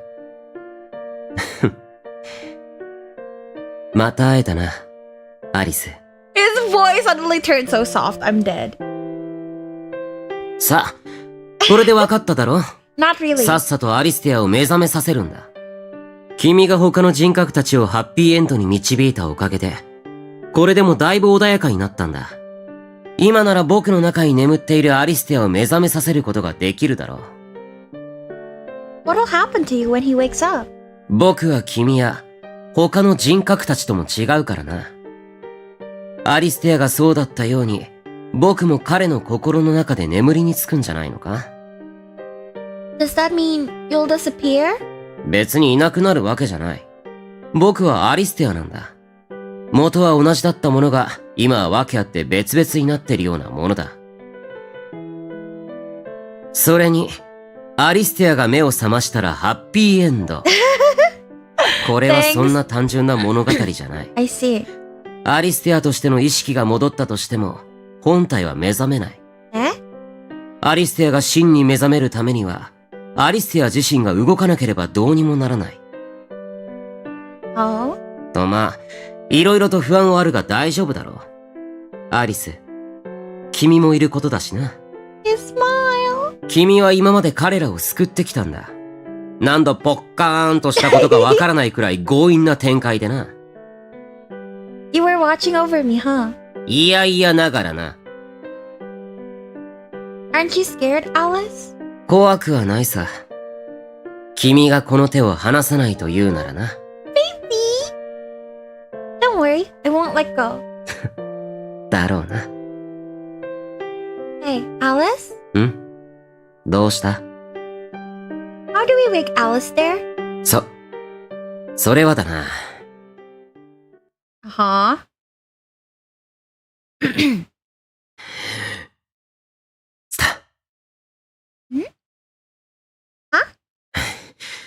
童話でよくあるだろ。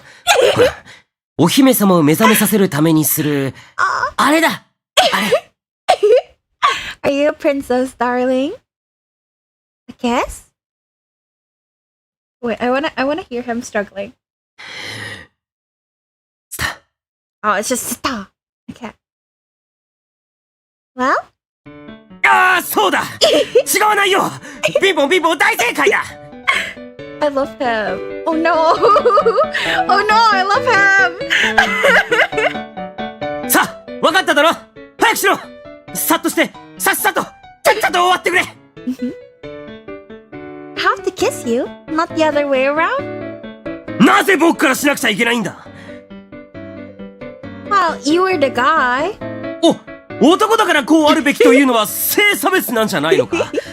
普段男女平等だなんだ言ってるくせに都合のいい時だけ女性であることを主張する女性様の典型か？ I love him. 大体僕は魔法使いやかぐやみたいに手慣れてるわけじゃないし、シンデレラやグルーテルみたいにがっついてるわけじゃないんだよ。かといって白雪ほど冷めてはいないし、どちらかというと You're like red? 僕は赤ずきん寄りなんだ。 So, you're the type that can't touch women and get nosebleeds whenever you think about anything remotely physical. それに鏡の世界は対象なんだ。君からでも何の問題もないだろう。いや、むしろ君からするべきだ。これぞ本当のレディーファーストってやつだな。Also, it turns out the thing he said, Taisho, is backwards. It means backwards. I thought it's because of like the era, like the Taisho era. Because they were mentioning it, but I guess it's Taisho as in backwards. I don't know that word. Okay, I'll kiss you. 聞き分けいいな。もっと躊躇しろよ。Alice, shut the hell up. Yeah. はい。 What a good boy. Now close your eyes.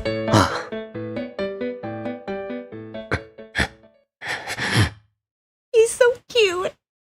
Oh, he's so cute. Sorry. What?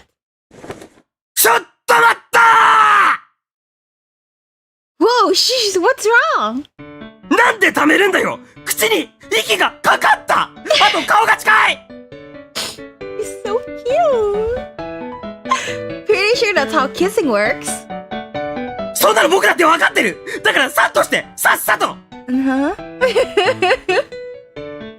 This is embarrassing for me too, okay? 恥ずかしい？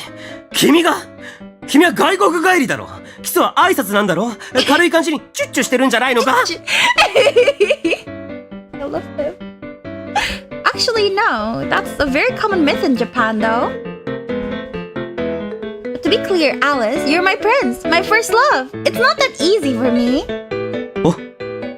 王子様。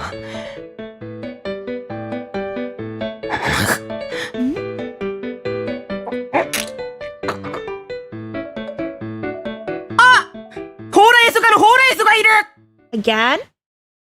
What? Ah! Ah, so cute! Ah! I'm so happy, holy shit! Ah, yes! Okay! Hey! I'm so happy! Yay! Finally a kiss with Alice! I love him. I love him! Oh my god! This is such a pretty CG too. I'm so happy. He's so smug about it. バカめまんまと騙されたな君の隙をついてキス She's crying. うわ泣かれたどうしたそんなに僕とのキスが嫌だったのか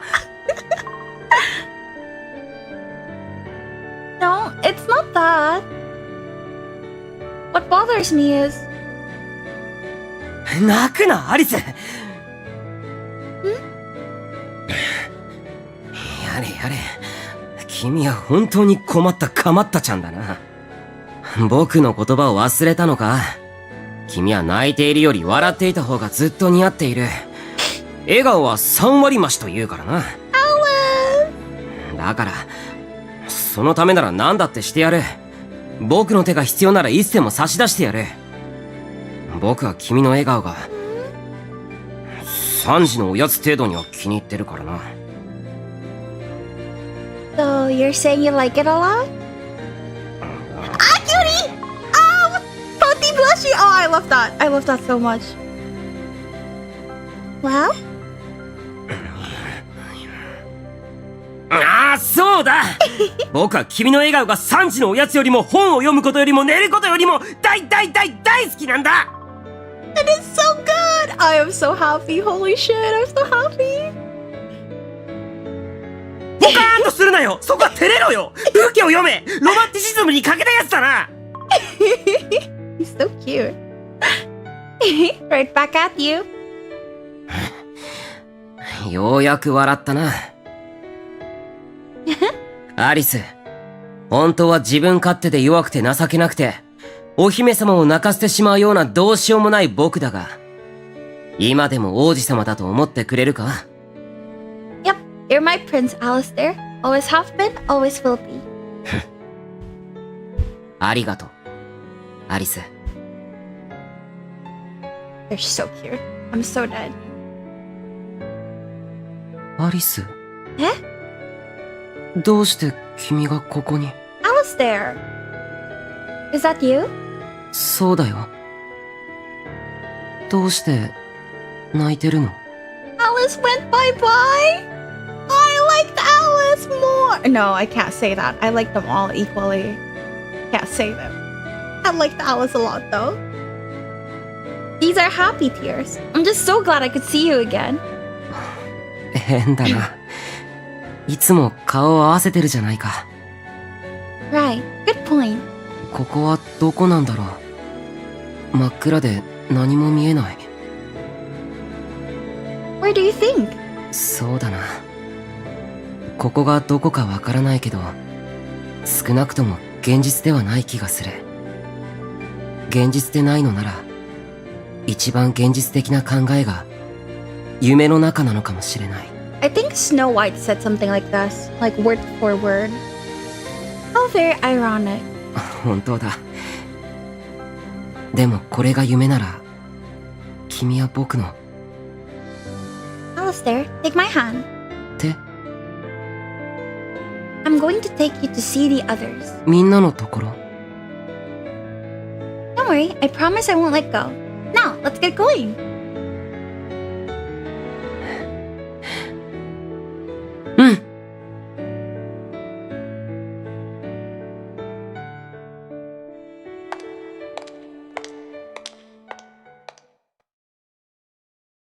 Looks like we're here.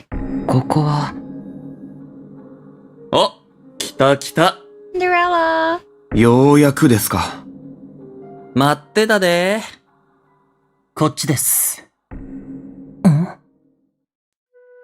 Welcome to Glass Room ここは鏡の部屋。僕たちが生まれた場所であり、現実世界と鏡の国をつなぐ場所さ。鏡の部屋？このでっかい水晶一つ一つが鏡になってるんやで。覗き込んでみるとわかるけど、こっちの世界の入り口にもなってるんだよ。元はただの部屋だったはずなんですけどね。いろんなことがあったせいで世界観が変わっちまった。姉さんが僕たちに物語をくれた変化ですよね。俺の場合は少し違うけど。Yeah, お前はな。wizard too. 僕たちは、ここにある水晶を通り抜けることによって、意識を持つことができる。水晶の鏡の向こうにあるのは、現実世界であり、君の心に潜む人格たちの真相でもある。ここはさしずめ、無意識の空間とでも言うのかな。無意識？無意識とは心の中の意識でない領域。意識しようとも意識できないもの。だから、ここでは意識がないものは無意識に飲み込まれてしまう。ここに来た当初の君のようにね。てか、いちいち説明しなくても分かってるんじゃないですか？アリスさんたちは、この鏡を通って僕たちの部屋にやってきたんですから。アリスはいいけど、アリステアの方が問題じゃない？あ、ほんまや。おい、ぼーっとしてるけど、こいつにちゃんと説明したのか？ Kinda? おい。Look, I don't understand all of this myself, okay? まあ、私たちもこの世界の真相に気づいたのは最近ですし。最近っていうか、ついさっきというか。君たちは一体？我らが王様がお困りということで、まずは改めて自己紹介しようか。そうだな。俺はシンデレラ。アリステアが作った一番目の人格だ。俺は白雪。アリステアの2番目の人格だよ。私は赤ずきん。アリステアの3番目の人格です。僕はかぐや。アリステア君の4番目の人格や。僕は魔法使い。アリステアの5番目の人格さ。僕はグレーテル。アリステアさんの6番目の人格です。And me? アリステア。僕たちのことを君はよく知っているだろう？ああ、よく知ってる。全員、僕の中にいる人格たちだ。そうです。でも、その姿は？この姿は、僕たちの本当の、いや、理想の姿っちゅうんかな。俺たちに体はない。だけど、この世界では、俺たちは俺たちの姿を保てる。目覚めたらアリステアの体になっちまうけどな。つまり、どういうことかわかりますよね。これは夢だ。僕は夢を見てるのか。That's right. Wow, my アリ voice ス、 cracked. Sorry. これが夢なら、君は？ Yep, I'm Arisu, your seventh personality. え？ I called it. どういうこと？なんでアリスが、僕の人格って、まさか、僕が今までアリスだと思っていたのは。 Don't worry, the real Yurika Arisu does in fact exist. だったら、君は一体。 I am her shadow. In order to save the prince of the Looking Glass world, Yurika Arisu created a heroine in your heart. It was created using your memories of Yurika Arisu, plus everything she's saying to you in the real world. 彼女が僕を救いに来たのか。夢の中まで。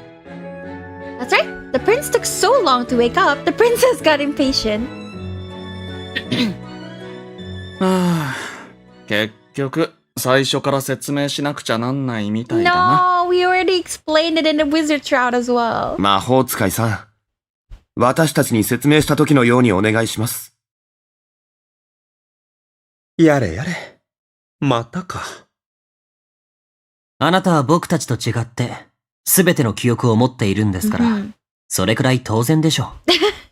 僕が望んでそうなったわけじゃないんだけど。まあいいか。やあ、アリステア。さっき紹介した通り、僕は君の中の5番目の人格である魔法使いだ。魔法使い。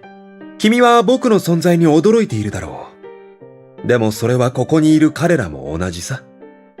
僕はここにいる誰にも存在を知られていなかった。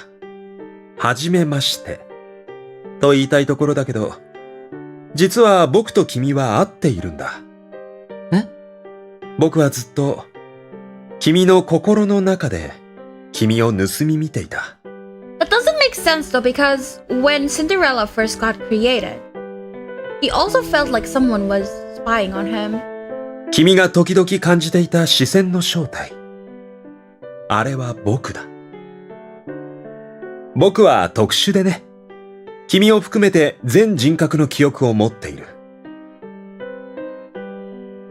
他の人格たちは交流はできても記憶の共有はできないが、僕にはそれが可能だった。だから、君に今まで何があってどうしてこんなことになったのか、僕は知っている。君は、あの児童養護施設のことも覚えてるね。少しだけ。Why is Red the one doing ... Shouldn't it be Kaguya? 君は気づくと、あの家にいた。それまで、たびたび記憶がなくなることに違和感を抱いていた君は、いつもより長い記憶の断絶によって、自分の中に知らない誰かがいることに気づいた。君は、施設の人に連れられて、精神科を訪れた。そこで、自分が乖離性同一性障害であること、俗に言う多重人格だということを知った。今まで君は、君自身に起こった悲劇を回避するために自分を切り離していた。その中で生まれたのが、シンデレラ、白雪、赤ずきん、かぐやだ。僕が生まれたのはその後だ。僕はね、精神科の医者によって作られたんだ。知能、社会性ともに何の問題もない、すべての記憶を兼ね備え、僕はアリステアとして生きることを期待された。僕の役目は、他の人格を統合し、アリステアとして健全な人生を歩むことだった。正直、僕は君よりも、ここにいる誰よりも、アリステアであることにふさわしい。僕には、君と違って記憶もあるし、頭や体を君よりうまく使いこなす自信もある。君が手に入れられなかったもの、君が叶えられないものでも、僕には手に入れることができるかもしれない。何せ僕には、才能があるからね。おい、魔法使い。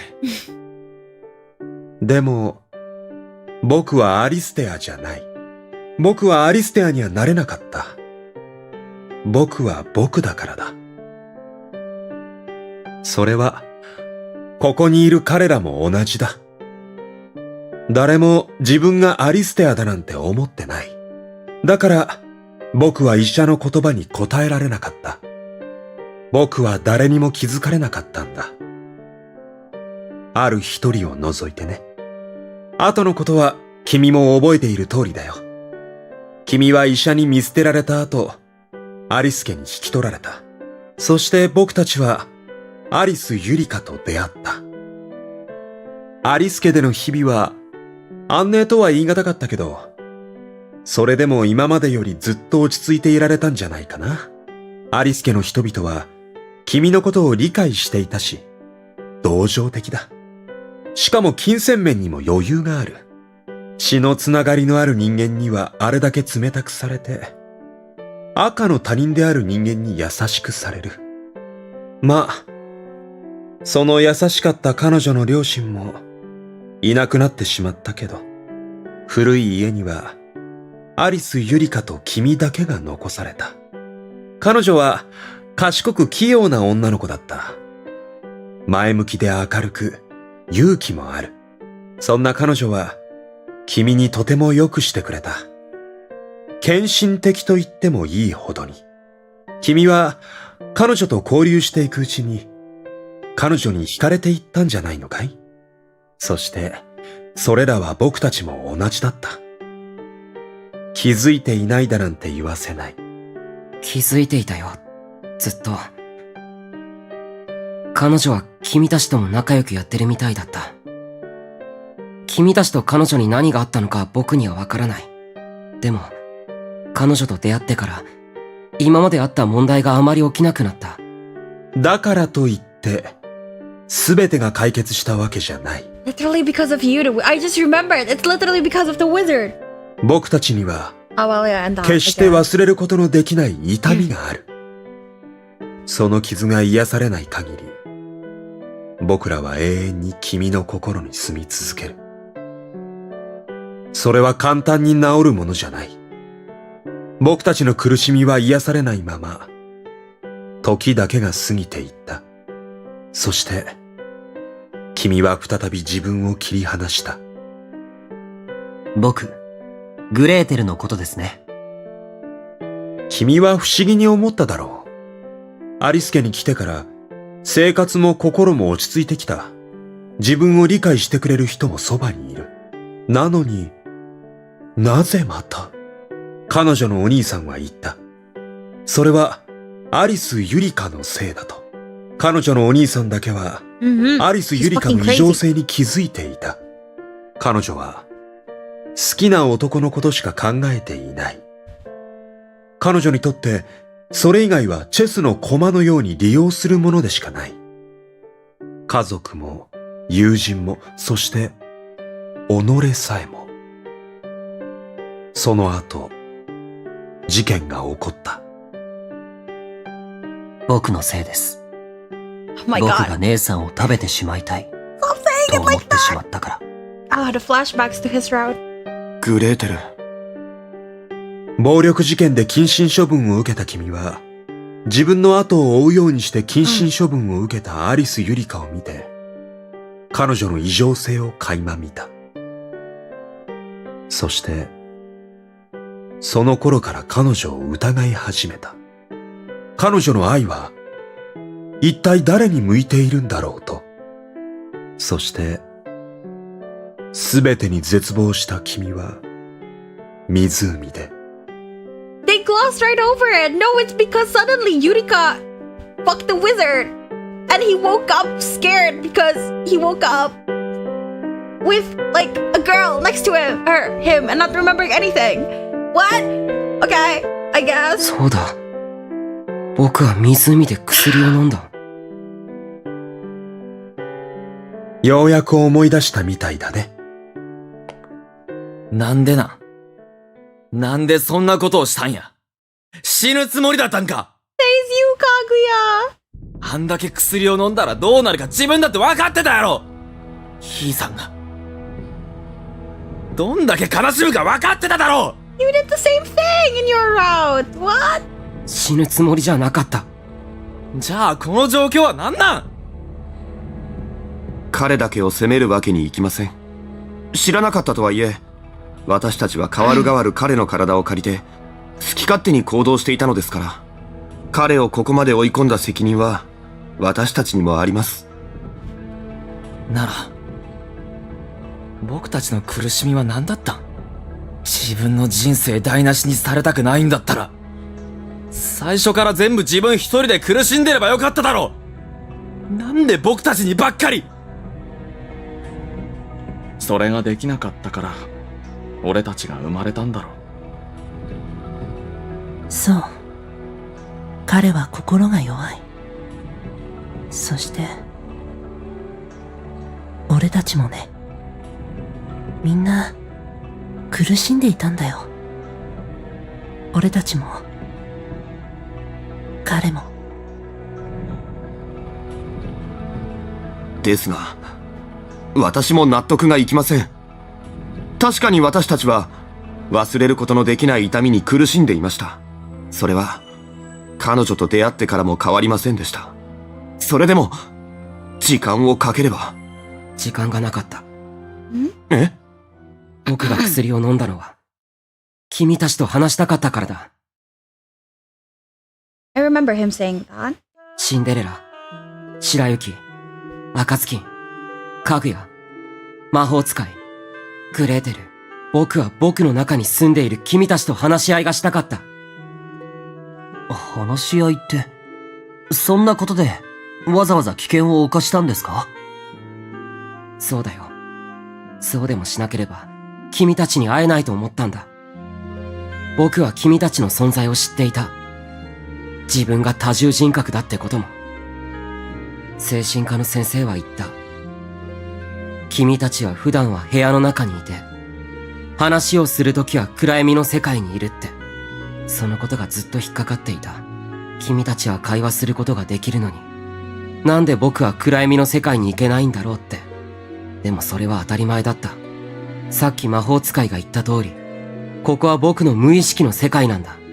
僕が来たいと思っても来られるはずがなかった。でも、君はここに来た。夢分析という言葉があるように、夢は無意識の働きを意識的に把握することができる。夢とは自分の記憶の断片の再現、再構成と言える。夢に登場する人物や場所は、ほとんどの場合、脳のどこかに記憶されたものだ。だから、もしかして夢の中なら君たちに会えるんじゃないかと思ったんだ。君は、現実世界に絶望したんじゃないの？え？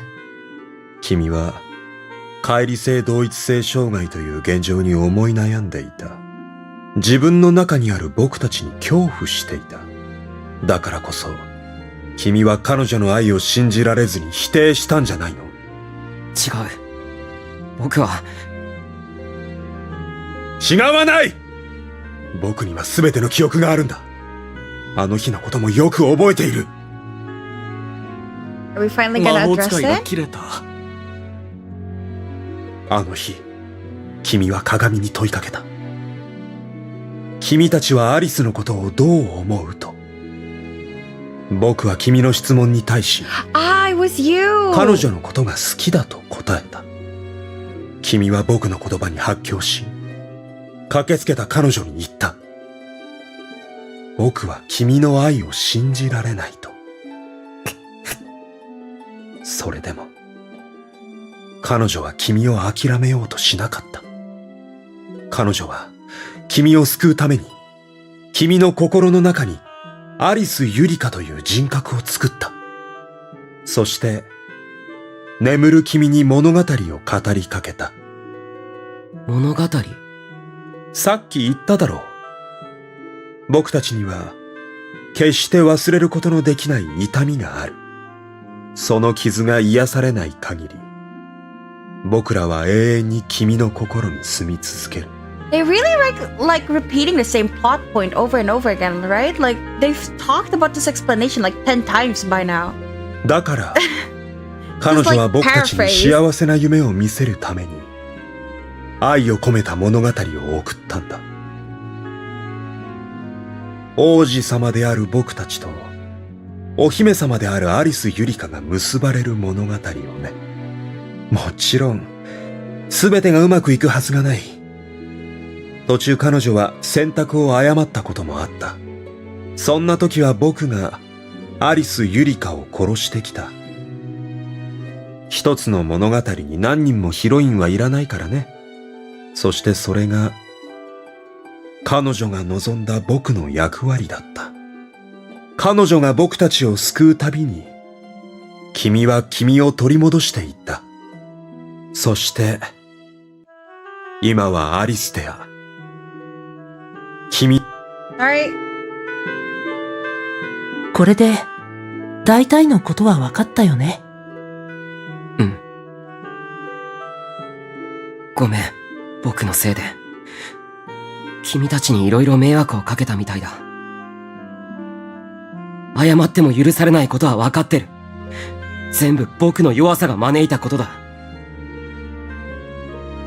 そんなことより、あなたが僕たちと話し合いたいことって何ですか？アリス・ユリカのことだよ。時間がないっていうのは、彼女のことなんだ。どういうことだ？アリスは強い女の子だ。頭が良くて、何でもできて、勇気があって、僕にはないものをいっぱい持っている。アリスは僕に優しくしてくれた。きっと、君たちにも優しくしてくれたはずだ。だから、多分、ゆっくりと時間をかければ、君たちの苦しみは癒されていったかもしれない。でも彼女はどうだろう。彼女のお兄さんが言ってた。彼女は好きな男のことしか考えていないって。最初はわからなかったけど、グレーテルが事件を起こした後の彼女の行動を見ていてわかった。彼女は、僕たちのためなら自分さえも顧みないんだって。そうすればどうなるか彼女がわからないはずがない。友達とか家族の信頼とか、彼女は彼女が持っているものを失ってしまうかもしれないのに。きっと、この先も彼女は僕たちのためならいくらでも自分を犠牲にしてしまう。それ以外にも彼女は、それに、僕は見たんだ。彼女が泣いている姿を。彼女は僕たちのそばにいようとする一方で苦しんでもいた。このままだと、いつか彼女は僕たちのために不幸になってしまう。だから僕は決めたんだ。彼女を救うために、夢の中まで君たちに会いに行こうと。彼女のために。なんだ。結局両思いなんじゃないか。Poor wizard, Pat Pat. But like, you could have just, I don't know, written a note for the altars to find. You didn't have to OD. I don't know. 勝手に勘違いして、嫉妬して、傷ついていたのは僕の方だったのか。まあ、分かってたけどね。誰かこいつの意見に反論はあるか？アリステアは、俺たちとアリス・ユリカのことについて話がしたいそうだ。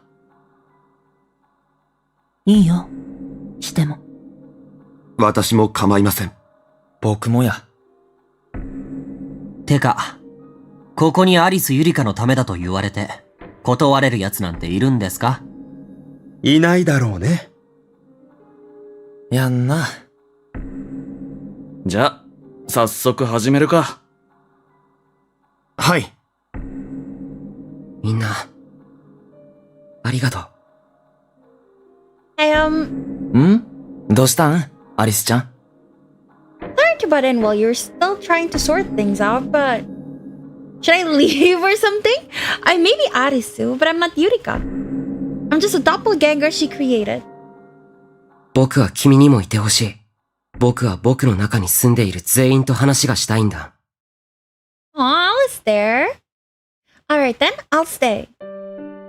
でもさ、アリス・ユリカのことと言ったって何を話し合えばいいんだ？それは、どうしたら彼女を幸せにできるかじゃないの？そんなん簡単やん。僕たちが消えればいい。一つの体に複数の人格なんて普通じゃない。いつどこで人格交代が行われるかわからない。そんな相手と付き合っていくなんて大変に決まってる。せやから、僕たちは彼女のためにアリステア君と一つになるんや。Okay, so they're not talking about killing the altars, they're talking about fusing, right? はい、来た結論。だね。Hold on a minute. Are you all sure you're okay with that? Okay. Are you sure you're all okay with that? You'll disappear. We really need to talk this through. Maybe there's a better option. って言ってもな。だったら、ルールを作ればいい。この時間帯は誰がアリステアとして行動するかどうかね。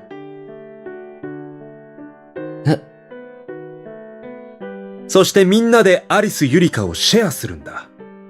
もちろん、みんながそれを許容するのならってことだけど。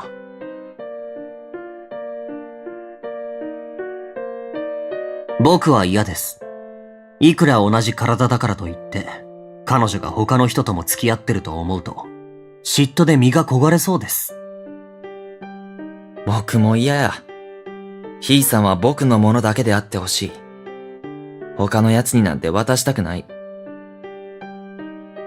私も嫌です。Really? 理由は自分でもよくわかりませんが。俺は、彼女が望むなら、それでも構わないよ。俺も、あいつが幸せになるなら、2番手でも3番手でも構わないって言いたいのにな。そうそう踏ん切りつかねえよ。否定意見が上回ったってことで、この意見は却下で。アリステア君は本当にいいの？何が？君は話し合いがしたいって言ったけど、今みたいに君の意志にそぐわないことでも話し合わされるかもしれない。この体の主である君の意志が一番に尊重されるのなら、そもそもこうして話し合う必要すらなくなるけどね。うん、わかってる。僕は君たちを個人として尊重する。その言葉が聞けてよかったよ。じゃ、話し合いを続けるぞ。僕たちが消えればいいってことですけど、姉さんのこと抜きにして、この中で進んで消えたいっていう人はいますか？ Yeah, you can't really ask that. いないですよね。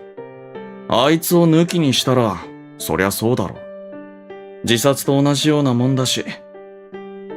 僕は多分、昔のままやったら消えたいって思ったかな。かぐや。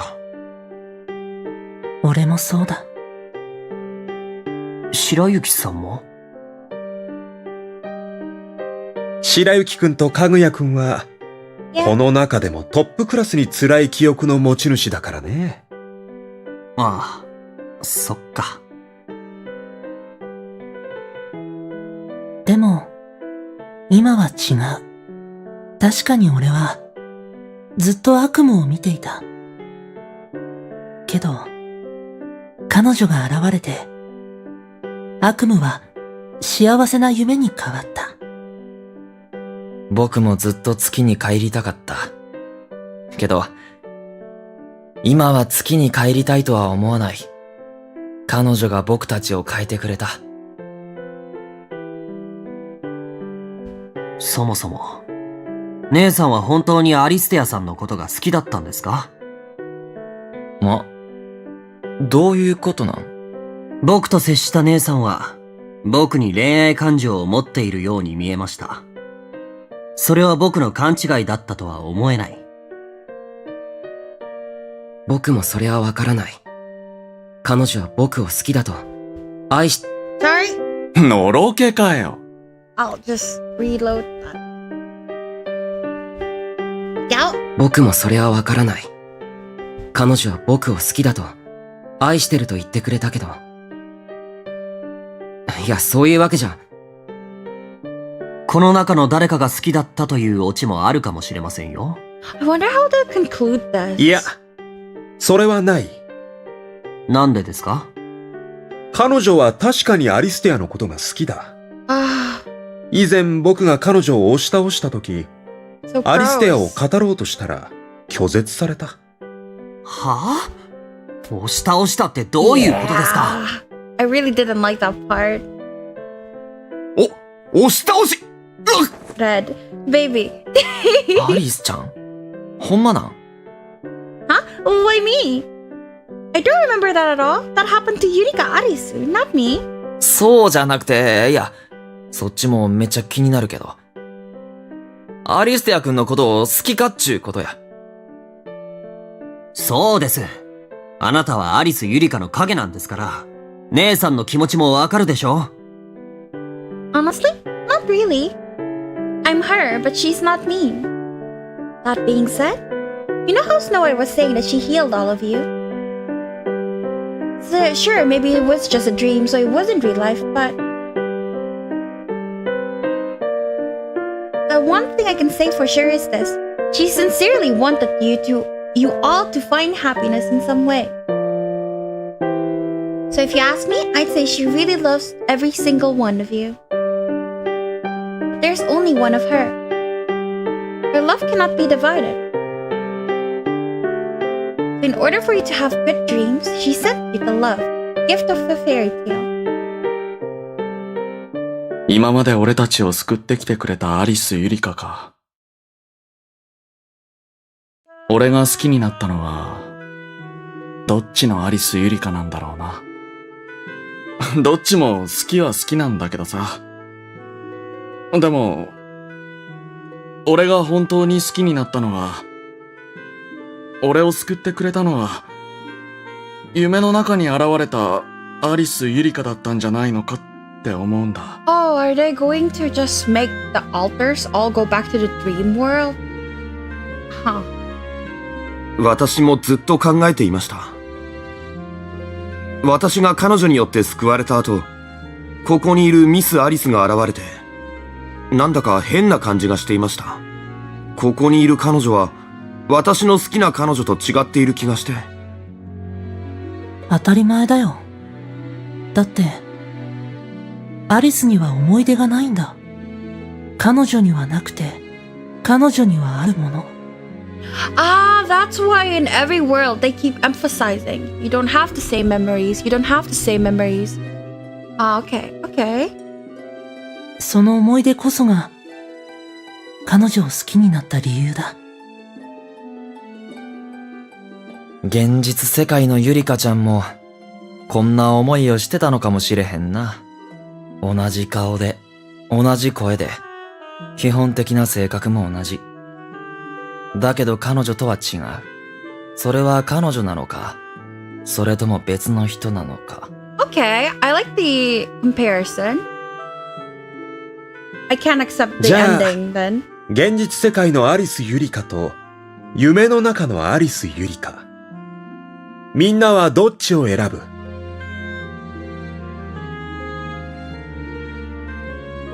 俺は彼女と約束した。夢から覚めても、アリス・ユリカを好きになるって。でも、ここにいるアリスが現れて、分かった。やっぱり、俺が好きなのは、俺の夢に現れた、アリス・ユリカなんだって。俺もそうだ。俺が好きなのは、アリスでも、アリス・ユリカでもなくて、ユリカなんだ。僕もそうです。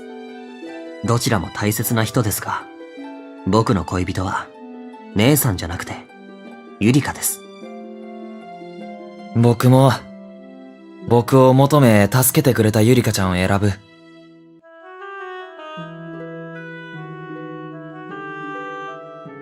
赤ずきんさんは？私ですか？私が好きなのは、ミス・アリスではなく、ユリカさんです。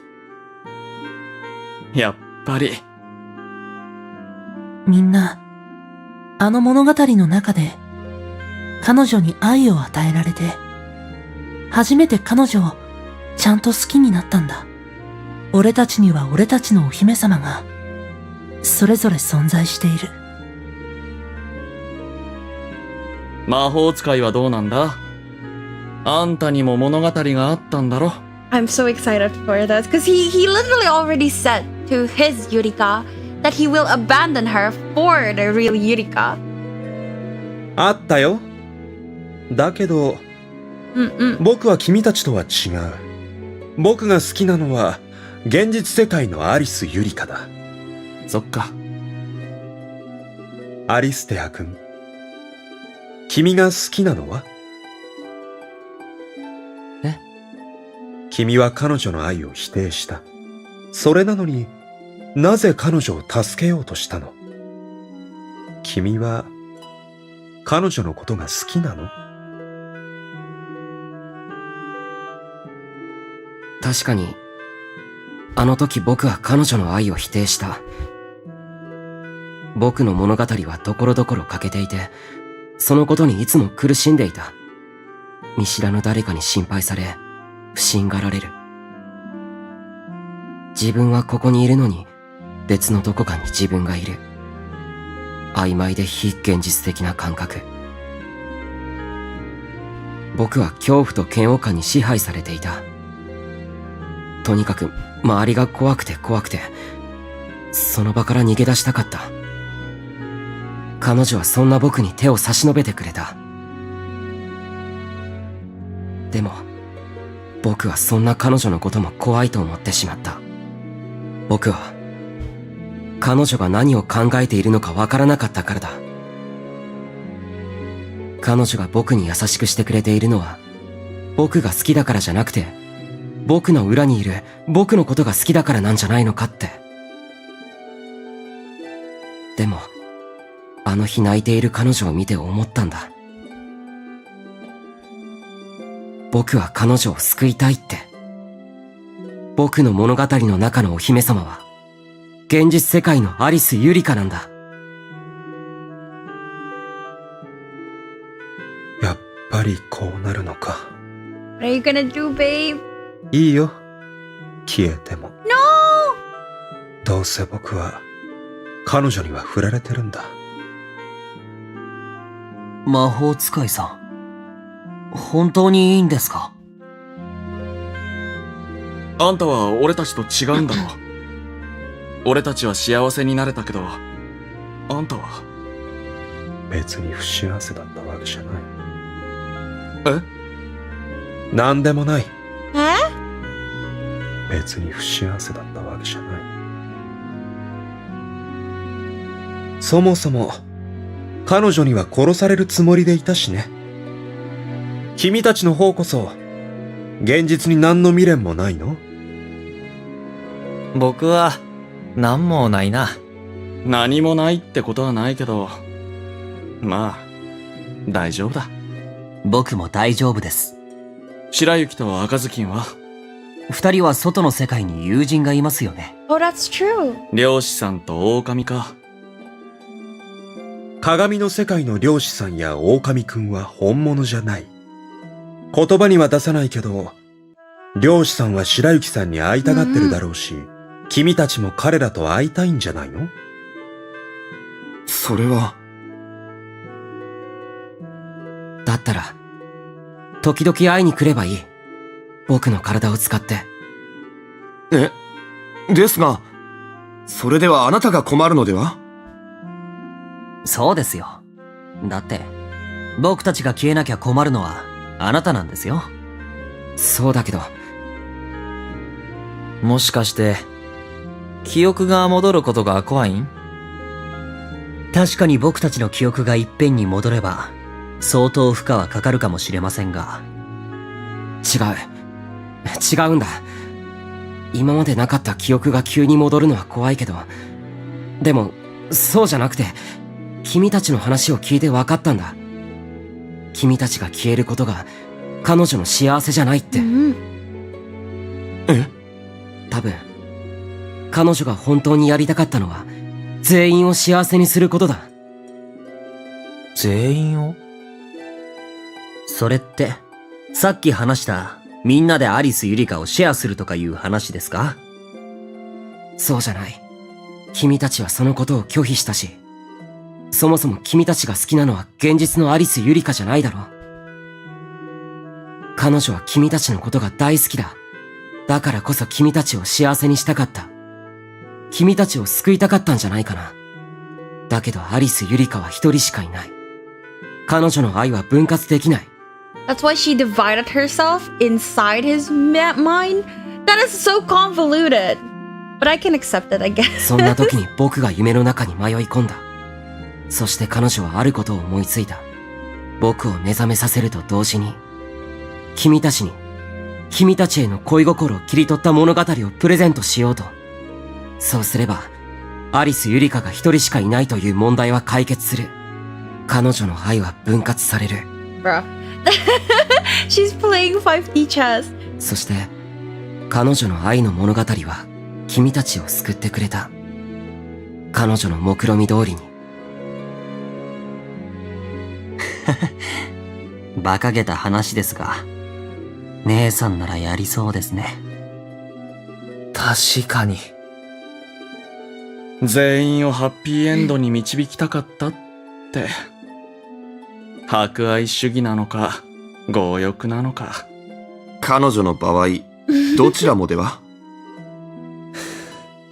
だな。だから僕は彼女を救うために、彼女の望みを叶えてあげようと思う。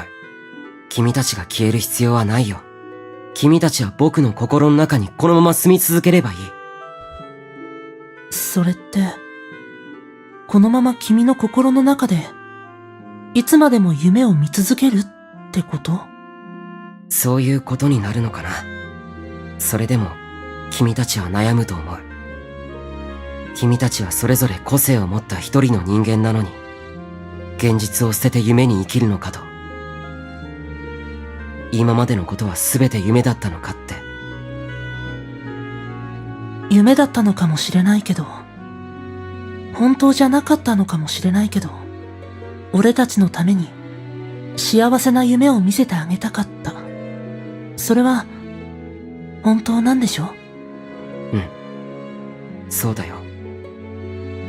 そして、私たちが救われたことも本当です。どうかな？僕の提案は。いいんじゃねえのか？俺もいいよ。彼女との約束は守れなくなったけど。僕もええで。僕も構いません。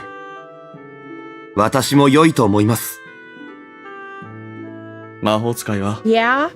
僕は Oh no, don't 女 be 王 like 様の that. 意向に従うだけだ。 Baby! じゃ、決定だな。It's not a happy ending if he's not happy. ですね。デモクラシえ？ー。なんか、民主主義っぽいですね。こうして僕たちが話し合って、今後どうするか決めるのかって。大正デモクラシー？誰がうまいこと言えと。Because Taisho was reflection.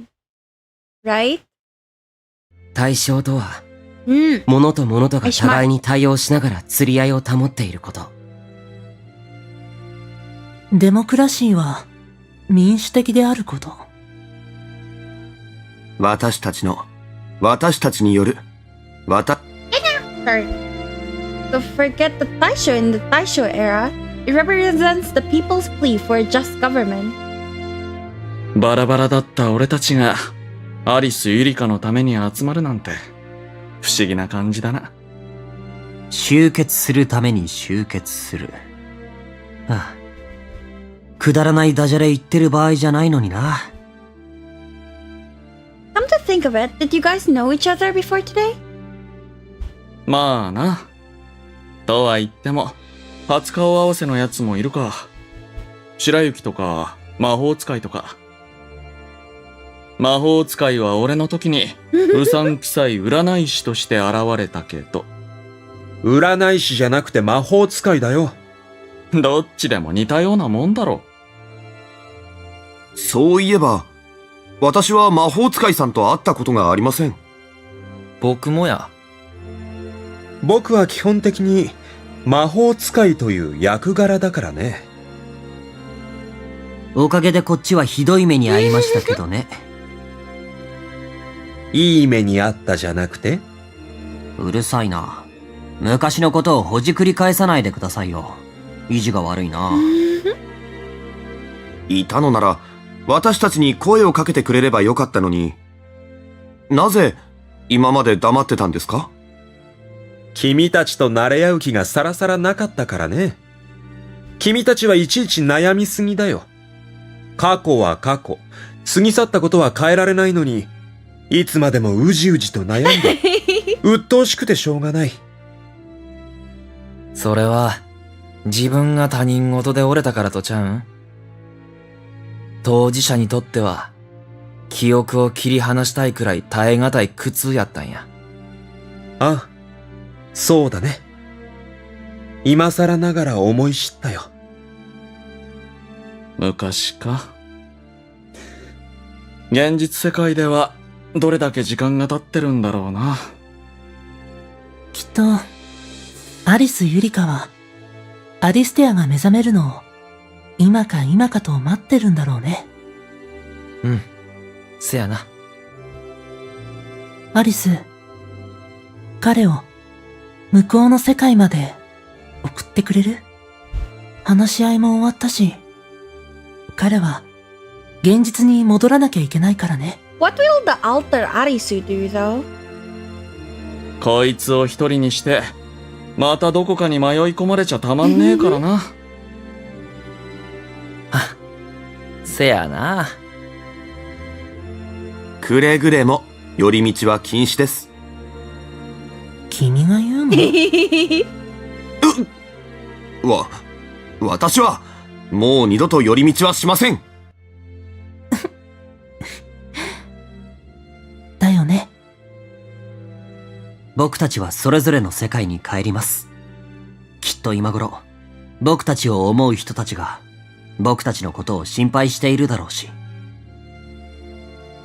Okay, got it. I'll take Alistair home.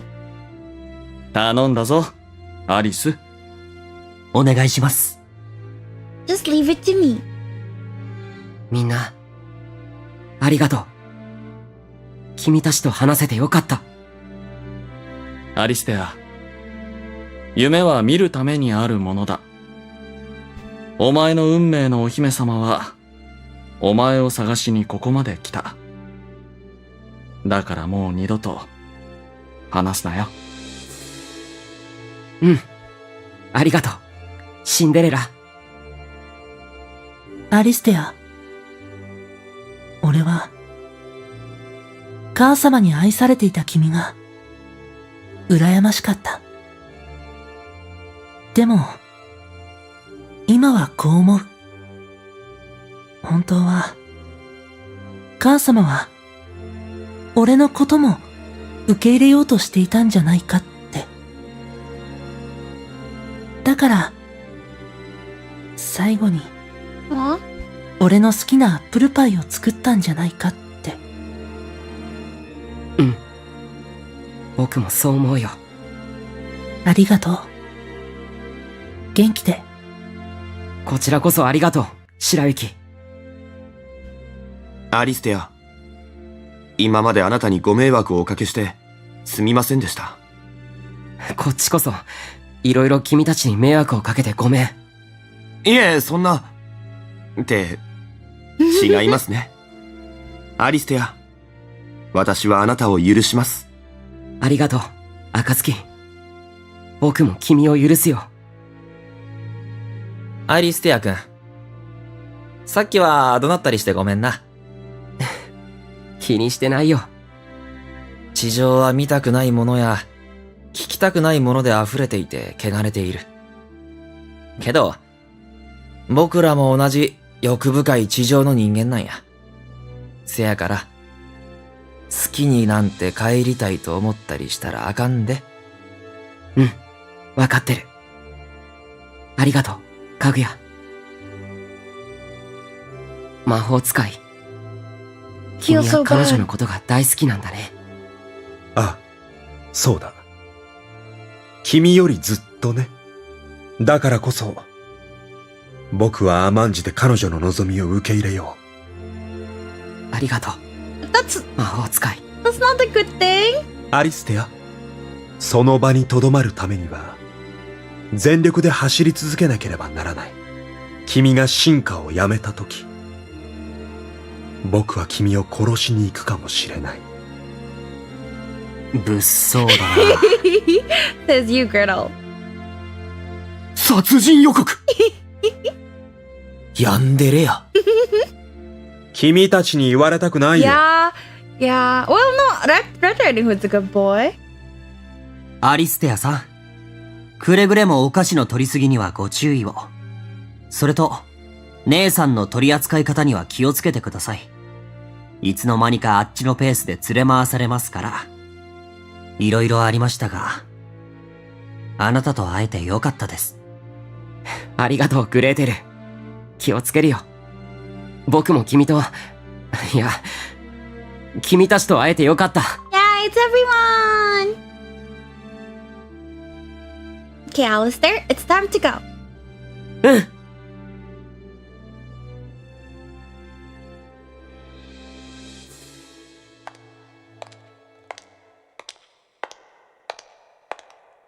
The mirror that connects to the real world is just up ahead. そうなんだ。懐かしいな。こうして、君と手をつないで歩いていると、You remember? 昔を思い出すよ。昔は僕の方が君の手を引いていたけど。You remember me? 僕は君を忘れたことはないよ。Sweetie! But you said... ずっと、君に嘘をついていたんだ。君と出会った時、すぐに君がアリスだって気づいたよ。体は大きくなっていたけど、僕の好きだった宝石のような瞳も、ふわふわとした髪も変わらなかったから。だけど、僕は君に覚えてるとは言えなかった。だって、僕は、あの時の僕じゃなかったから。時が経って僕たちは変わってしまった。君はより素敵な女の子に。僕は暗くて後ろ向きな人間に。Hi, Annie, bonjour. Hi, hi. 君に僕は不釣り合いだ。That's not true. You're a great guy, Alistair. How are you, Annie? ありがとう。でも、あの頃の僕じゃなくなってしまったのは本当だ。怖かったんだ。君と出会って、あの頃の自分と比べられるのが。You are good? Does that mean you had enough sleep? 比べられて、呆れられたり、見捨てられたりすることがどうしようもなく恐ろしかった。Baby. How about you? I'm doing good. I had a quite... No. Yeah, I think I had enough sleep. And then I also had coffee, so I'm like super hyper today. 君がそんなことはしない女の子だと心の底では分かってたのにね。僕はどうしようもなく弱いんだ。自分一人で抱えられず、彼らを生み出してしまうほどに。だから僕は君の前から逃げた。だけど、君はそんな僕の手を取ってあちこちに連れ回した。君は僕のことをアリスとしてではなく、アリステアとして接してくれた。そして今もこうして君は僕を救いに来てくれた。ありがとう、アリス。When you wake up, I hope you say all of this to the real me. え? The you you're referring to isn't me. This isn't real life, it's just a dream. I'm only the Yurika Arisu from your memories, not the real thing. That said, I know how she feels, and everything you said just now will mean the world to her. 僕が現実に戻ったら、君はどうなるの? I don't know. If I had to guess, I'll probably stay here in your head. Don't worry, I promise I won't jump through the looking glass to mess with you in real life. I'll just watch over you from in here. I'll follow along with your story like the devoted reader I am. 読者? Me? Fourth wall breaking? Well, you have to go back to reality and live out that life of yours. Lots of things will happen, both good and bad. But knowing you, you can overcome any obstacle. So I'll watch how the story unfolds right here in your head. それは、一人で Yeah. こんな暗闇の中、一人ぼっちで怖くないの？ Nope. 嘘だ。No, I'm not. アリス、君は強い女の子だ。明るくて前向きで勇気がある。まるで絵本のお姫様みたいに。だけどもう我慢する必要はないんだ。寂しいなら寂しいって言ってもいいんだよ。寂しい。I can't admit that. I'm just a dream character. I'm one of your multiple personalities. The only reason I exist is to make you wake up. Then you'll go back to the real world, and I'll watch as you and the real me. What the? Why am I crying? I'm sorry. Alistair, I don't want you to go. I only just met you, Alistair. I don't want us to be apart. I'm gonna end up all alone again. 泣くな、アリス。Not him romancing himself right now. Alistair? 大丈夫。君を一人にはさせないよ。Alice? 実は、君に任せたい奴が一人いるんだ。How can you just split willy-nilly like that? That's not how that works. アリステア。I would love to be I would love to be the girl. I take back my complaints. I wish I'm her. アリス、久しぶりだね。The one we kissed. Alice, how? アリス、これが君にあげられる最後の贈り物だ。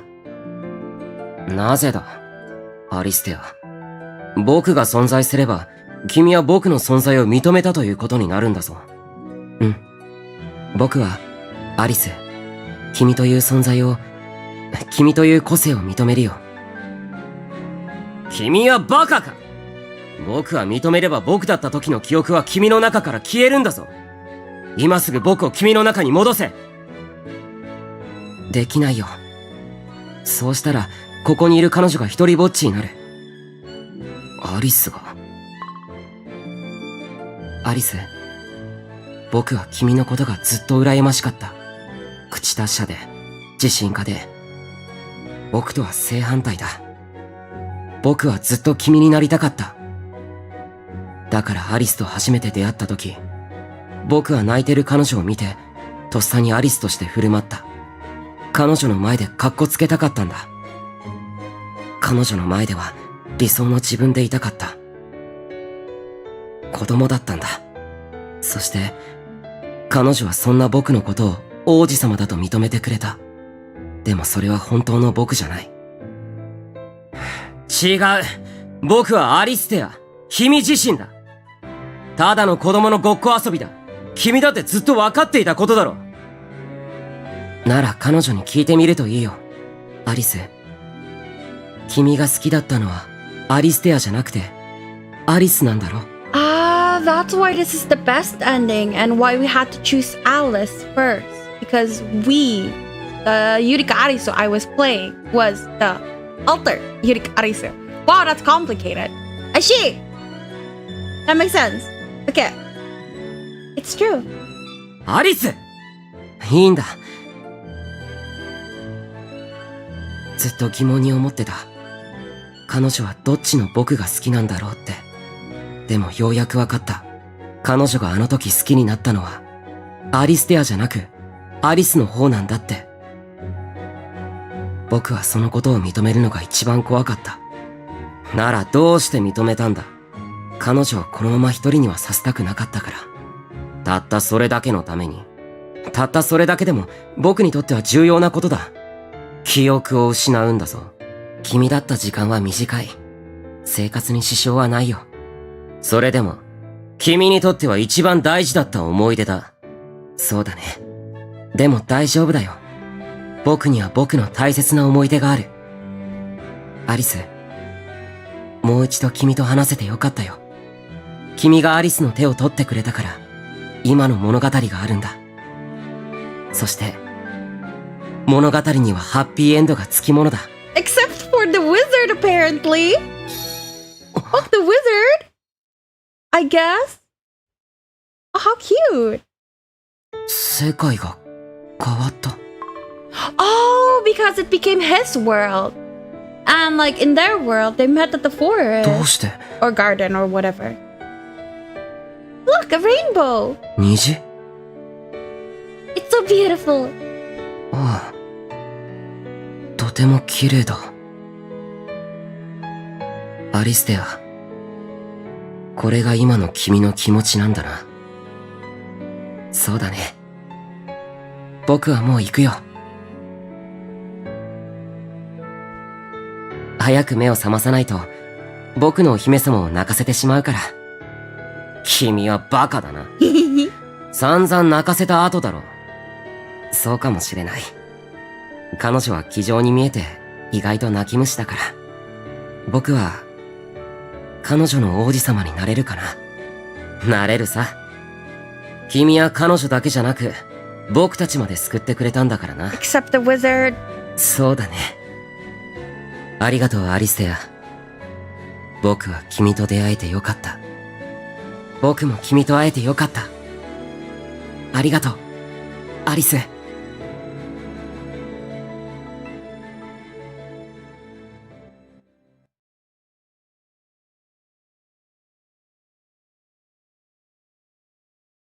Eh? It's still the dream world if it's on the right. Hold up. I am going. No, there's no background actually. Later. Where am I? Cinderella? ゆりか。 Oh! ゆりか So it is the dream world. Yeah! Ooh. What's wrong? Why the sudden hug? 本当にゆりかだよな。夢なんかじゃないよな。A dream? Well, what if I am? Will you stop loving me? それは。What? ごめん。俺ってバカだな。あんなに吸ったもんだしてガラスの靴にも誓ったのに、こんな大切なことに気づかないなんてな。ゆりか。CG? あんたが俺のそばにいてくれること、それが俺の叶えたい夢なんだ。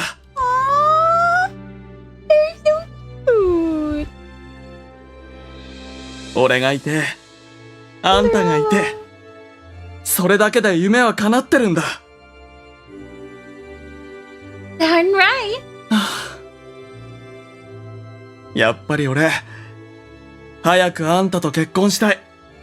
いつまでも恋人みたいな夫婦で、休みの日には必ずデートして、二人の記念日は必ず祝うんだ。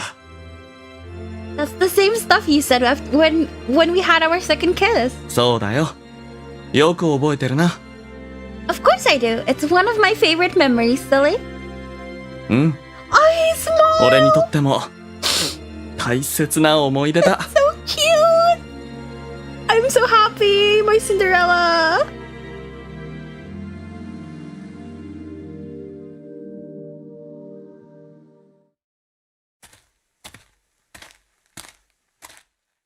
Oh, there you are. What a relief.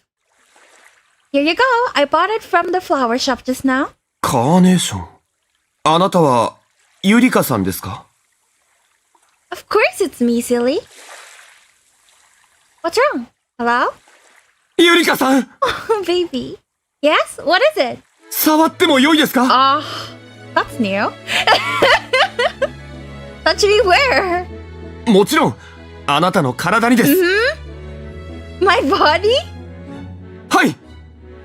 Okay. If that's what you want, then of course, you can touch me as much as you like.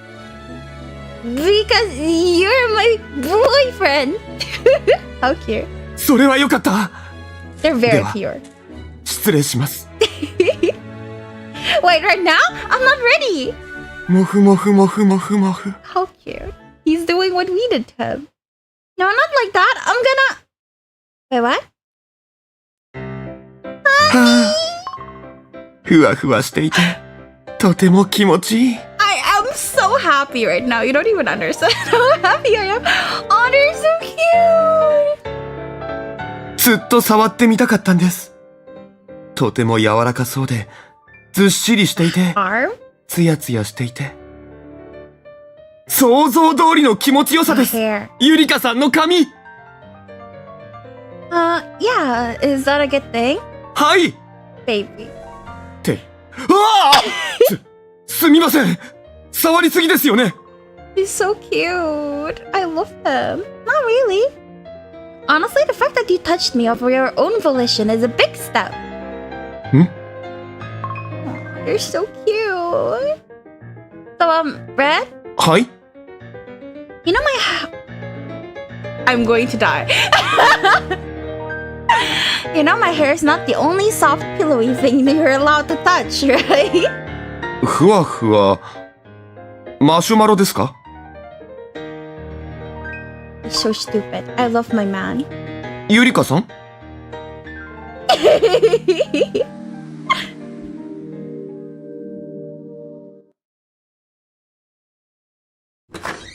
ひーさん。Okay, I'm gonna go to the toilet for reals. Be right back.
Okay, I am back. Sorry for leaving you guys in a place with no background music.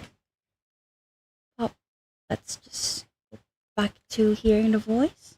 Yurika-san? Never mind. Sorry. There we go.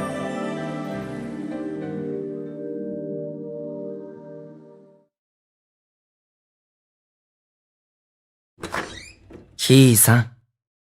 Whoa, you scared me. What's wrong, Kaguya? なあ、ひーさん。服、脱がしてもええかな。Uh-huh. What? What the? Hey! この傷。やっぱり、一生消えへんのかな。Most likely. Well. Bro! Is this allowed? There we go. Okay. We're gonna. Okay. Okay. ごめん。I'm scared too. 痛かった。Is this even allowed? Am I going to get banned? No, it's just very ticklish. Also, what scar? I don't see a single scar. What scar? Oh, that one. It's more of a slicing scar than a. Wait, actually, it's more of a slicing scar than a stabbing scar. That's stupid.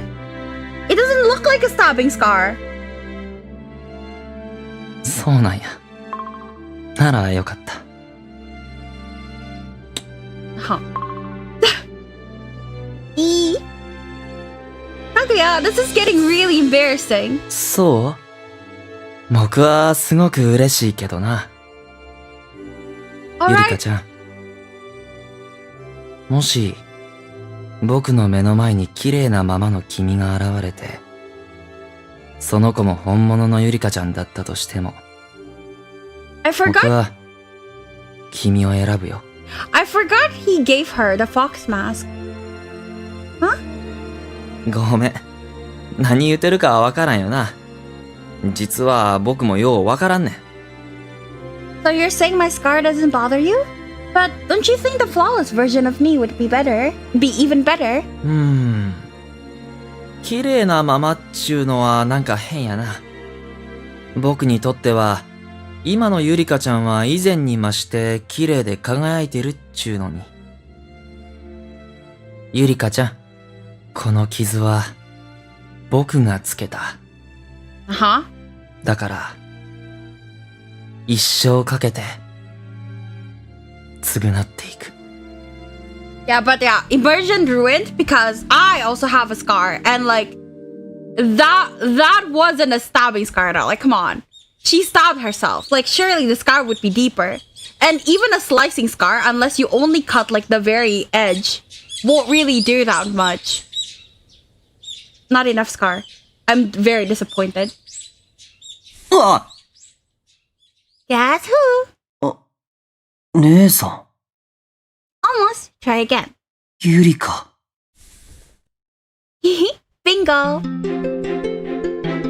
What's wrong, Gretel? 僕を思い切り叩いてください。Since when did the sadist turn into a masochist? What's wrong, Gretel? You're not acting like yourself. 違いますよ。ただ、ぼんやりしているから、目覚ましに一発きついの食らいたいなとか思っただけです。That's exactly what a masochist would say. ええ、どうせ僕はド M ですよ。Yeah. なんせ、ずーっとあなたの弟のふりをしていたんですからね。Yeah. こんなに美味しそうな姉さんを目の前にして、お預け食らってたんですから、忍耐強いを超えて、ド M ですよ、僕は。He admits it. Well, don't worry, I love you anyway. Now, could you hold still real quick? え？ Please, yes. 本当にやるんですか？ Please hit him. Just close your eyes. はい。Hit. Now stay still. There, you can open your eyes now. Oh, he didn't get hit. What the fuck? これは。It's the ribbon you wanted. Oh yeah, the ribbon he used to tie our hands up. I remember. Remember when I asked you if you wanted anything and you said you wanted the ribbon? As a symbol of our connection? With this, our connection will never be severed. 姉さん。 What is it, Gretel? Aw.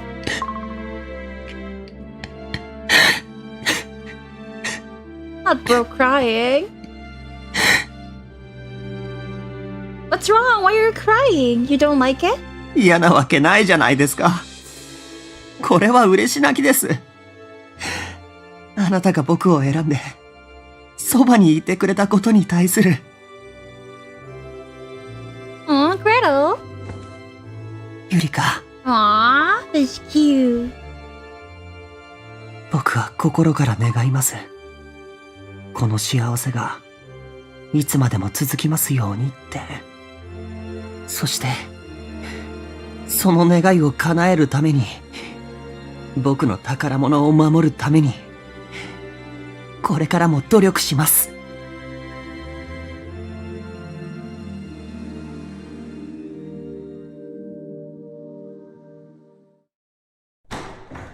No? ただいま。この匂いは。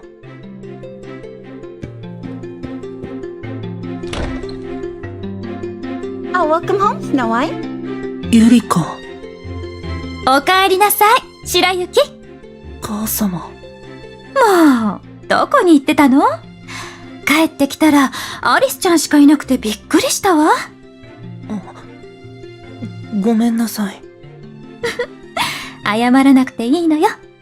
探そうか迷ったんだけど、アリスちゃんが大丈夫って言うし、確かによく考えたら、あなたも男の子なんだしね。あ、それよりも見て見て。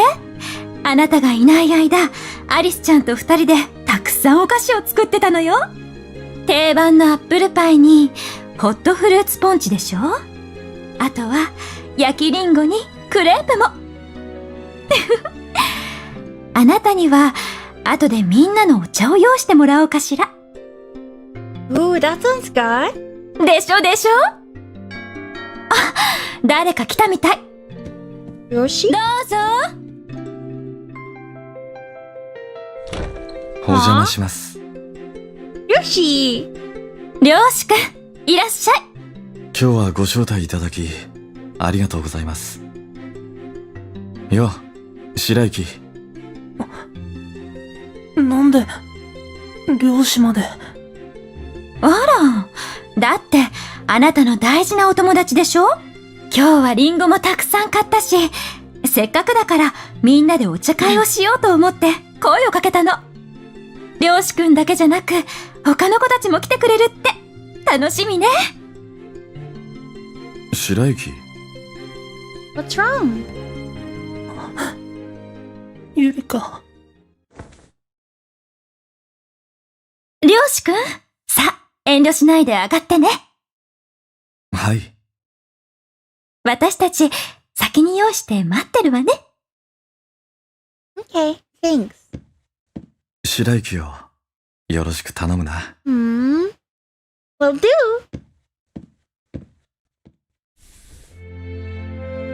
Aw. What's wrong? Did something bad happen? ごめん。君との約束、守れなかった。俺は、君を選ぶよ。Aw. You choose me? 俺の目の前に、今の君とは違う君が現れた。姿も同じ。声も同じ。性格も変わらない。でも、君とは全然違うんだ。当たり前だよね。彼女には、俺との思い出がないんだから、彼女と会って分かった。俺が本当に好きなのは、やっぱり君なんだって。俺は、夢から覚めても君のそばにいて、君のことを好きになる。君との約束通り、俺は目が覚めた先の君のことも好きになったとは思う。たとえ彼女にとって俺が一番じゃなくても。でもそれは俺も同じなんだ。きっと夢から覚めても俺は君のことを忘れないだろう。そしてきっと君と彼女を比べてしまう。彼女も大好きだけど、でも一番好きなのは俺を救ってくれた君なんだって。だから俺は君を選ぶよ。Does that mean you're cutting ties with reality? そういうことになるのかな。 You're not gonna meet the real Ryoshi? But you wanted to wake up so bad. You've been wanting to see Ryoshi and the real me. でもいいんだ。 But Ryoshi! アリステアは Well, いつでも自分の体を使ってもいいと言ったけど、真実を知った今、彼に迷惑をかけてまで自分のわがままを押し通す気はないよ。俺たちは、アリステアの心に、このまま住み続ける。だけど、これまでのように、彼の心の一部として存在するんじゃない。俺たちは、彼の夢になるんだ。これは、みんなで決めたんだ。みんなで話し合って、納得して出した答えだよ。俺は、今とても幸せだよ。ゆりか、君がそばにいてくれるから。だから、これからも、俺と一緒にいてくれる？ Of course!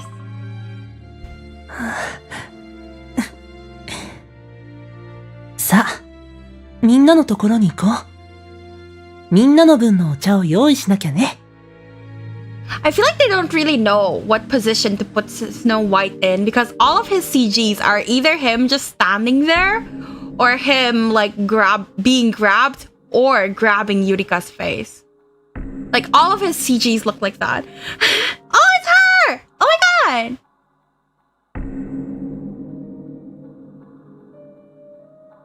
Are you sure this is what you want? 何がだい？ This resolution. 別に文句はないさ。みんなで話し合ったハッピーエンドだ。素晴らしい。民主主義だよ。Well, I can't accept it.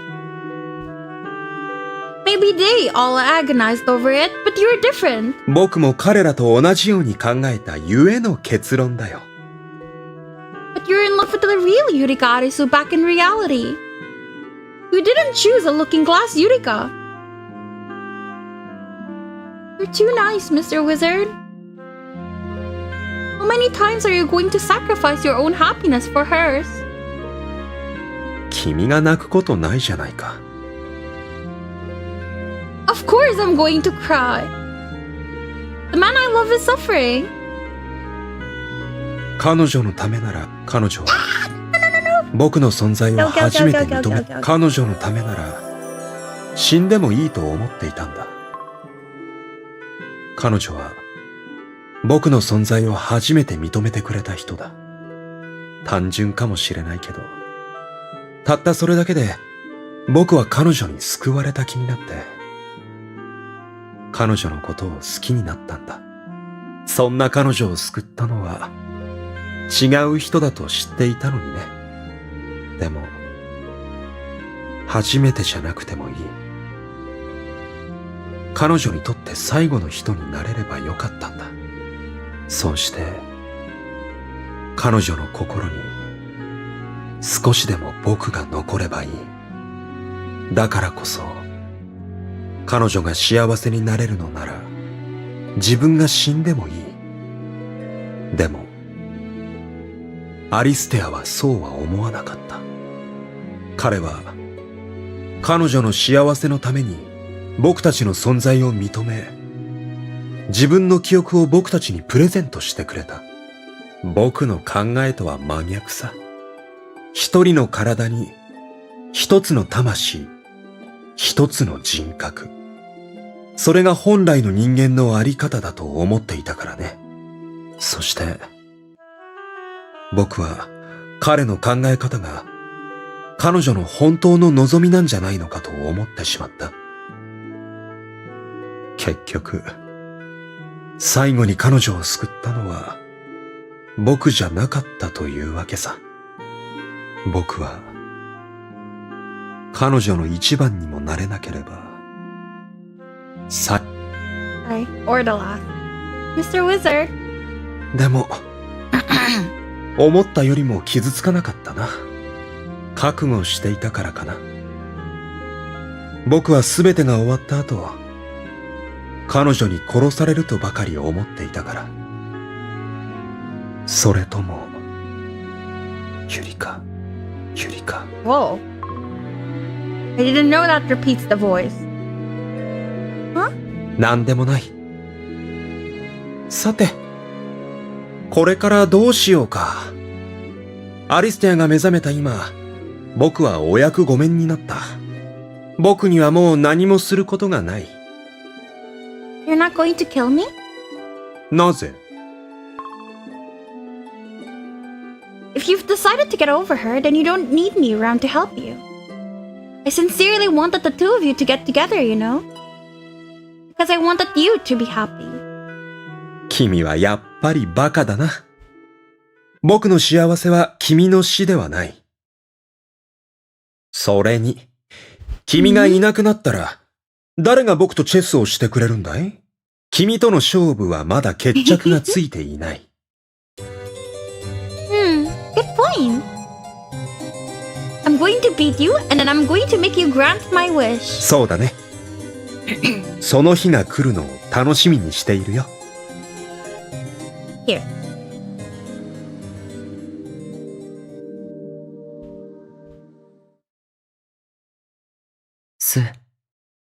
リス。Oh, it's the reality. アリス。Huh? Ah,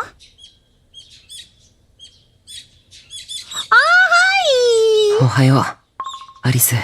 She's holding his hat. That is so cute. ここは、病院だよね。僕はどうしてここに？ He doesn't remember anything. 僕は確か湖で薬を飲んで。Alistair? Is that you? そうだよ。僕はアリステアだ。どうして泣いてるの？ Because 初めて出会った時も、君は泣いていた。You remember? 覚えてるよ。1年半前、扉を開けたら君が飛びついてきた。すごく変な夢を見ていた。僕は暗闇の世界にいた。そこには何もなくて、自分自身も見えないくらい真っ暗で。歩いても歩いても、出口の一つも見つからない。僕は怖くてしょうがなかった。いつかこの闇に飲み込まれて、僕が僕でなくなるんじゃないかと思った。そんな時だ。暗闇の世界に君が現れた。君は僕に手を差し出し、嫌がる僕を引っ張って、あちこち連れ回した。気づくと大きな水晶でできた鏡が現れて、僕は君と一緒に鏡を通り抜けた。次の瞬間、すべてがあべこべな鏡の世界に迷い込んだ。そこは鏡の国と呼ばれるところで、一見すると僕たちが住んでいる街と変わらないところなんだけど、少し変わっていて、僕の知ってるおとぎ話と正反対のキャラクターたちが暮らしていた。おとぎ話の主人公たちはそれぞれとても個性的で、かわいそうな境遇だった。彼らを見ていると胸が苦しかった。誰もが助けを必要としていて、過去にとらわれ、現状に思い悩み苦しんでいた。だけどある時、そんな彼らのもとに一人のお姫様が現れたんだ。お姫様は、おとぎ話に出てくるお姫様みたいに、可愛くて優しいけど、勇気があって好奇心が強く、お姫様は彼らの心に近づき、様々な方法で問題を解決していった。He sounds like a knight in shining armor. 相当な決意が必要だったと思う。こうして、お姫様は王子様の心を救った。王子様とお姫様は、鏡の国でいつまでも幸せに暮らしました。めでたし、めでたし。おとぎ話のハッピーエンドだ。So he's talking about Alice and altar Arisu. そして、それが終わると次の物語になった。僕は物語を見終わるたびに幸せな気持ちでいっぱいになった。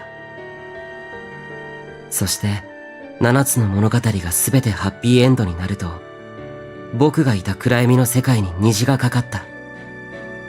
変な夢だったけど、とても幸せな気持ちだったよ。ずっとこの夢を見続けていたい。Then why did you try to wake up? 目を開ければ何もかもがつまらない現実に戻ってしまうことは分かっていた。だけど、開けずにはいられなかった。鏡の向こうの世界には、ゆりか、君がいるから、僕も彼らのように、君とハッピーエンドを迎えたかった。僕は君のことが大好きなんだ。Oh, Alistair! あ How cute. Me too. I love you so much, Alistair. You're so cute.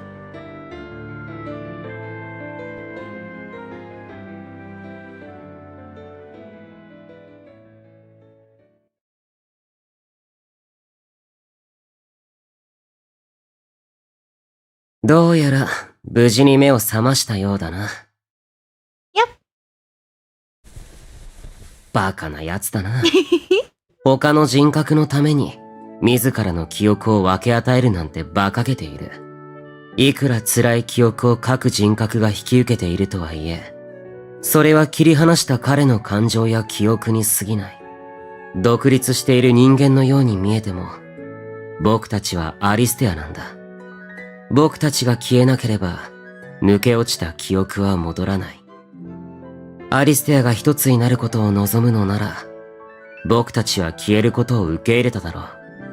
一つの体に一つの人格。それが正しい人間のあり方だ。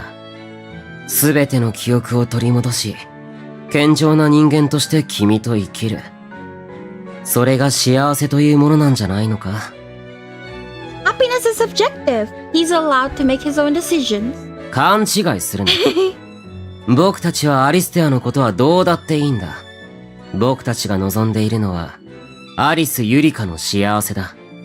僕たちは、彼女のことが大好きだからな。好きな人が幸せになるなら、自分が消えても構わないと思っていた。にもかかわらず、アリステアは僕たちの存在を認め、僕たちの存続を維持することに決めた。それじゃ何も変わらない。僕たちは相変わらずアリステアの心に住み着いたままだ。アリステアの抜け落ちた記憶も戻らない。これじゃ、何のために危険な真似をして、この世界に無理やりやってきたんだか。You may think nothing will change, but I wouldn't be so sure about that. If Alistair hadn't endangered himself in order to come here, none of this would have happened. The others wouldn't have healed. Trust me, I can tell. Yurika Arisu really wanted to heal them. She loved them. さすが、淫乱アバズレ尻軽腐れビッチだな。Hey. またかけエンディング狙いとはどれだけ強欲なんだ。Harem endings are great. Fuck you. At least call it a polyamory ending. 似たようなもんだろ。他の人格はまだいい。彼らは辛い記憶を持ち合わせているからな。だが僕は違う。僕はもう一人のアリステアだった。ただのごっこ遊びだ。鏡の向こうに何もかも同じで、何もかも逆さまな世界がある。そんな子供じみた妄想で生み出した自分と正反対のキャラクター。それが僕だ。僕は他の人格とも違う。僕はアリステアであるという明確な意識があった。そしてあの夏の日、アリステアはアリス・ユリカと出会い、彼女の前でアリスとして振る舞った。その時点では僕はアリステアだった。鏡の国に来てからだ。僕がアリスとして意志を持つようになったのは。アリステアの意志は無意識の闇に飲み込まれ、眠りについた。その代わりに僕が現れた。And then you helped me over and over and over. 僕は君のことをよく覚えていたからな。Aww. 君の宝石のような目も、ふわふわとした柔らかな髪も、太陽のようにきらめく笑顔もすべて。だからこそ、僕が消えなければならなかった。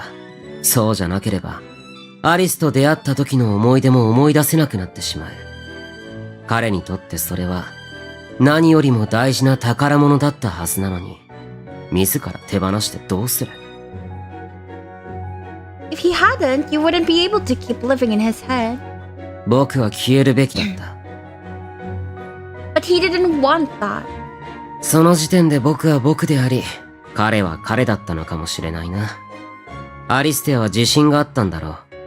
僕に大事な記憶の一部を渡して、アリスのことを忘れたとしても、何度だって彼女に恋をすると。物語の王子様は、お姫様に一目惚れするのが様式美だからな。Not to mention a happy ending. ああ、そうだ。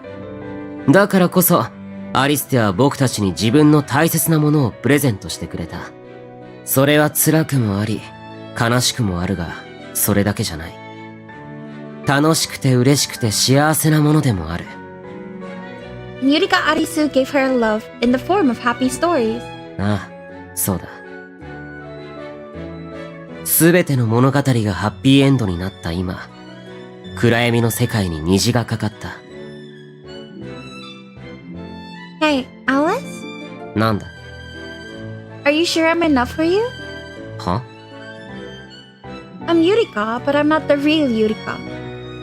I'm a dream in Alistair's head and one of his multiple personalities. なんだ？そんなことか。そんなこと今さら。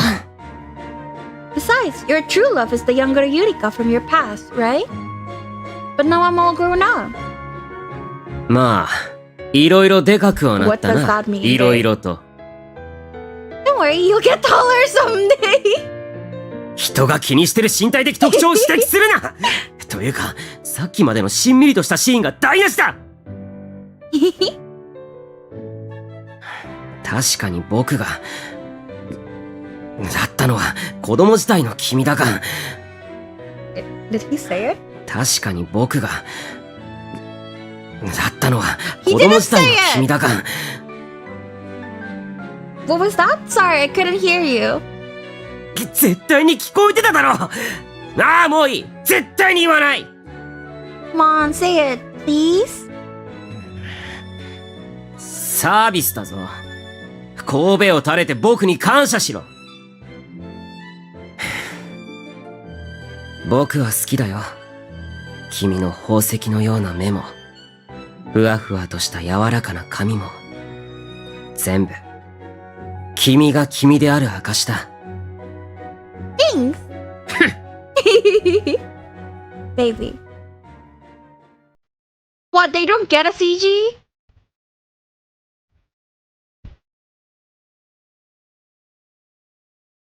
So, now what?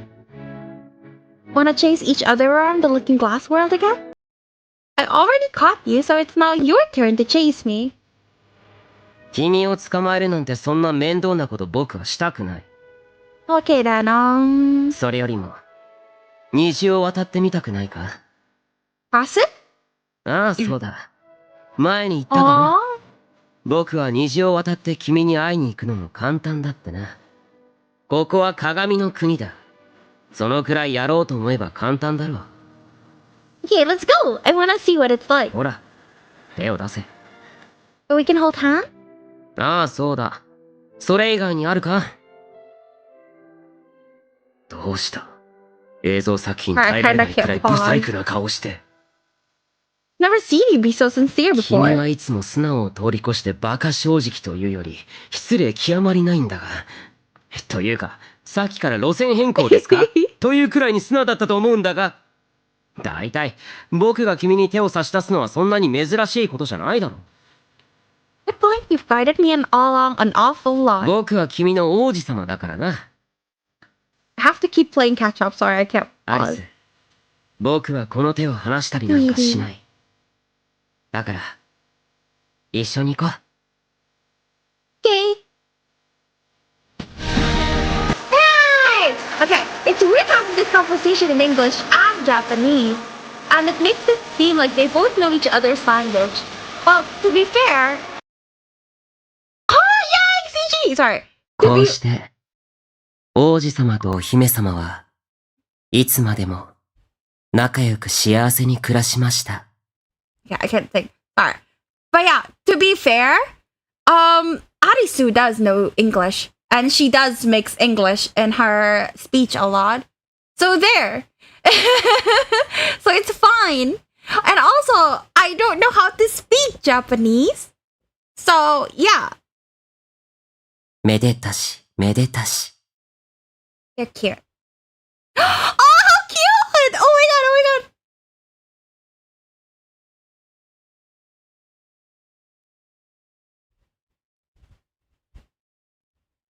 Okay, we still have 3 more endings. Oh wow, a lot. Oh, everyone had a happy ending. I got the achievement. Oh, for the wizard, it's like beyond the wizard ending. So it's not like the wizard had a happy ending, which is kind of sad, low-key. Oh, that's so cute. Oh my god, that's adorable. That's like Alice and Yurika, not the real Alistair and Yurika though. But yeah, we still have 3 more endings. One is the good ending, and then the bad ending, and then there's like another one that's like, I think a whole route. I'm not sure, but I don't think it'll be that long. So we're gonna do it all right now. Yeah, anyways, continue. Each one. Alistair. Yeah, I was looking for Alistair. Where is he? アリステアは僕の中にいる。アリステアが And then skip. I'm not reading the whole thing again. My throat will die. And it's gonna take a long time. Ah! We're kissing! Ah, やれやれ。君は本当に困ったかまったちゃんだな。Wanna rewatch it?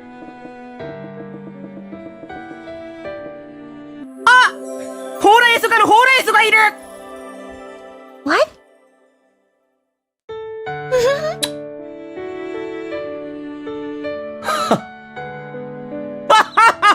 バーカめまんまと騙されたな君の隙をついてキスうわ泣かれたどうしたそんなに僕とのキスが嫌だったのか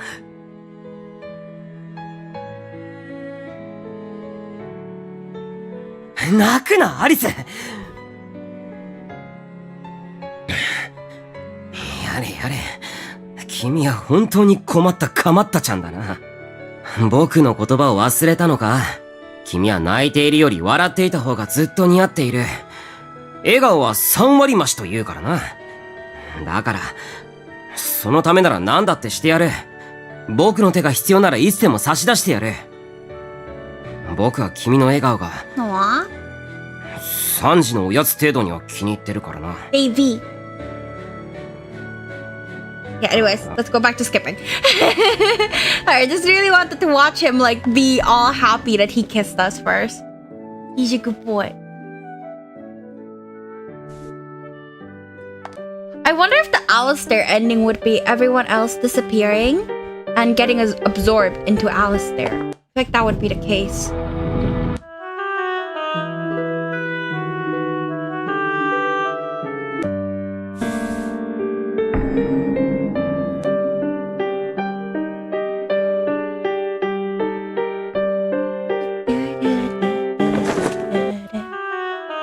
Quite a while.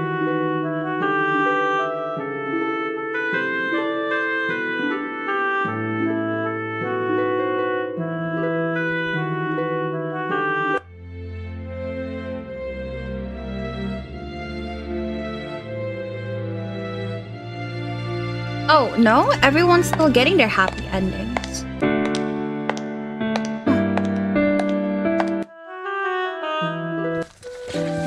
And even Arisu, the altar Arisu, is still getting her happy ending. Then what's the difference? The Kaguya scene I'm so scared of. I don't want to get banned.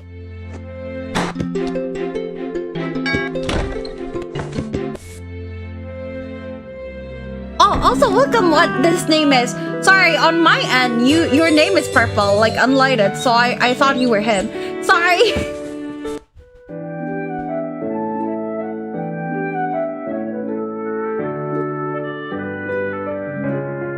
This is different?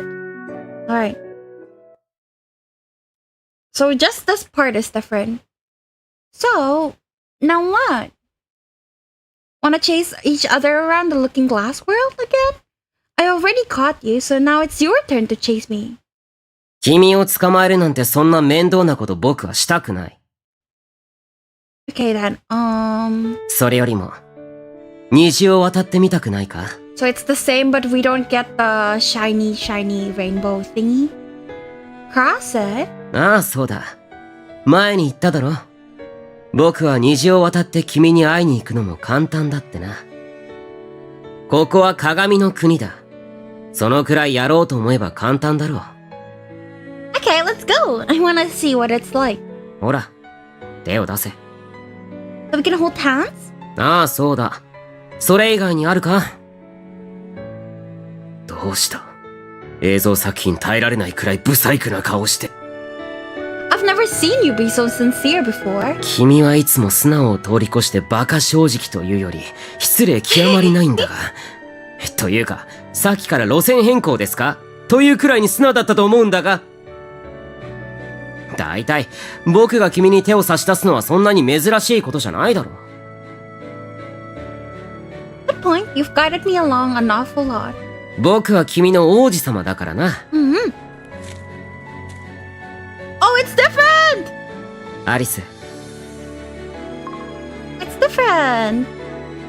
僕はこの手を離したりなんかしない。Mm-hmm. だから。Alright, now let's get going. Even the art style looks a little different. Yay! Okay. So it's basically the exact same. It's just that we didn't get the little cutscene at the end. We don't get the chibi. And we get a different CG. I see. That was a little useless, but okay. Next is the bad ending. Have you truly forgotten Cinderella? Yes. I'm sorry, I don't remember. As I spoke, I lowered my gaze once more. そっか。まあ、そう気にするなよ。そのうち思い出すかもしれないだろ。He spoke reassuringly. Yeah. He was surely in far more pain than I was, and yet my feelings were his first priority. And then it's the same. Oh, this is gonna take a while. Mostly because of the skipping. Because we basically have to play the entire game all over again to get to the ending. I wanna pet him too. He's such a good boy.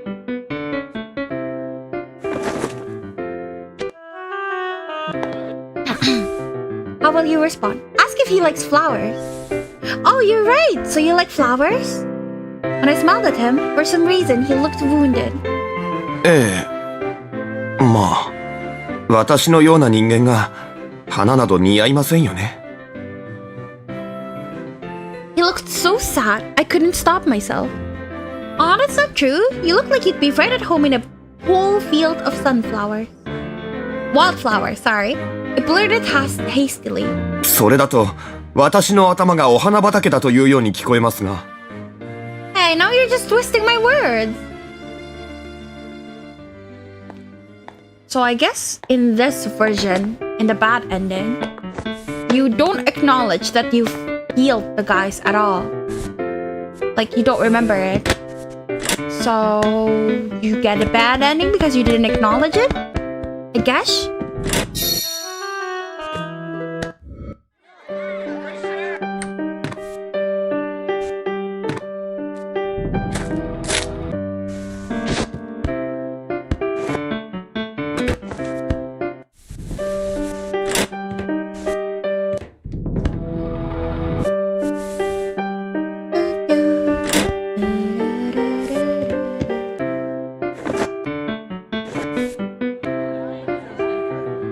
Seems the same, but what about Kaguya? He seems basically the same. Ah! Why did it skip everything? Oh, it's just like an internal thing, so we didn't even tell him he seems the same.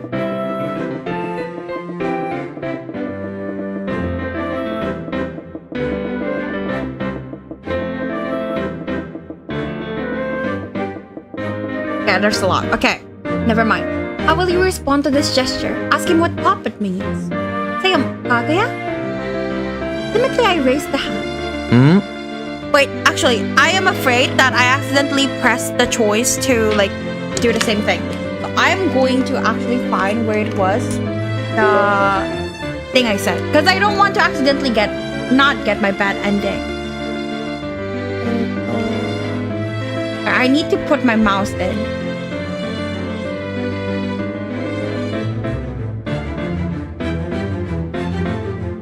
Where was it?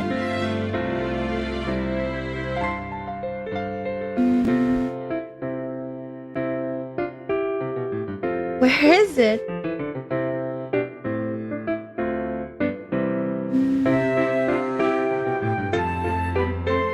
Okay, let's just reload. ちょっとの間、我 And then 慢してて skip. な。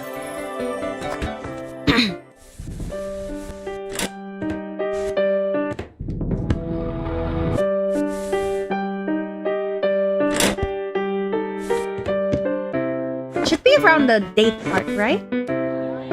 Yeah. Okay. So Alice seems the same, but what about Kaguya? Seems basically the same. Okay, so it is the same. Oh, he just goes ... I see. I see. So, if we say that he seems different, we had like a little scenario with him where we say, oh, you seem a little different. And he's like, oh yeah, because my Yurika healed me. But this time we didn't see it. Now ask him what the puppet means. Say, Kaguya? Timidly, I raised a hand. He stopped and looked over at me. This is a super belated question, but what does puppet mean? Here in this world, Kaguya often called me by name, but he sometimes addressed me as puppet too. ああ、それはな、お姫様ってことやで。Yeah, like, we have to make it, like, basically, he already explained this to us in his route. So I guess we're, like, redoing everything, like, pretending we've never experienced it before at all. Oh, okay. Every time he goes ... you know you're going into his bad ending.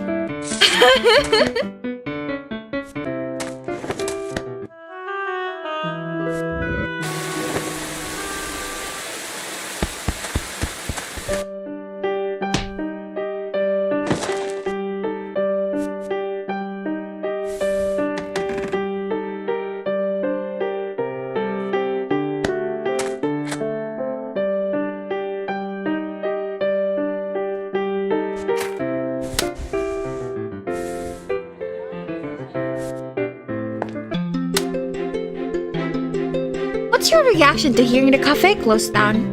Well, that's depressing. まあ姉さんと一緒に喫茶店を経営できたら面白そうですけどね。僕だったらやっぱりスイーツ担当ってところですかね。I didn't know what to say to that, so I just smiled. Aw. Chad.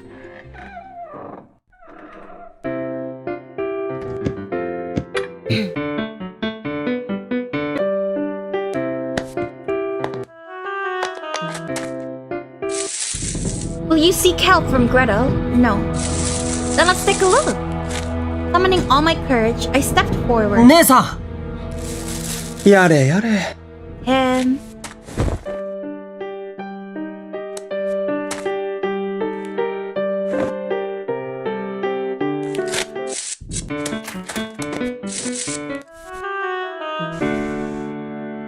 Oh, it's him, my baby!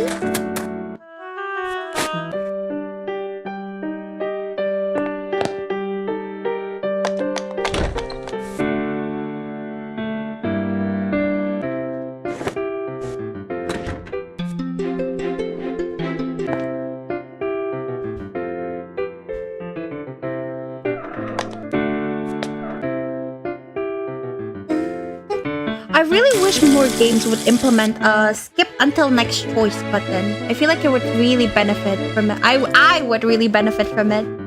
How will you continue the conversation? Ask about the woman. That pretty lady is your mom, right? She seems really nice. そうだね。And she's so young looking too. Hard to believe she's in her 40s. 31だから、若く見えるのは当然だよ。31? 俺の知ってる母様は、若くて美しい頃の母様だからね。He smiled sadly. Wait, so you're saying... で、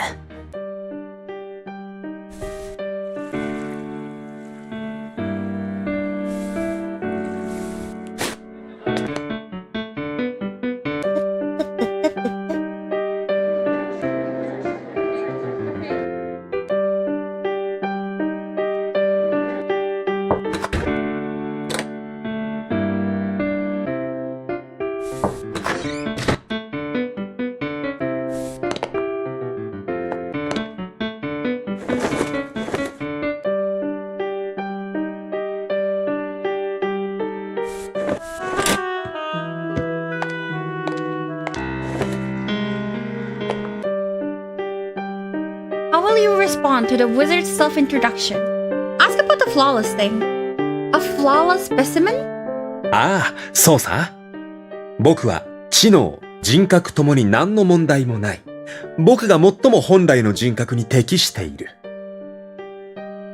For a split second, a dark shadow fell over his otherwise confident amber eyes. 結局、選ばれたのは僕じゃなかったけどね。僕はせいぜい盤上を自由自在に動き回るクイーンといったところか。Why is your words... Okay, that's the same. World. Sorry. Do you feel lonely here in a world of darkness? Yes. How very lonely. ここは僕の世界だからね。Aw, so you mean you're lonely, babes?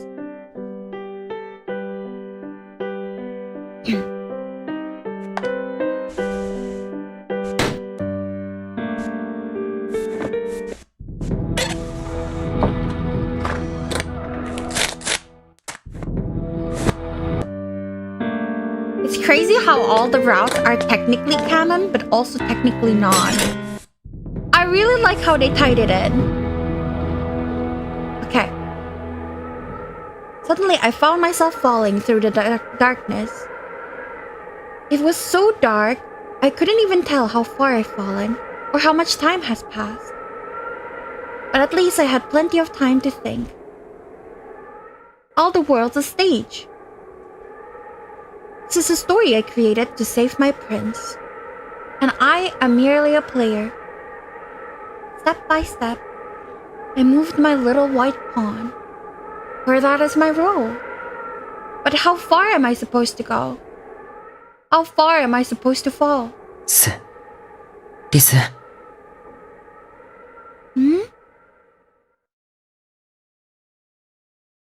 I woke up? アリス。Huh? アリス。Alistair? アリス。 What's the real world? ここは、僕は一体。We're at the hospital. You OD'd on pills and passed out at the lake, and you've been in a coma ever since. そうだったんだ。I'm just so glad. I'm so glad you woke up. 泣いてるの？心配かけたみたいで。ごめん。No, that's okay. I'm sorry too. I'll go call the doctor, so...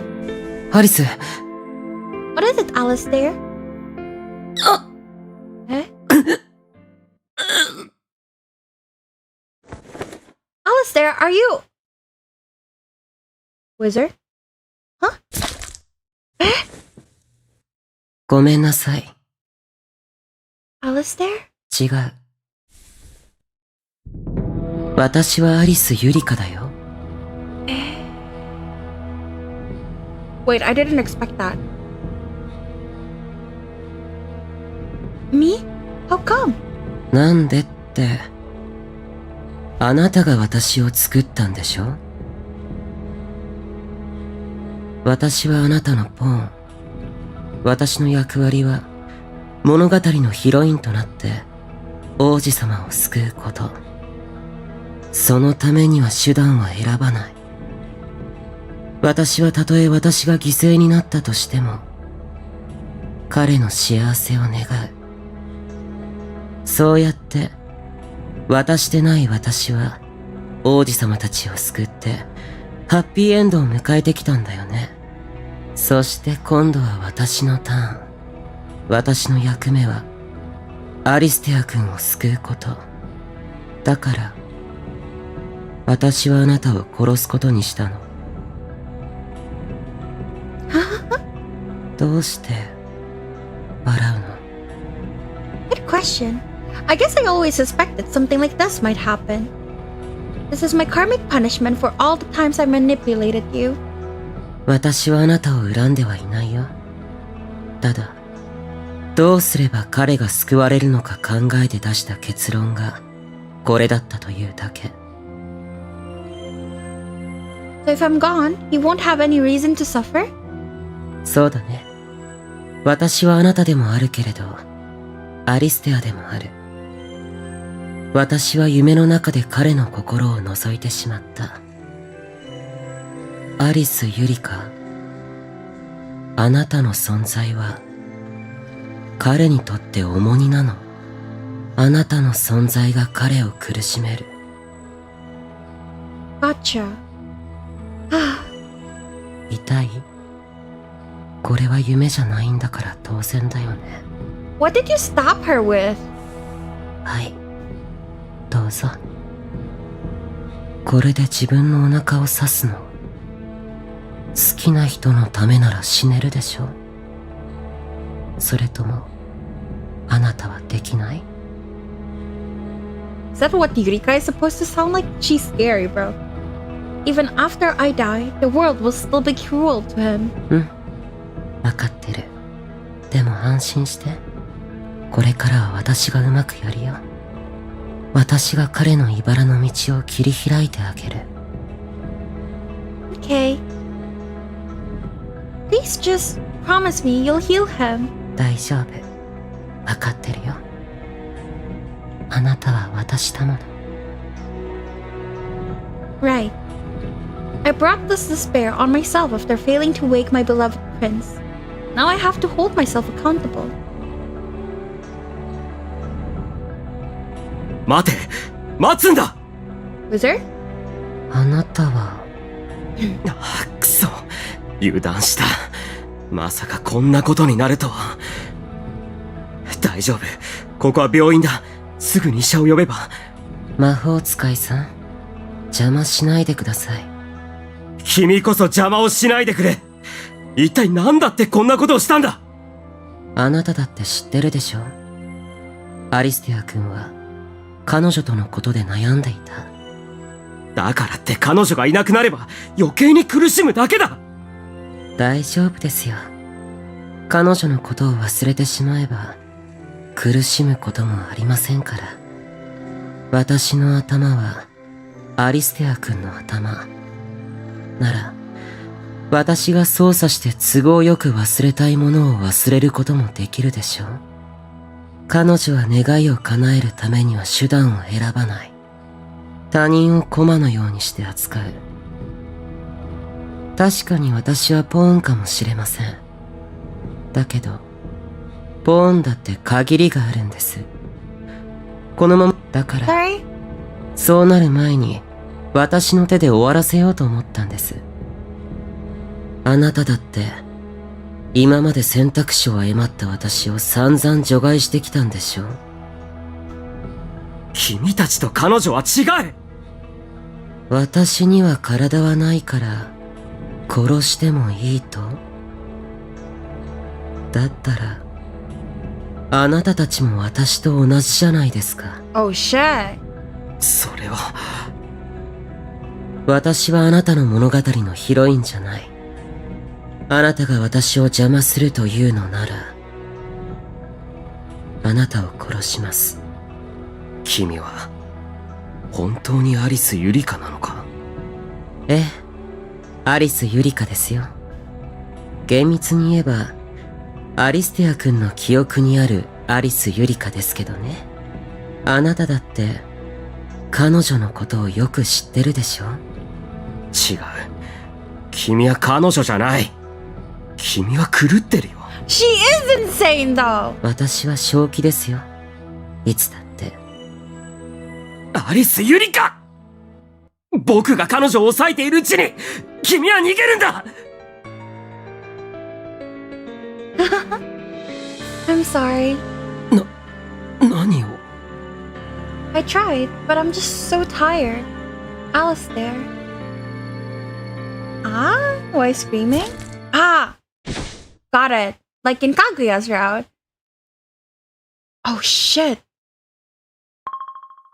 Oh shit. ユリカ！ユリカ！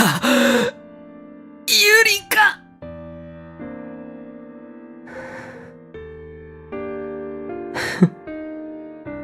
ごめんなさい。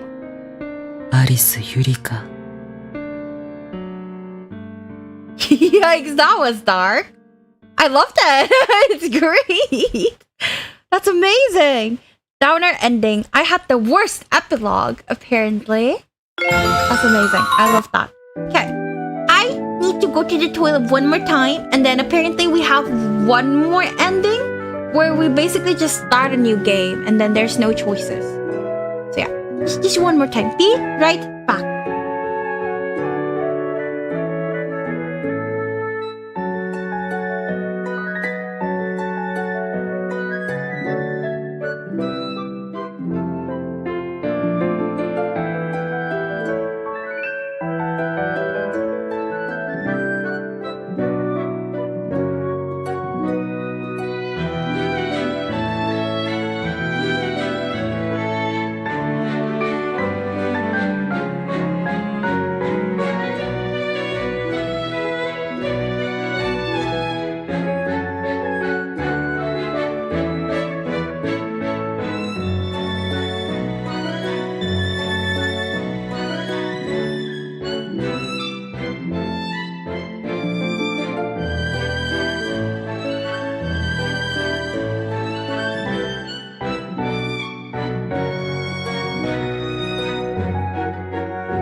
I'm back.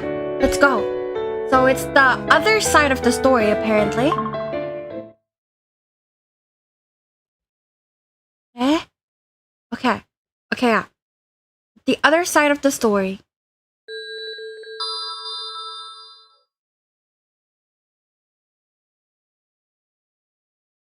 This is the other side of the prince's tale. When I was young, I didn't have much self-confidence. While I loved fancy parties, pretty dresses, and all things sparkly, I didn't really see myself as the princess type. Princess? ほら、ユリカ、挨拶をしなさい。Okay. It's nice to meet you. My name is Yurika Arisu. Thank you for inviting me to your party. Huh? 素敵。お姫様みたい。いい。ああ、もう、とっても可愛いわ。こらこら、お嬢さんが困ってるよ。あ、ごめんなさい。すみません。お嬢さんがあまりにも可愛らしいから、うちの。はい。驚かせてごめんなさい。あなたがアリス・ユリカちゃんなのね。聞いていた通り、とっても素敵な女の子なのね。Thank you. そういえば、この前はいろいろとご紹介いただき、ありがとうございます。いえ、お力になれれば幸いです。向こうへはいつ頃行かれる予定ですか？アリスちゃん。アリスちゃん。お父さんたちお話ししているから、こっちに来て、おばさんとお話ししましょう。Okay. アリスちゃん。Yes, good. What is it? 緊張をほぐすマッサージ。I'm not tense. 本当にしてない？さっきからずっとうつむいているけど、パーティーは嫌い？まあ、知らない人ばっかりだし、緊張するのも仕方ないのかしら。でも、アリスちゃんはとっても可愛い顔をしてるんだから、もっと自信を持って前を向いた方がいいと思う。Like this? そうそう。もっと気楽でいいのよ。ほら、自分のお家だと思って。That's what Arisu eventually says to Alice. Aw, it's a really nice house, almost like a castle. 田舎だから土地が安いのよ。Oh. お城といえば、ねえ、アリスちゃん。アリスちゃんは絵本好き？ Yeah. ほんと？私も大好きよ。ちなみに、アリスちゃんは何の本がお気に入り？ Cinderella, Snow White, Little Red Riding Hood, The Tale of Princess Kaguya, Hansel and Gretel, and Alice in Wonderland. やっぱり！私もね、アリスが大好きなの。You do? ええ、そうよ。もちろん、シンデレラも白雪姫も赤ずきんもかぐや姫もヘンゼルとグレーテルも大好き。私ね、女の子が主役の物語が大好きなの。Me too! じゃあ、アリスちゃんも王子様が好き？ Yeah. 私も好き。私たち似た者同士なのかもね。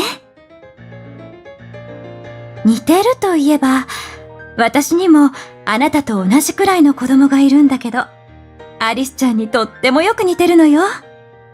He is? 男の子なんだけどね。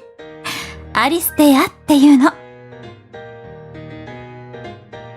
Wait a minute, that sounds like Arisu. そうなの。アリスちゃんに紹介したいんだけど、部屋にいなかったのよね。どこに行ったのかしら。Should I go look for him? いいのよ。あなたはゆっくりしてて。Okay. アリスちゃん。もし、あなたが迷子になったとしても大丈夫。王子様があなたを迎えに来てくれるわ。だって、あなたはお姫様なんだもの。I am? そうよ。そして、お姫様には王子様がつきものでしょ？ But I... すみません。あ、はい。Don't worry about me. I'll be okay. ごめんなさいね。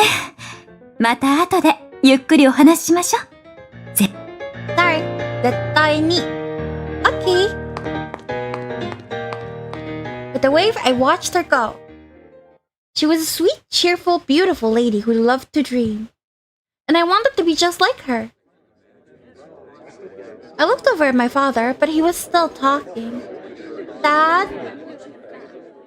As a child, I had no business trying to mingle with the adults.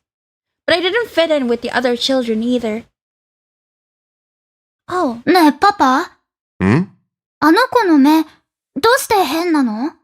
ああ、それはね。Unable to bear it, I bolted from the ballroom. 気持ち悪い。気持ち悪い. Looks bad, I guess. Aw. ゆりかちゃんって病気なんでしょ？ No, it's not. ママが言ってたよ。先天性の病気だって。お兄ちゃんもそうなんでしょ？ Red and blue eyes. Thick, fluffy hair. I hated everything about myself. No prince will ever like me. Tears flooded my ugly eyes.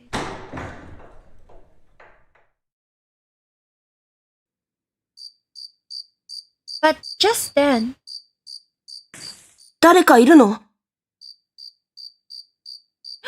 君は A boy I didn't know caught sight of me. Hiding my face, I ran away. あ、ちょっと待って！ But for some reason, the boy chased after me. 捕まえた！ I was always good at tag, but somehow he caught me. 君、足が速いんだね。Aw, it's this one. When I looked up, he stared back at me, his eyes wide in surprise. He had glossy blonde hair and pretty blue eyes. Just like a fairy tale prince. Don't look at me! I concealed my face behind my arm. ごめん。でも何を？どうして顔を隠すの？ Because it's creepy, right? は？ All the thoughts I usually kept locked inside were now spilling out. Even I didn't understand why. My eyes are weird and creepy. Everybody says it. They say I look like I have a disease. My hair is weird too. I tried to stop myself.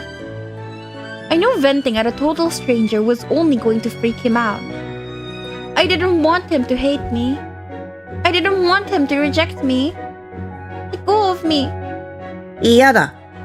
話すと逃げるだろ。He wasn't joking around. は。やれやれ。これだから世間知らずは困る。さっさとその腕を下ろして僕を見てみろ。Huh? As I slowly lowered my arm, the blonde boy stared back at me. 僕は変か。僕は金髪で青い目をしているが、国籍上は日本人だ。日本人の母と外国人の父の血が流れている。が、僕は日本語しか喋れない。外国語なんて1ミクロンも喋れないし、今後も覚える気もない。僕は日本人には見えないが、だからといって、他の国の人間から見ても、僕はどこの国の人にも見えないそうだ。僕は変か？おかしいか？異常者か？ No, you're not weird or creepy. そうだろ？ So, you're not afraid of me? なぜ？ Because my eyes are so different. You don't think I'm diseased? 思わない。You don't think it's creepy that my eyes are red and blue? 別に。キラキラしていて、とても綺麗だ。僕は好きだよ。君の宝石のような目も、ふわふわとした柔らかな髪も、全部、君が君である証だ。It makes me, me? ああ、そうだ。個性とも言うな。そのリボン、片方もらうぞ。Hey! He stole one of my ribbons and tied it in his own hair. これでいいかな。どうだ？男がリボンをつけるなんておかしいだろ？これで僕は君より目立つことになる。老若男女、すべてが僕に注目して、君の外見なんて誰も気にならなくなるな。だが、これも僕の個性だ。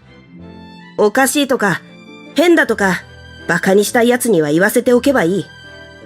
それはそいつの考えであって、世界中に一人くらいはこの姿を好きだと肯定する奴もいるだろうからな。You mean, like me? ああ、そうだ。君みたいに。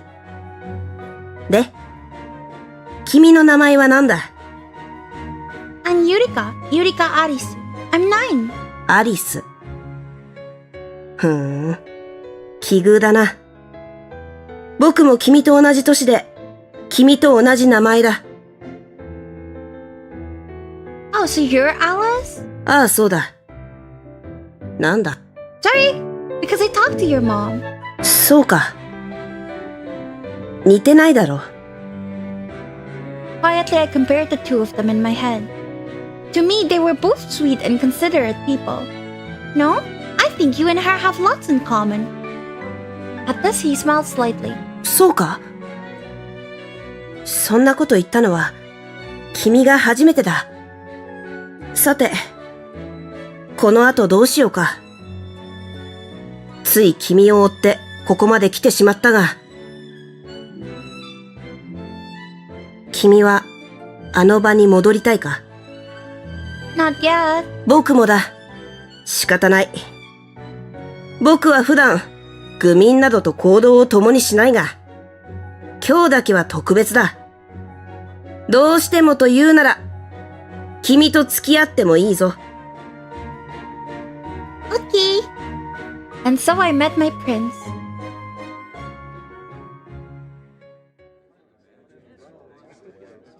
On the way home, I tracked down his mom and called out to her. Excuse me, ma'am? あら、どうしたのアリスちゃん。I met Alice. アリスに部屋にいないと思ったらいつの間に。 He's a really nice boy. I didn't think princes were real, but now I know better. What a cute girl. そう、よかった。あの子は王子様になれたのね。アリスちゃん、よかったら今後もあの子と仲良くしてくれる？Sure, I don't mind. 本当？よかった。あの子、昔から人見知りが激しくて、ずっとお友達もいなくて心配だったの。でも、あなたみたいな可愛い女の子のお友達ができたら、もう安心ね。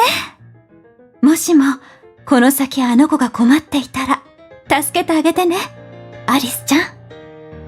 Okay.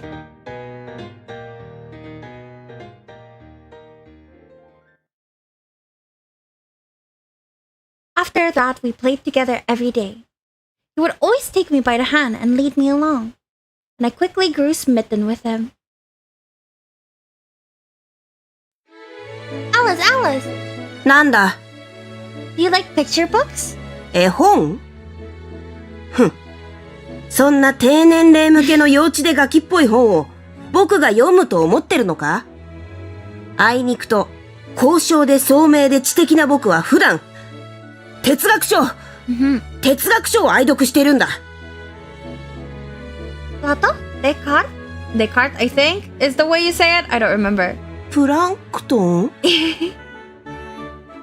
That's Neil, silly. ああ、今のは冗談だ。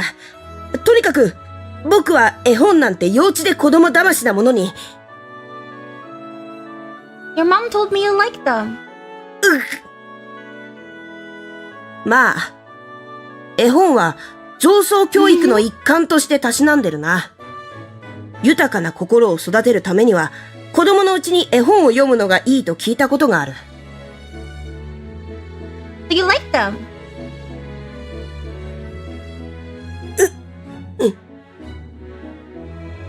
Well, I like them too, so I was thinking maybe we could read some together?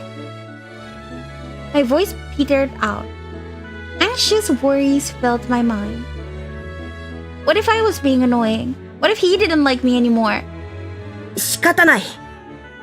どうしてもと言うなら一緒に読んでやろう。僕がサービス精神あふれるできた人間でよかったな。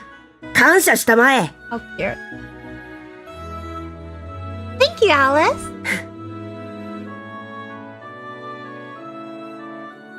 こうして、お姫様は王子様と一緒にいつまでも幸せに暮らしましたとさ。めでたしめでたし。Amazing. 何がすごいんだ？ The princesses in the picture books are all so strong and beautiful. No matter what happens, they always find happiness in the end. I want to be strong and beautiful like a princess. そんなの。He started to say something but trailed off. Why? なんでもない。アリスはお姫様になりたいのか？ Yeah. そうか。なら、ごっこ遊びでもしてみるか。Play pretend? I had heard of it before. I just didn't know how to play. 知らないのか？何かになったつもりでお芝居するんだ。女の子だったら、おままごととか。Well, I've never had any friends I could play with. Right, that's really sad. Have you played pretend before, Alice? 僕は、あるよ。当然だろ？僕を誰だと思ってる？ A genius! そうだ。よくわかってるじゃないか。花丸をやろう。Really? Does that mean you'll teach me how to play pretend? いいよ。He held out his hand. Gleefully, I took it and we started running.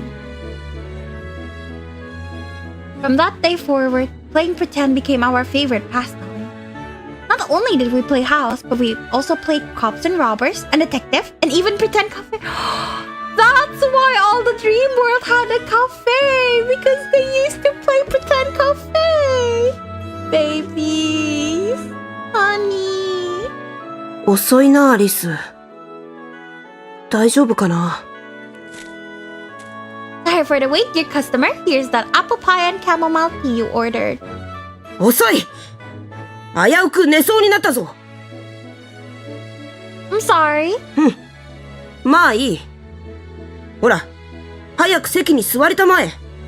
君がいないとお茶会が始まらない。Okay.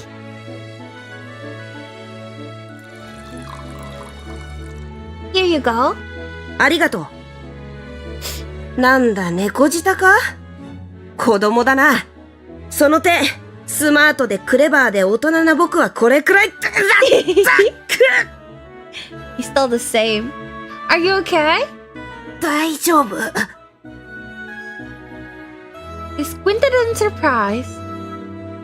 Meanwhile, I was so relieved that he was okay. I let out a giggle. Hehe.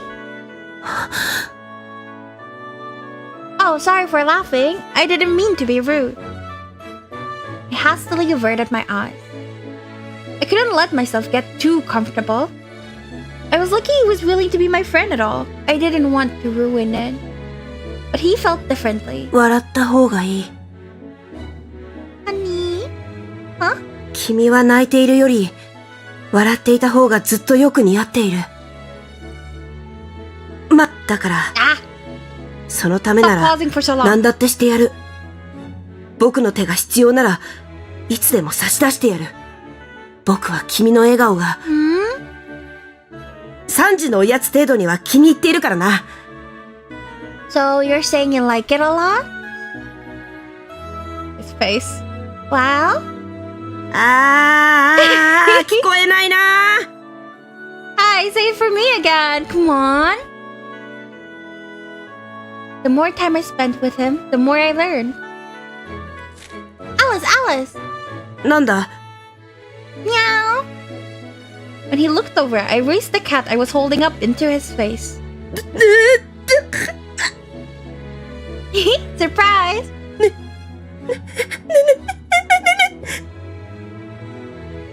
Neko! For baby. Yep, it's a cat. I found it over there. Cute, isn't it? I once read in a book that white cats were often born with heterochromia. Are they? From that moment on, cats were officially my favorite animal. What's wrong? You look scared. 近づくんじゃない。 What? I'm sorry, did I do something wrong? 違う！君じゃない！猫だ！その猫をどこかにやってくれ！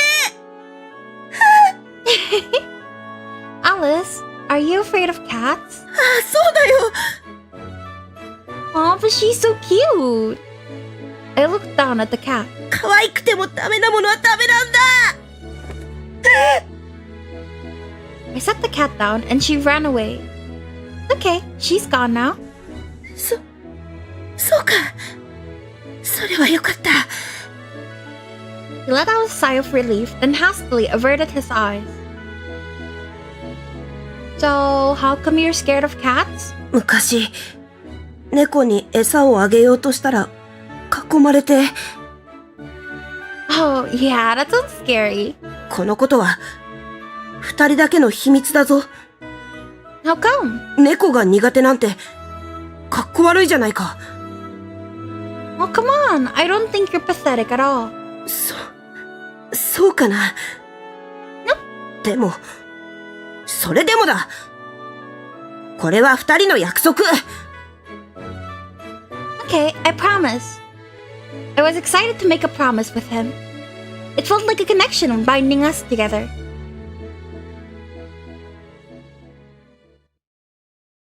But there were some things even promises couldn't change.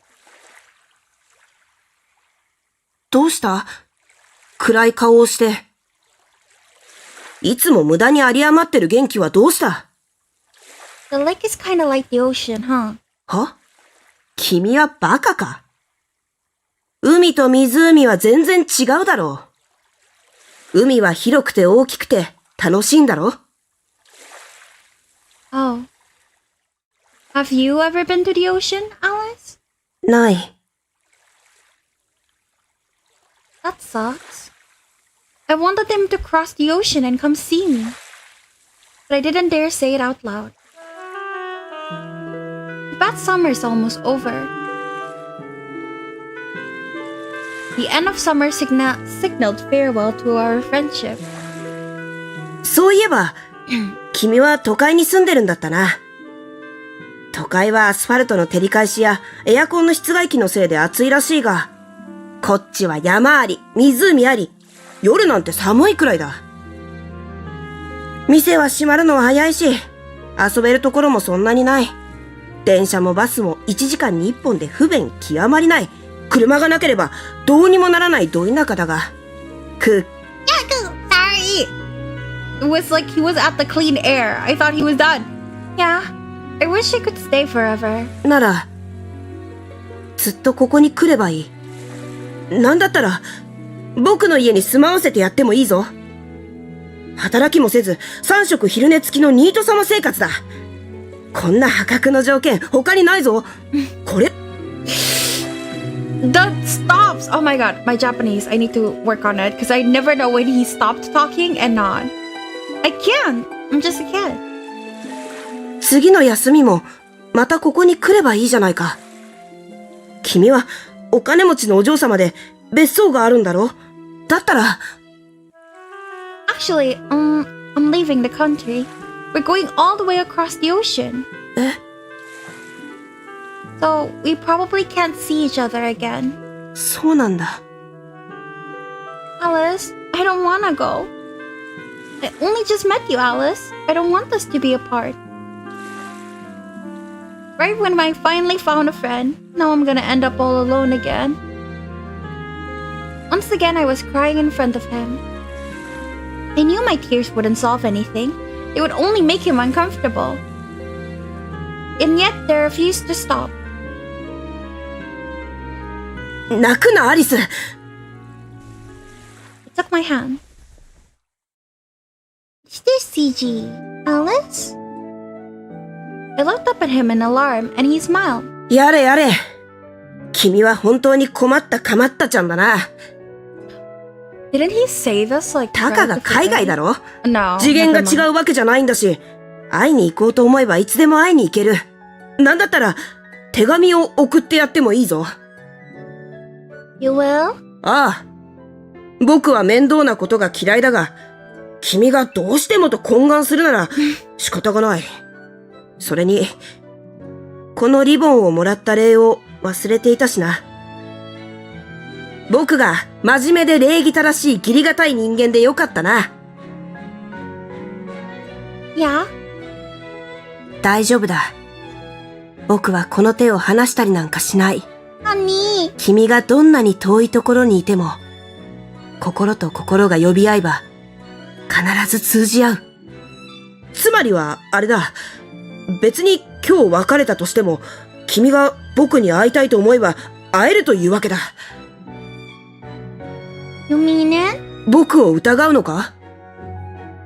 No, of course I believe you. You're my prince after all.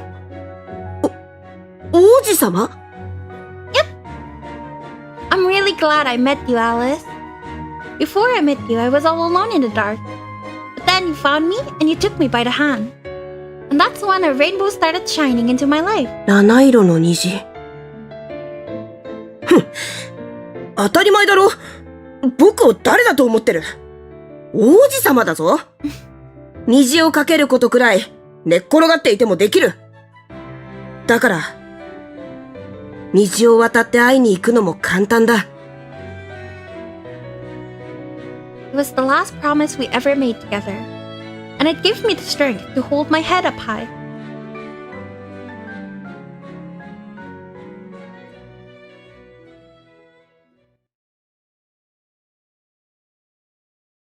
Time flew by, and I grew a little and I got a little older. By this point, I had already settled into my new home away from Japan. I used to be a crybaby, but now I could hold my own in an argument. I hadn't seen Alice in years. At first, we exchanged letters, but at some point, he stopped sending any. It made me sad, but I forced myself to let it go. The passage of time had simply pulled us apart. Oh, it's from Yoshi! Then one day I got a letter from my older brother. This was highly unusual. He was working at a mental health facility out in the countryside. The two of us was never very close. He felt more like a stranger to me. Opened the envelope and found a letter describing one of his patients. Put simply, Roshi wanted me to help him. So I immediately filed all the necessary paperwork and got on a plane back to Japan. 母親は外国人である父親との結婚に反対し、家族とは絶縁状態だったらしい。Yikes. かわいそうに。誰も頼れる人がいない状況で母親と暮らしていたが、その母親も病気で亡くなってしまった。彼は母方の親戚の家を転々とし、最終的に施設に預けられた。が、やはりそこでもうまくいかなかったようだ。さすがに彼の異変に気づいた施設の人間が彼を病院に連れて行き、そこで解離性同一性障害と診断された。その後、医者の勧めもあって入院していたそうだ。が、その医者も匙を投げ、現在は漁師が担当を引き継いだ。以上がここに来るまでの彼の経歴だ。彼は栄養失調を何度も繰り返し、成長も遅れている。学校に通わせるにしても、学力も2学年ほど追いついていない。Guess we won't be going to the same college then. まあ、そうだな。それどころか、普通の学校に通わせるのも難しいかもしれない。普段の生活も気を使わないといけないだろう。いつ交代人格に変わるかもわからない。どうする？それでも彼らと家族になる気はあるか？漁師はともかく、お前はまだ未成年で異性だ。拒否権はお前にある。He looked at me hesitantly, but I spoke firmly. Dad, I'm fine with it. I want to help him. I had begged and begged my family. I wanted nothing more than to rescue them from their plight.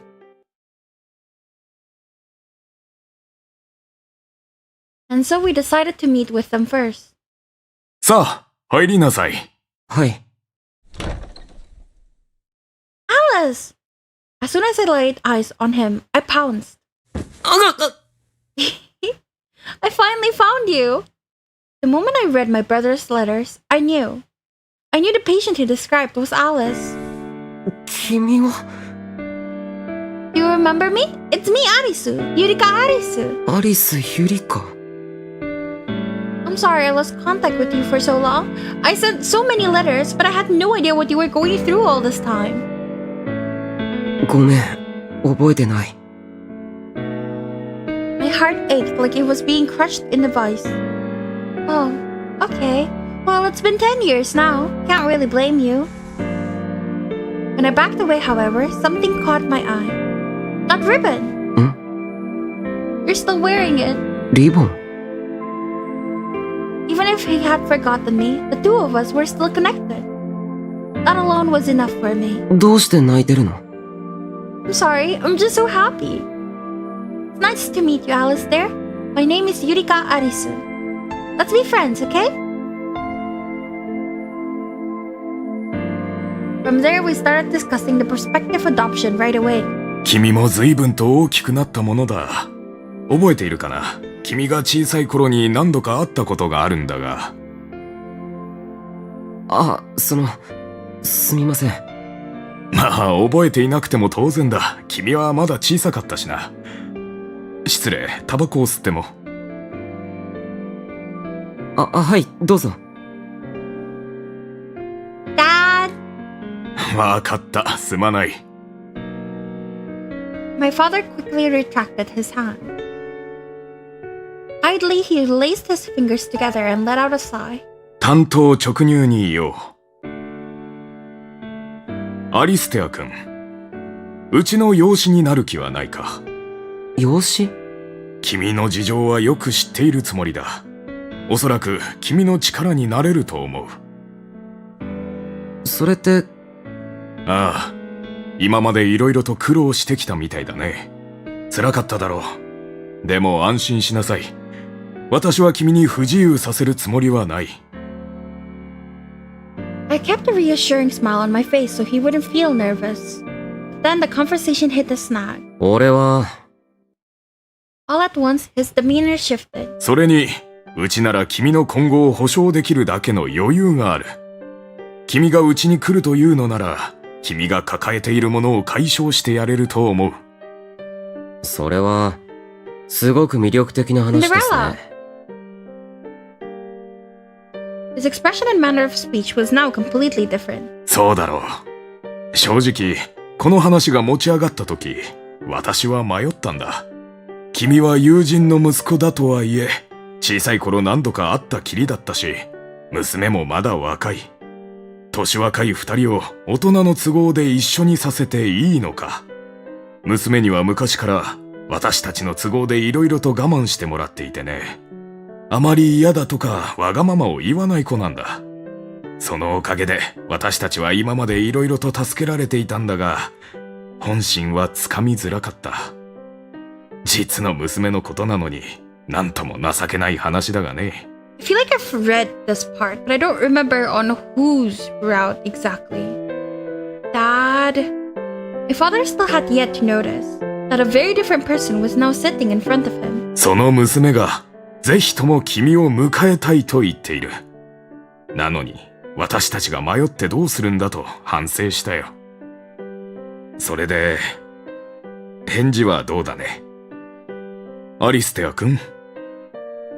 俺は、養子にはなれません。シンデレラです。Roshi whispered into my father's ear. My father was mildly alarmed, but quickly composed himself. どういうことか、ちゃんと説明してくれるか。はい。ご存知の通り、俺の家には借金があります。まともに働いても一生払えないような借金です。それは君のお父さんの借金じゃないのか？はい。なら、君が返す必要はないんじゃないか。君がお父さんと縁を切ればの話だが。君は何が不満なのかね？でも、それじゃダメなんです。Cinderella was unwavering in his opinion. Meanwhile, my parents were visibly perplexed. I decided I needed to speak up, but before I could... なら、養子じゃなくて、婚約者という立場ならどうだ？ That's where we got the plotline of me and Yurika and Cinderella being in an arranged marriage. My brother made an unexpected proposal. え？俺の妹のアリス・ユリカの婚約者としてここに住むんだ。それなら一緒に暮らすことも特におかしくはないだろう。要はお試し期間だ。もちろん嫌なら婚約は破棄していい。それは。まあ、今すぐ返事をとはいかないだろう。よく考えてくれ。はい。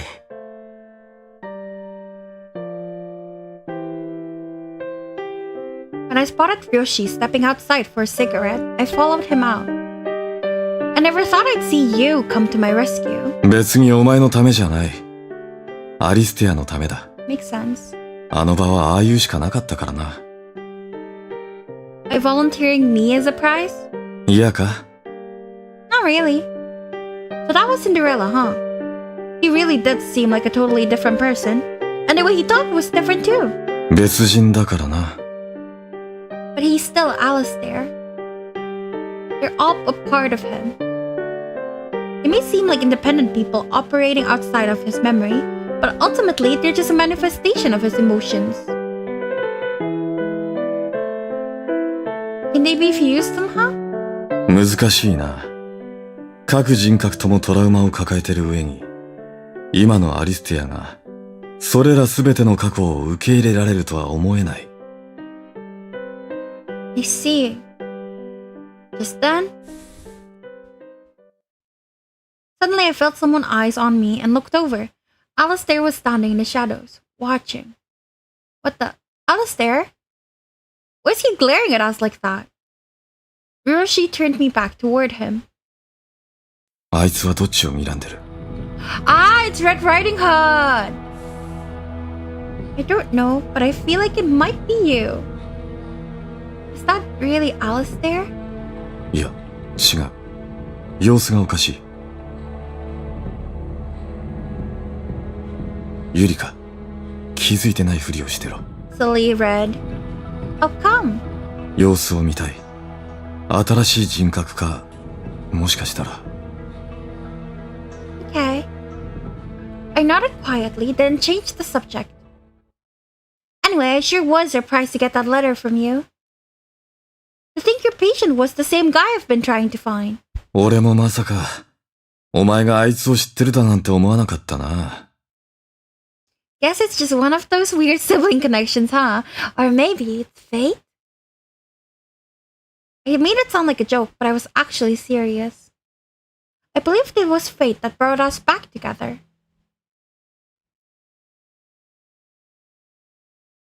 Maybe that's why I felt so attuned to him. I could somehow sense the subtle distinctions in Alistair's behavior and manner of speech.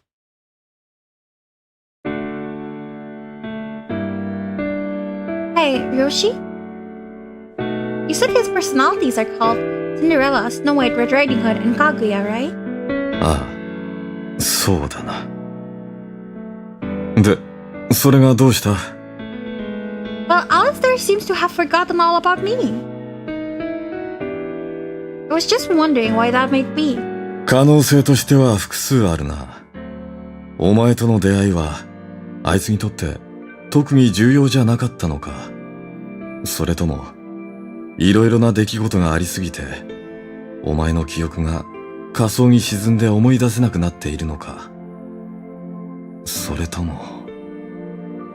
Maybe there's another personality lurking in there. まあ、そうだな。白雪なんかもそうだろう。たまたま俺が知っていたから存在を認識しているが、そうじゃなかったら、誰にも気づかれないまま、今頃消えていたかもな。But Snow White hasn't disappeared, right? 多分な。表には出てこないだけで、他の奴らが白雪を認識しているということは、消滅はしていないんだろう。Right. そういえば、他にもいたな。What? アリステア、シンデレラ、白雪、赤ずきん、かぐや以外の人格だ。So there's 6 in total? あ I never knew. あ、そりゃ、教えてなかったからな。Why not? あいつは、すでに存在してないからだ。He died? そうだ。How come? 弱すぎたんだ。あいつには名前すらなかった。So you met him? ああ、一度だけな。What was he like? It was a he, right? 彼だから、男だろうな。Oh, interesting. すべての記憶があり、知能、社会性ともに何の問題もない完璧な存在。そいつの生みの親である当時の主治医の言葉だ。だが、あいつには感情や感覚というものがなかった。実際、俺にもそう見えた。他と違って、こいつには自分がないと。Imagine not having emotions. That's wild. そうだな。So, what made you decide to tell me after all? なんとなくだな。Oh, really? There was a stranger inside Alistair's head. Roshi claimed he had disappeared, but I wasn't so sure.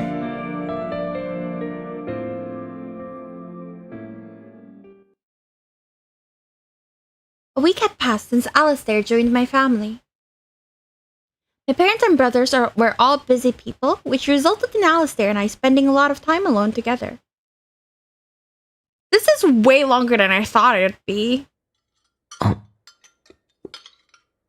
How is it, Alistair? Summoning all my courage, I broke the silence to ask him about the food. はい、美味しいです。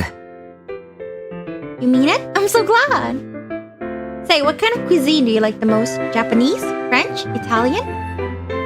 Let me know if you ever get a craving for something specific. Believe it or not, I can make almost anything. 好きなものは、別に何でも大丈夫です。 Oh, I see. Well, if you think of anything, let me know. はい。 He seemed to hold himself at arm's length from the rest of us. Considering his past, I didn't blame him, but it was still uncomfortable. Alistair? I rose to my feet, reached over and pinched his cheek. はい。Oh, this is what his mom did to her. 嫌ですよ。Just thought I'd soothe those tense nerves with a little massage. 緊張なんて。 Sure? You're a great guy, Alistair. Have a little confidence and keep your head up. 前を向いて。 Yeah, just like that. This is your house too. You're allowed to kick back and relax.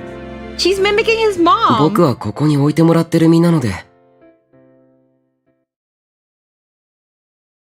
ごちそうさまでした。失礼します。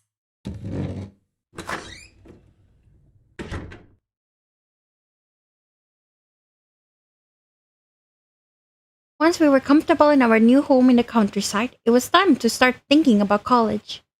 And so we both enrolled at local schools. I was accepted at a 4-year university, while Alistair applied to community college. Ideally, I would have liked for both of us to attend the same school, but we weren't on the same level GPA-wise. Here's your lunch. ありがとうございます。 There was a question in my mind that I was dying to ask. I gazed into his eyes. Say, I have a favor to ask. Can we walk to school together?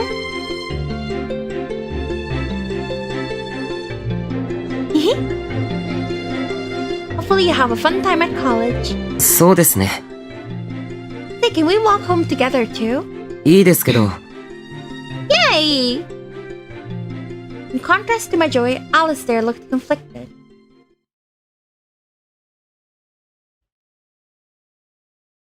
At first, I wasn't looking forward to college, but once I got settled in, it turned out to be pretty fun. アリスさん、何かわからないことがあったら、何でも聞いてね。Okay, thanks. Oh, and feel free to call me Yurika. Huh? What's wrong? あのさ、ゆりかちゃんってカラコン入れてるの？ No. This is just how my eyes look. 病気？ No, nothing like that. See, I was born with a condition called heterochromia. Basically, it means my irises aren't all one color. I never heard of heterochromia that results in 2 eye colors in one eye. Is that an actual thing? Interesting. You know how cats sometimes have 2 different eye colors? It's like that. ああ、漫画とかでよくあるやつ？ Yeah, exactly. へえ、すっごい。 Right?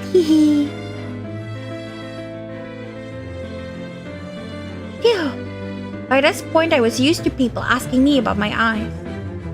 As a kid, my classmates didn't always get it, but now that I was a young adult, people seemed more understanding. In fact, I was now more popular than I had ever been. Huh? Then I crossed paths with a guy in a brown hoodie, and our eyes met. かわいい。一目惚れしました。よかったら僕と付き合ってください。 I love Wolfio so much. Not Wolfio, sorry, Wolfie. I'm sorry, but I can't. I'm in love with someone else. Oh, so there's something called sectoral heterochromia, which is part of one iris is a different color from its remainder. And then in central heterochromia, there's a ring around the pupil or possibly spikes of different color radiating from the pupil. So the one I was talking about is complete heterochromia. So one iris is a different color from the other. So Eureka would be sectoral heterochromia. So only a part of the iris is a different color. Interesting! I didn't know about that! Learned more. His name was Okami, but he asked me to call him Wolfie. Apparently that was the nickname his grandma gave him. Like me, he had only just moved to the area. So, Wolfie, how long are you planning to follow me? アリスちゃんが番号を教えてくれるまで。 Kinda creepy, but I like you, so it's okay. I told you I'm in love with someone else. それは知ってる。だけど友達として仲良くしよう。Good point. やったー！じゃあ早速。Oh, Alistair! アリステア君？あ！ Wait, what? After that, we all went back to my house to explain the whole thing. Thank goodness they glossed over it. My throat cannot take it. I've been talking for 7 hours. What a crazy coincidence. I can't believe the guy I just met today turned out to be Alistair's old friend from years ago. 俺も会ったばかりの女の子が探してたやつと一つ屋根の下で暮らしてるなんて思わなかったっすよ。で、その探してたやつがまさか多重人格とはね。なあ、本当に俺のこと覚えてないの？うん。そうなんだ。じゃあ赤ずきんと入れ替わってみることはできんの？それはできないんだ。Wolfie, the idea is a disorder where detached emotions and memories take on a personality of their own. Because they all have to share the same body, they don't all have the same memories. The personalities themselves can speak to each other, but... 主人格であるアリステアだけそれができない。Yeah. そうなんだ。わかった。つまり今ここにいるやつは俺とは初対面ってことなんすよね。じゃあ改めて。俺は狼。ここにはつい最近引っ越してきたばかりで友達が欲しかったんだ。よろしく。よろしく、狼くん。狼でいいよ。俺もあっちゃんって呼ぶしさ。狼。おう、これから仲良くしような、あっちゃん。なんだよ、変な顔して。僕が多重人格だと信じるの？信じるよ。なんで？なんでって、友達のこと。I didn't touch anything this time. なんでって、友達のこと。They accidentally put in the wrong voice line, I guess. Voice file?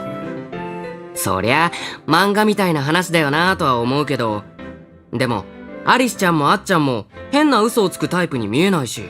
Doubt? DHL! Don't go! それに、俺は実際に赤ずきんって人格の時のお前に会ってたわけだしな。あの時のお前は、確かに今のお前とは違ってた。と思う。DHL! まあ、細かいことはいいじゃん。とりあえず、お前の知り合いの赤ずきんは俺の友達。The conversation dragged on for so long, I ended up inviting Wolfie to have dinner with us. 今日は夕飯ごちそうさまっす。マジ美味しかった。また食べたい。You said you live by yourself, right? Do you cook? まあ、適当にいろいろ。Okay. じゃ、また明日 See you. Take care on your way home. はーい。As I waved goodbye to Wolfie, I snuck a glance at Alistair. He seemed pretty happy to have made friends with a guy his own age. He seems like a really nice guy, doesn't he? うん。あ、はい。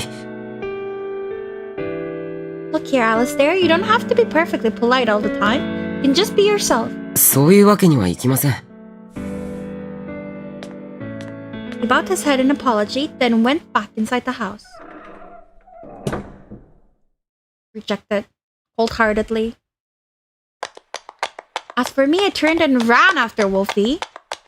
Fortunately, he wasn't too hard to find. Wolfie? あ、どうしたんすか? Girl? I just wanted to thank you for all your help today. I was wrong about you. You're actually a great guy. そうそう。俺っていい人なんです。これ。これって I think? そうそう。俺っていい人なんです。惚れた? 惚れた. Ah, past tense, of course. And here I thought you were just a vapid, frivolous, thoughtless guy. ちょっとバカにしすぎじゃ。See, the thing is, my brother told me Alistair could really use some friends his age, and I agree with him. So I appreciate you being around, Wolfie. I think you two could be good for each other. アリスちゃんは? I think Alistair's avoiding me. Besides... アリステアがアリスちゃんの好きな男? Is it that obvious? バレバレっすね。You think he knows? 今は大丈夫だけど、時間の問題だね。Uh-oh. I admit, I do have feelings for him, but lately I'm not sure what to think anymore. Like you, I first met him when I was a kid, but he doesn't remember that. 違う人格だった? I don't know. We were apart for so long, I figure maybe his personality changed over time. Or maybe the prince from my childhood was actually someone else. 王子様って。I mean it! Alice was a dashing prince. He helped me. So now I'm going to help him. そうなんだ。俺も多重人格ってのがどんななのか、これから色々と調べてみる。協力できることがあったら言って。Thanks. And so Wolfie and I became friends.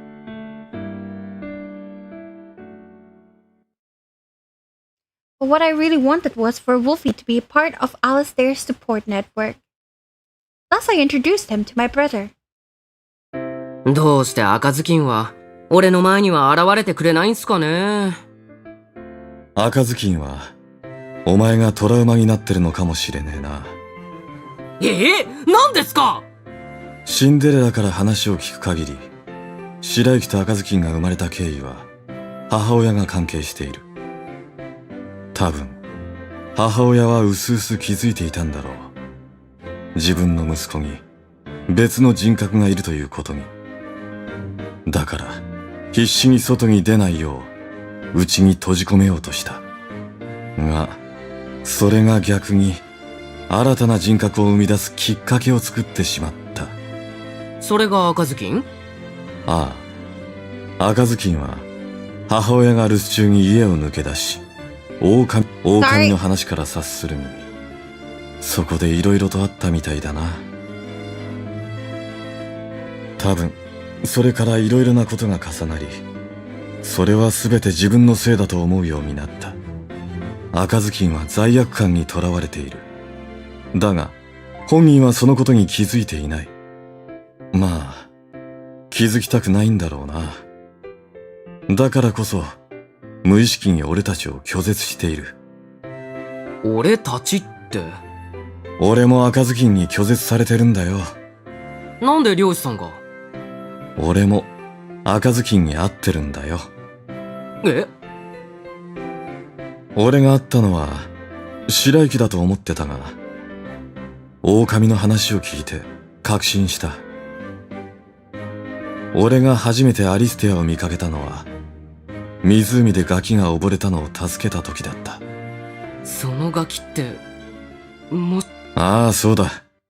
お前だよ。漁師さんが、俺の命の恩人？ You don't recognize him. My brother hasn't aged a day.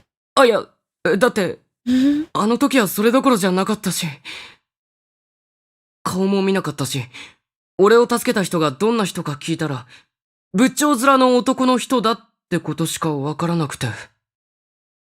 その仏頂面が俺だ。マジで？うわ、すっげー！ Okay, this has gone on for too long, and they keep like recounting things that don't really matter, so I think I'm just gonna start skipping things. I'm like really sorry, but my throat is dying. It really hurts.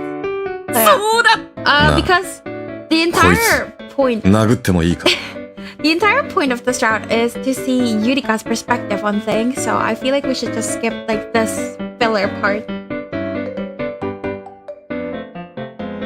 I just skipped through it because I'm a dumbass. As we talked, I noticed Alistair looking conflicted. That night, I was washing dishes as per usual when he suddenly approached me. 僕が And then them wanting to wash dishes together. I almost said just sit down and relax, but thought better of it. You could help though. いや、Ultimately, we ended up doing the dishes together. As a heavy silence lingered, I struggled to think of what to say. Listen, Alistair? His hand fell still for a moment.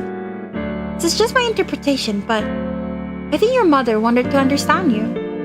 I had to pause to consider why he looked so uncomfortable during the conversation. And then it hit me. He probably really loved his mom. At this, his eyes widened, and then... 僕もそう思う。 For the first time, he smiled at me.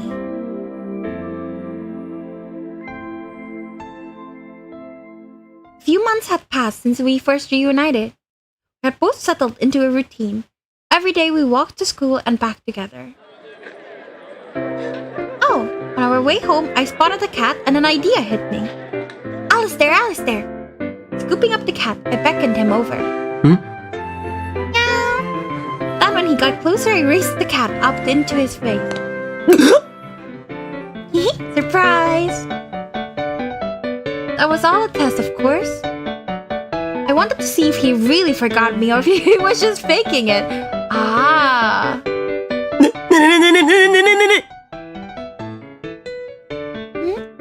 Neko! Yep, it's a cat. 僕、猫はちょっと。 Make you uncomfortable? はい。 Gotcha. Oh, sorry for laughing. That was rude. 別に、猫くらいで怖がる僕がかっこ悪いだけですし。 No, that's not true. Instantly, I was convinced. He still remembered me. I don't think you're pathetic at all, Alistair. Eh? Aha! You're blushing! そんなことは。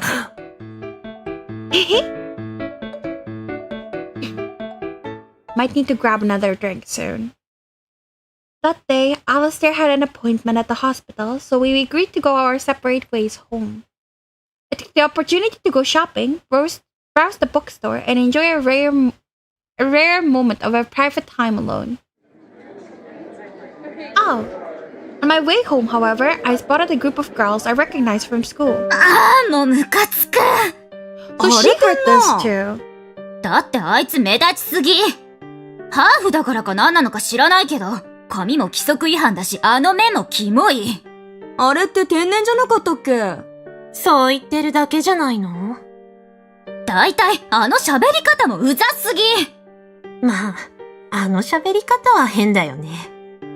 I was already aware that these girls resented me for getting a lot of attention. But at this point, I wasn't going to try to reteach myself how to talk. That being said, I figured I could make more of an effort to keep a low profile, but just then... Honey! I caught sight of Alistair nearby. Instantly, I was mortified. I could only hope he wouldn't realize they were talking about me. Praying silently, I took the long way home. He was worried about you, darling. ねえ、アリスちゃん。What's up? ずっと思ってたことなんすけど。Alright, but I'm not accepting any declarations of love right now. 告白もさせてもらえないじゃなくて That's the same as usual. Ah, why do you talk weird? My stomach lurched, but I hastily played it off, like with a joke. Do I? そう、その英語 Is it really that weird? 変。めっちゃ変。あっちゃんもそう思うっすよね。I mean, I spent my childhood speaking both languages, you know? Code switching is just easier than trying to commit to one of the two. Besides, it's what makes me unique. 個性 I nodded, smiling. As we walked home, I suddenly remembered that the fridge was empty.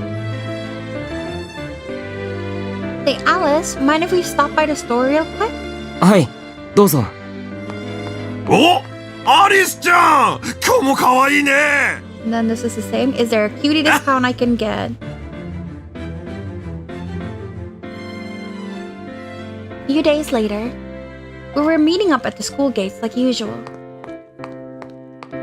Hear about that? Were you waiting long? いえ別 Out of the blue, Alistair looks me dead in the eye.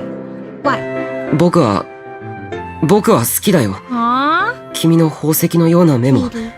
ふわふわとした柔らかな髪も全部君が君である証だあごめんなんとなくそう思ったんだけど Desperately, I blinked back tears.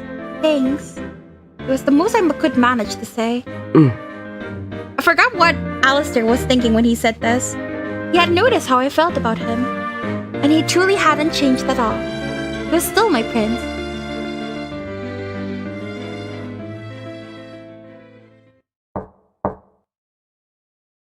Then one day, as I was doing homework in my room, there came a knock at the door. 入ってもいいか Who is that? Ah, based on his manner of speech, it sounded like Cinderella. Sure. 何やってんだ Suddenly I sensed something off. Just finishing up my homework. 学生は大変だな We don't normally do this, do you, Alistair? Actually, I think this is the first time. At this, his eyes widened. 僕が僕だとわかるの Of course I can. It's you, silly. One thing was for certain. No matter which version of him I met, I would always be able to find the real him. After that, okay, before I read this, I need another drink. My throat hurts. Be right back.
I'm back.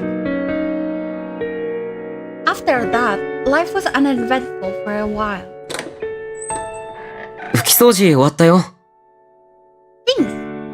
Alistair seemed a lot more relaxed around me now. This made me happy since it sort of felt like we had gone back to old times. ここ、昔は喫茶店だったんだよね。Supposedly, my parents were a little eccentric, so they bought their place and then そうなんだ。 take it. 大正時代、大正。 Talking about Taisho. アリスが作る料理は。 Okay, he complimented our cooking. The compliment made my face burn hot. The whole reason I learned how to cook to begin with was to be worthy of my parents. No way. Girly.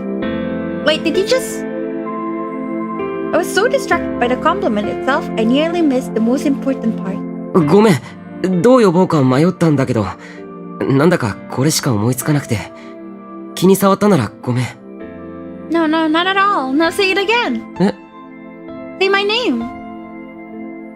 Oh, he said Arisu. Sorry. What's up, Alistair? Delighted I called his name in return.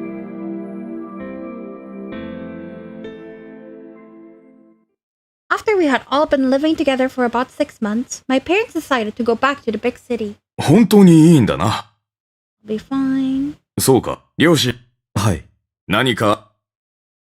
Frankly, I always knew this was going to happen sooner or later. To my parents, work came first and family came second, if at all. Maybe they looked like upstanding philanthropists to the rest of the world, but as their daughter, I wasn't impressed.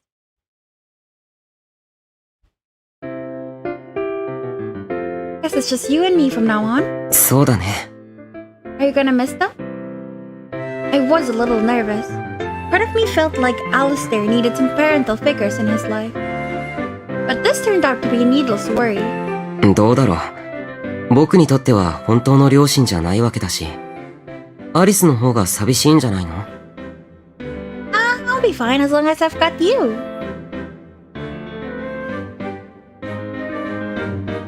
I wanted to believe he needed me as much as I needed him. But how could I make sure of that?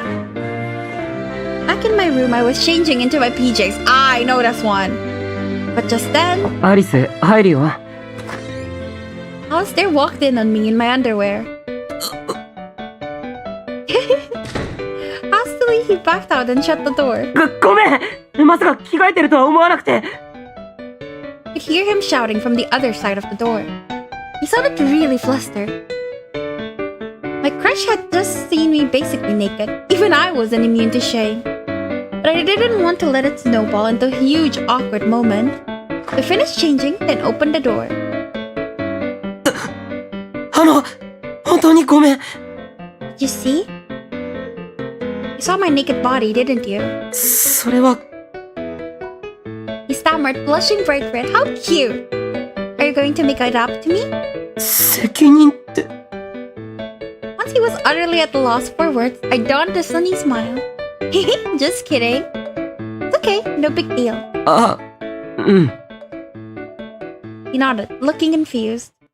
So, what did you need? 忘れた。Are you serious? 本当だね。Aww. Because this was the part where he was gonna ask if she actually liked him. Because he liked her. But because of this, he doesn't confess. Baby.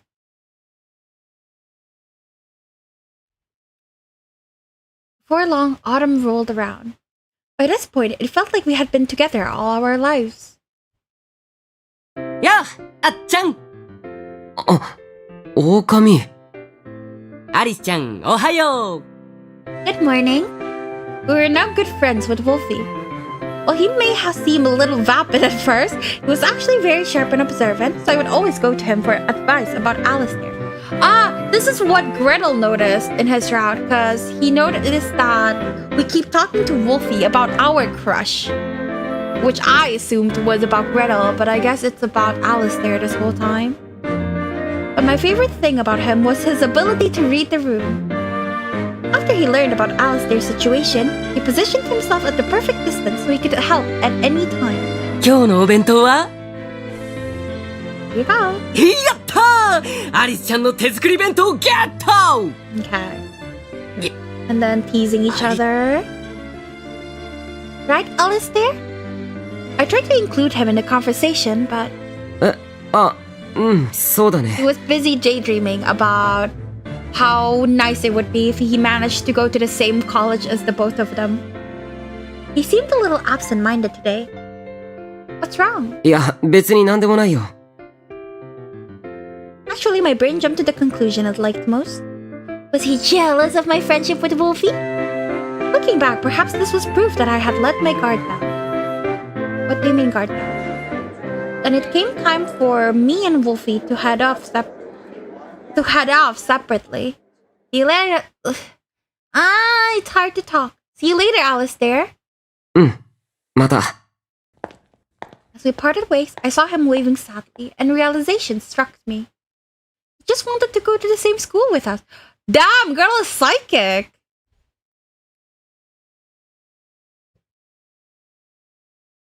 But it was too late to close the gap now. Still, I figured I could always cheer him up with a sweet treat. I decided to make him a little something. Yummy! After a quick taste test, it was ready. Right at that moment, he walked in. Talk about perfect timing. 甘い匂いがする。 That's him. That's Gretel. That's not Alice. For sure. I just made pudding! But when I looked at him, I gasped. 僕のためにですか？嬉しいです。It wasn't him. It was one of the others inside his head. どうしたんですか？変な顔して。And this was one I hadn't met before. Who are you? I asked purely on impulse. He fixed me with a sickeningly sweet smile. やだな。ふざけないでくださいよ。あなたの可愛い弟のグレーテルです。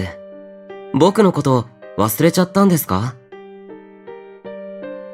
Gretel. Instantly I understood. Gretel was the younger sister of a famous fairy tale protagonist, and I had directly caused this personality to come into being. How do you know? How would you know? How would you know? You can't just say that. Alright, duh, silly me. Sorry for asking such a stupid question. 別にいいですよ。ちなみに、そのプティング、姉さんが食べさせてくれるんですか？ Of course, say,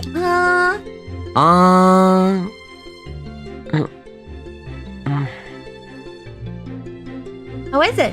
40点くらいですかね。 Bro. Out of 50, right?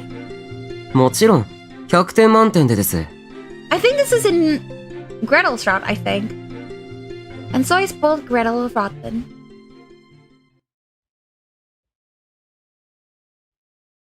The longer we lived together, the more opportunities I had to get to know his other selves. They were all unique individuals, and the more time I spent with them, the more I came to love them. Not out of pity or charity. I just sincerely fell for all of them. I watched as my beloved slept peacefully beside me.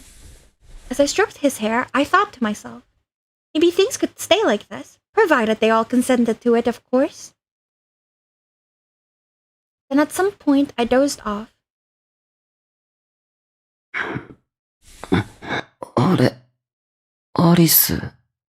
I heard a voice calling in the dark. It was the prince who once guided me through the darkness. When I opened my eyes, I found Alistair in a state of panic, his face red as tomato. なんで僕のベッドに Oh, sorry, last night Gretel was resting his head in my lap. We must have dozed off. ごめん Then for some reason he bolted from the room.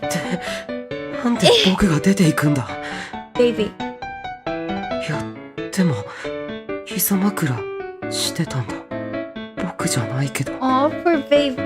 I could hear everything he was muttering to himself. Alice? 何 Beauty. Sorry, did I cross a line? I decided not to comment on what I overheard. いや、別に、僕がしたわけじゃないし。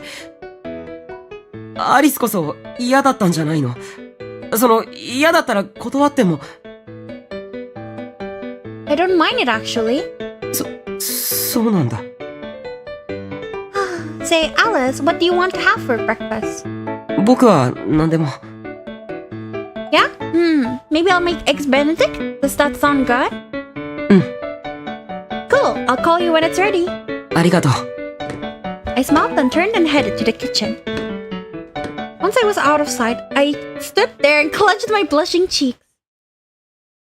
How cute.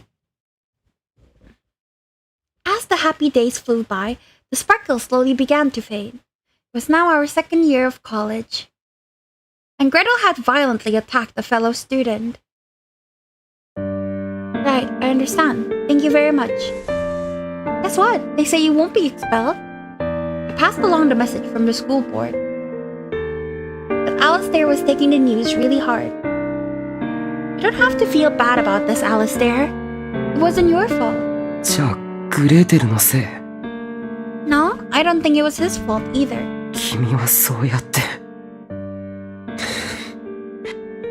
I knew what he wanted to say.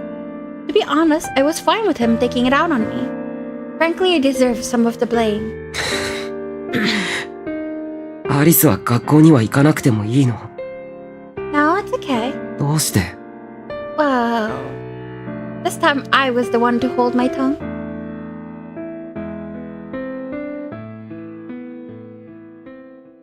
Are they going to narrate what she did? Yup. Like anyone, I had secrets of my own. Secrets nobody knew about. Like the fact that I was cheating on Alistair with one of his personalities. The wizard! Rah! Though he didn't have a name, he was my strongest piece. And I took full advantage. Poor thing. I feel so bad for Alistair. 誰だ？グレーテル？いや違う。グレーテルじゃない。彼は彼女を姉だと思い込んでる。だったら家具や。それともシンデレラ。誰が彼女と。君たちは彼女のことが好きなのか？だから彼女と寝たのか？彼女も彼女だ。彼女はどうしてこんなことを？アリスは君たちのことが好きなのか？ Alice, are you okay? Are you feeling sick? アリス、大丈夫だよ。You sure? The cat was out of the bag, and his existence was revealed. But while Alistair seemed to think that I had sex with him, Oh, really? My cheating was only ever emotional, not physical. Then what was the wet thing under the blanket, eh? And also, the wizard said they fucked, so who lied here? I'm confused. I can't take this. My brain is not functioning properly right now. Oh, my voice is dead. After that, Alistair started openly avoiding me. Hey, Alice? 何？ごめん。用があるから、先に行ってもいいかな。Oh, sure. This was my punishment. Yeah! Though my relationship with Alistair was rocky, I got along with the others just fine. Did you really just gloss all of that? Because the wizard said he had slept with his crush in his route. I remember this because I was like, eh? So, what do you mean it was only emotionally and not physically? Still, things were slowly starting to unravel. 僕たち、このままどこへ行けばいいんでしょう。 I don't know. But it'll work out. I'm going to keep you safe. 姉さん。 Gretel had committed another violent offense. And this time, it was even more heinous. I was terrified they'd take him away from me. Oh, shit. Wait. Oh. I forgot about that part in the Gretel's route where he does get locked up. I was terrified they'd take him away from me. So instead I led him by the hand into the dark forest. Gretel? Just then he came to a stop. アリス、僕はどうして？ He looked at me in recoil. その傷、どうしたの？ Well... What's wrong? Are you okay?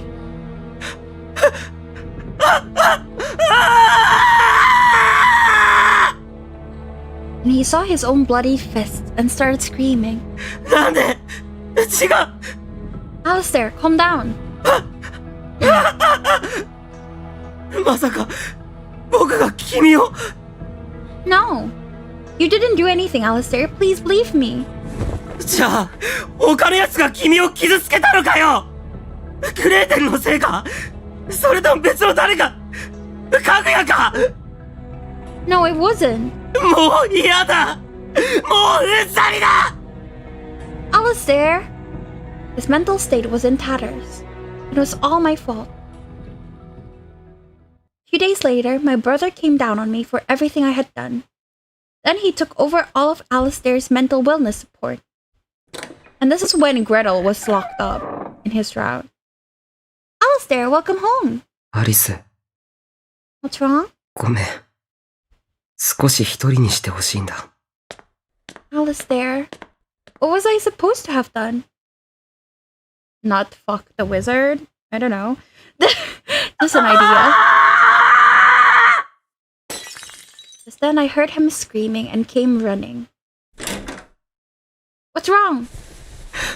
アリス、 Ah, he heard the wizard here talking to him about how the wizard likes Yurika as well. You're hurt. We'd better patch you up. Shards of glass littered the floor. He had punched the mirror. アリス、僕は一体誰なんだろう What? 今、鏡の中に僕じゃない別の誰かがいたんだ。最初僕は僕だった。だけど、気がつくと僕じゃない誰かに変わっていた。鏡に僕の顔は映らない。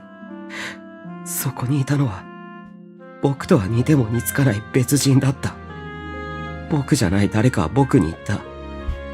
君のことが好きだって。その時僕は気づいた。きっと、僕でない誰かは、僕に出て行ってほしいんだって。そして、僕がいなくなった後で、僕として生き、君と幸せになりたいんだ。So that was about the wizard. 怖い。怖いんだ。僕には僕でない誰かが存在していて、時々僕の体を使って僕のふりをしている。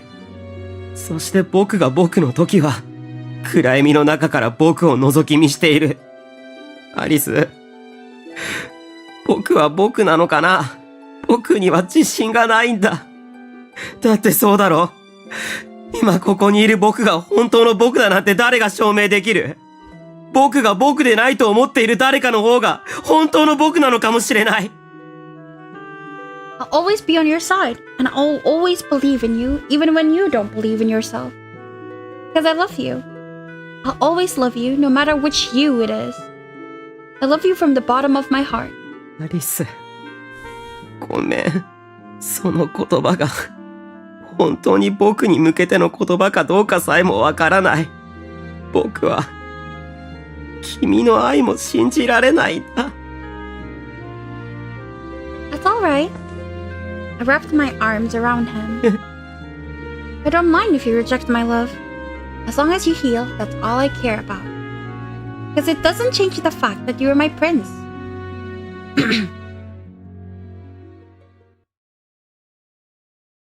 That night, I finally let myself cry for the first time in a long while. My whimpers echoed through the darkness. It was like I had gone back to the time in the summer night when I was 9. Sometime later. What I don't understand is why she cried. Like, because her confection got rejected? I guess because everything's derailing and she was just trying to help the boy she loves, but she failed? I guess that's why. What is it, Alistair? That morning, he called out to me. なんでもない。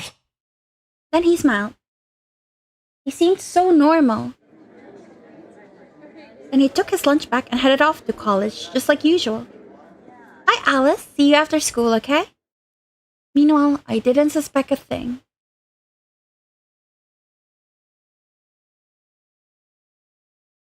Like an idiot, I went to class like nothing was wrong.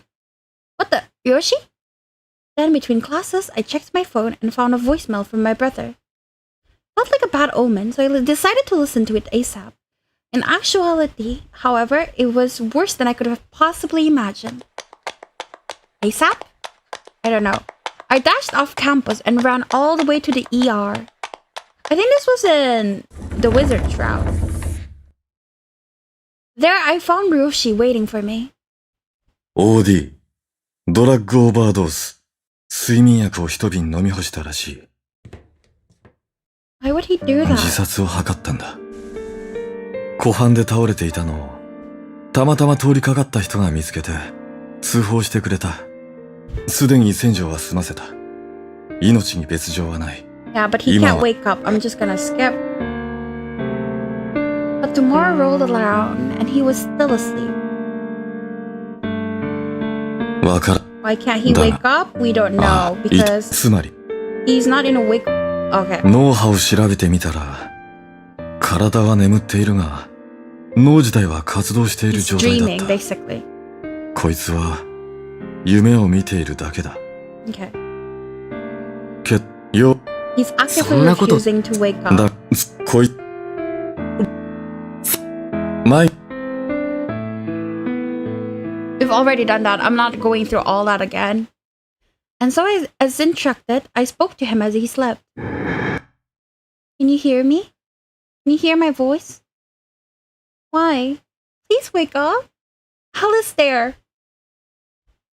And that's when we heard the wizard. I spent many a sleepless night trying to think of a way to wake him. あのさ、あまり思い詰めない方がいいっすよ。気持ちはわかるけど、そんなんじゃアリスちゃんまで倒れるって。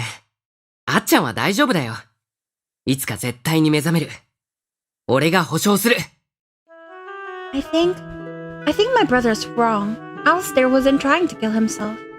I mean, yes, he had a lot of anxiety about his life and the world around him, but I don't think he would choose to die.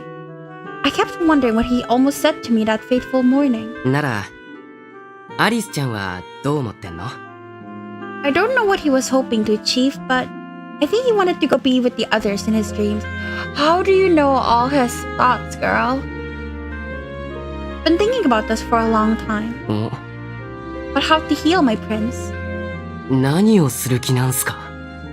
I'm going to put myself inside him. That sounds wrong. 作るって。Oh, wait, no, the skuru. Ah, okay. Yeah, the skuru makes it less weird because she's gonna make herself inside him. He has dissociative identity disorder with 7 different personalities. So I'm going to create an 8th personality, Yurika Arisu. どうやって？ Right now he's dreaming. I read that in most cases, the people and places that appear in your dreams are taken wholesale from your past. In response to internal and external stimuli and the emotional response caused thereof, memories are replayed from the mental storage, and our brains invent a narrative to go along with it. So, if his dream is influenced by external stimuli, that means I can manipulate it. Fortunately, he has memories of me, so I think that'll improve my chances compared to starting from scratch. Put Yurika Arisu into his dreams, manipulate it from the outside, and save my prince. もし、失敗したら、いくら夢だからって。I think we also saw this. いや、夢だからこそ、思い通りにいくかわかんねえっすよ。I wonder how we can see this before considering Alice is not here to listen in. I've got a backup plan, and I know someone who can help me. そっか。You're not gonna stop me? 俺は医者じゃないしね。Thanks, Wolfie. で、俺は何をしたらいい？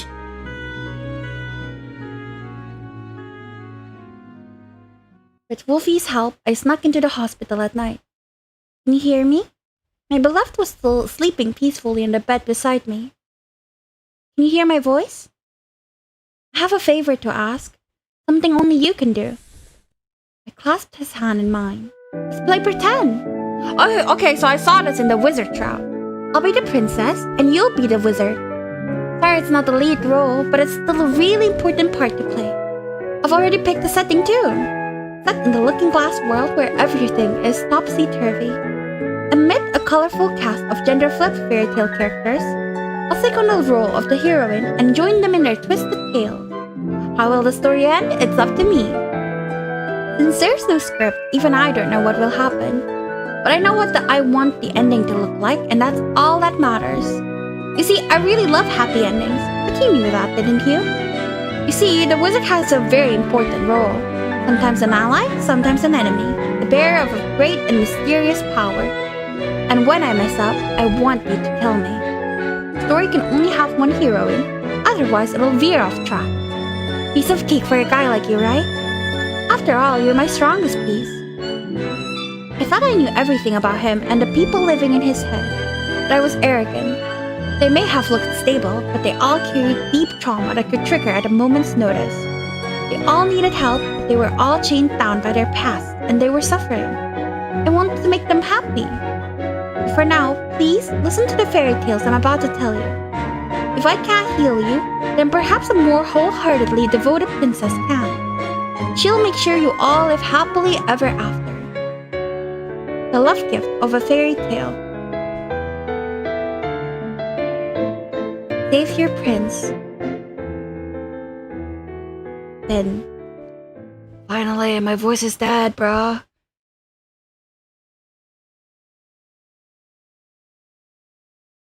So they barely gave us any insight. I don't think that was very necessary. I think it was just to up the runtime, honestly, because we didn't really learn new info. It's that stuff we already know from flashbacks and the wizard shroud, and the Yurika somehow knows everything Alice knows. Alice feels like, oh, he must be feeling this very specific thing, which is weird for me. So I don't think it was worth my voice dying doing all that. But at least we finished everything, and I have no regrets.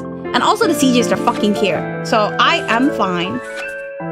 But yeah, that is all for Taisho X Alice. I'm still debating whether I want to buy Heads and Tails or not. If I do, I will stream it. So yeah. And then tomorrow, I'm thinking of doing a Story of Seasons Grand Bazaar stream. Because I have all the rival events already finished and already loaded in a save file that I carefully curated. So we can do that. And then it'll be like a little later. I think it would be around 1 p.m. GMT plus 7. Because there's only like 4 rival events for each guys. So if I start from 11, the usual time, I would have like a 1 to 2 hours of nothing to do. And I don't really want to play 3 games in one day. So yeah, we're gonna do that. And then at 3 p.m. GMT plus 7, I'm gonna do my lessons with Unlighted. Japanese lessons with Unlighted on Glass Heart Princess. So yeah, thank you so much everyone for coming.